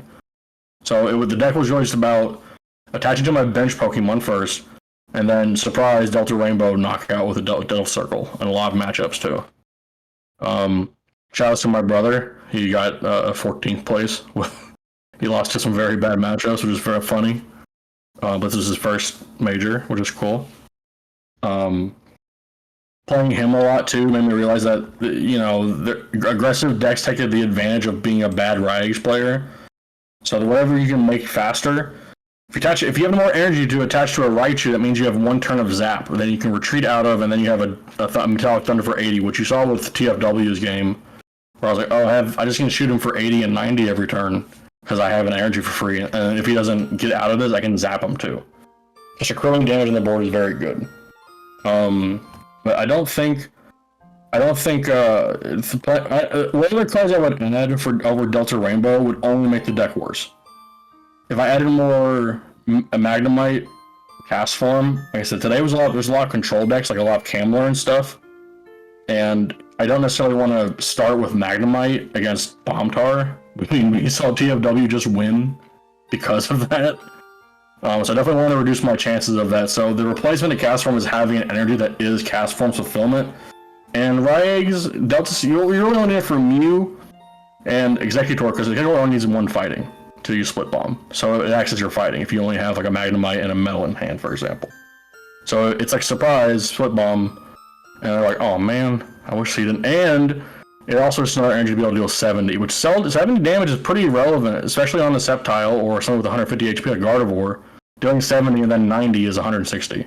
So it's a KO on them too. But yeah, there's a lot of thought going into the deck. So yeah, you can roast me all you want. I got 6th. I still can't win, but I don't think my loss today. I don't get a painting. It's true. That's unfortunate. But the point is that you've won a major that mattered. OMG. I can't believe both of us were destroyed by Effie's stupid fucking card. Fucking Sableye. We both lost to the Sableye. I didn't lose to Sableye. I did. My brother did too. I won against Sableye because they missed. Yeah, how did that game happen? Did you miss it? They started Sableye and they missed their attachment turn 1, and I had Mentor, Rare Candy, Pidgeot in hand. So insane, absolutely insane. Yeah, I think that if they limitation me, it'd be over. Yeah, the explosiveness of turns is what mattered. I had a Executor to Split Bomb, but then they got the Dragonite KO. I just didn't have basic. It was very bad. It's not fun drawing out of a 45 card deck turn 1 and finding a basic that you play play like 11. Play 11 basics, I think. So yeah. But no, it was a good day. It was a good tournament. It also wasn't as long as I hoped it would. We were hoping it was going to be like till 3 a.m. and just really filter everybody. This was absolutely longer than I expected it to be. I was expecting it to go on at 3 a.m. I was expecting someone to. And the worst part was, I think for action. I think there was a match that lasted 40 minutes every round, which sucked ass. But no, it's just fun. I'm glad we got to do this. But in other words, another day I was robbed out of top 4 because that card did not show up in my hand. It didn't materialize, unlike it does in testing. So yeah, this is great. Thanks for having me on, and I'm looking forward to seeing the decks are open. Who's going to harass Little River to open those? The decks are already open. Oh, they're open. Pog. That's the power of refreshing your browser. Who would have thunk it? So, what's the plan, fellas? Well, I will say that you have to remember that the Delta Rainbow people, whatever, they're hosting the Double Rainbow Cup 4, the Did I fourth get it? Double Rainbow Cup, the fourth World Rainbow Cup, whatever. That is, I forget when that is. I think that's later this year. I don't know. I don't really remember when that is, but that's coming up. So be sure to tune in for information about that. But otherwise, all I can say is thank you everyone for coming to the stream. I don't know. I guess that's it. I don't really have much else to say. Yeah, no, it was fun, and like I said, hope to see you on TCG1. Hope to see you with more action, and love playing y'all. It's fun. Mm-hmm. I'm gonna teach TFW that this matchup is not winnable. True. I don't think it's winnable. I feel like it'd be I had somewhere. the fucking nuts turn 1. And I still threw. Yeah, I did. I had like Insane. rare candy Pidgeot double Grovyle by like turn 3. And I was like, okay, flip up. Bye bye. Bye bye. Say bye. Bye bye. Bye bye. Bye. Bye.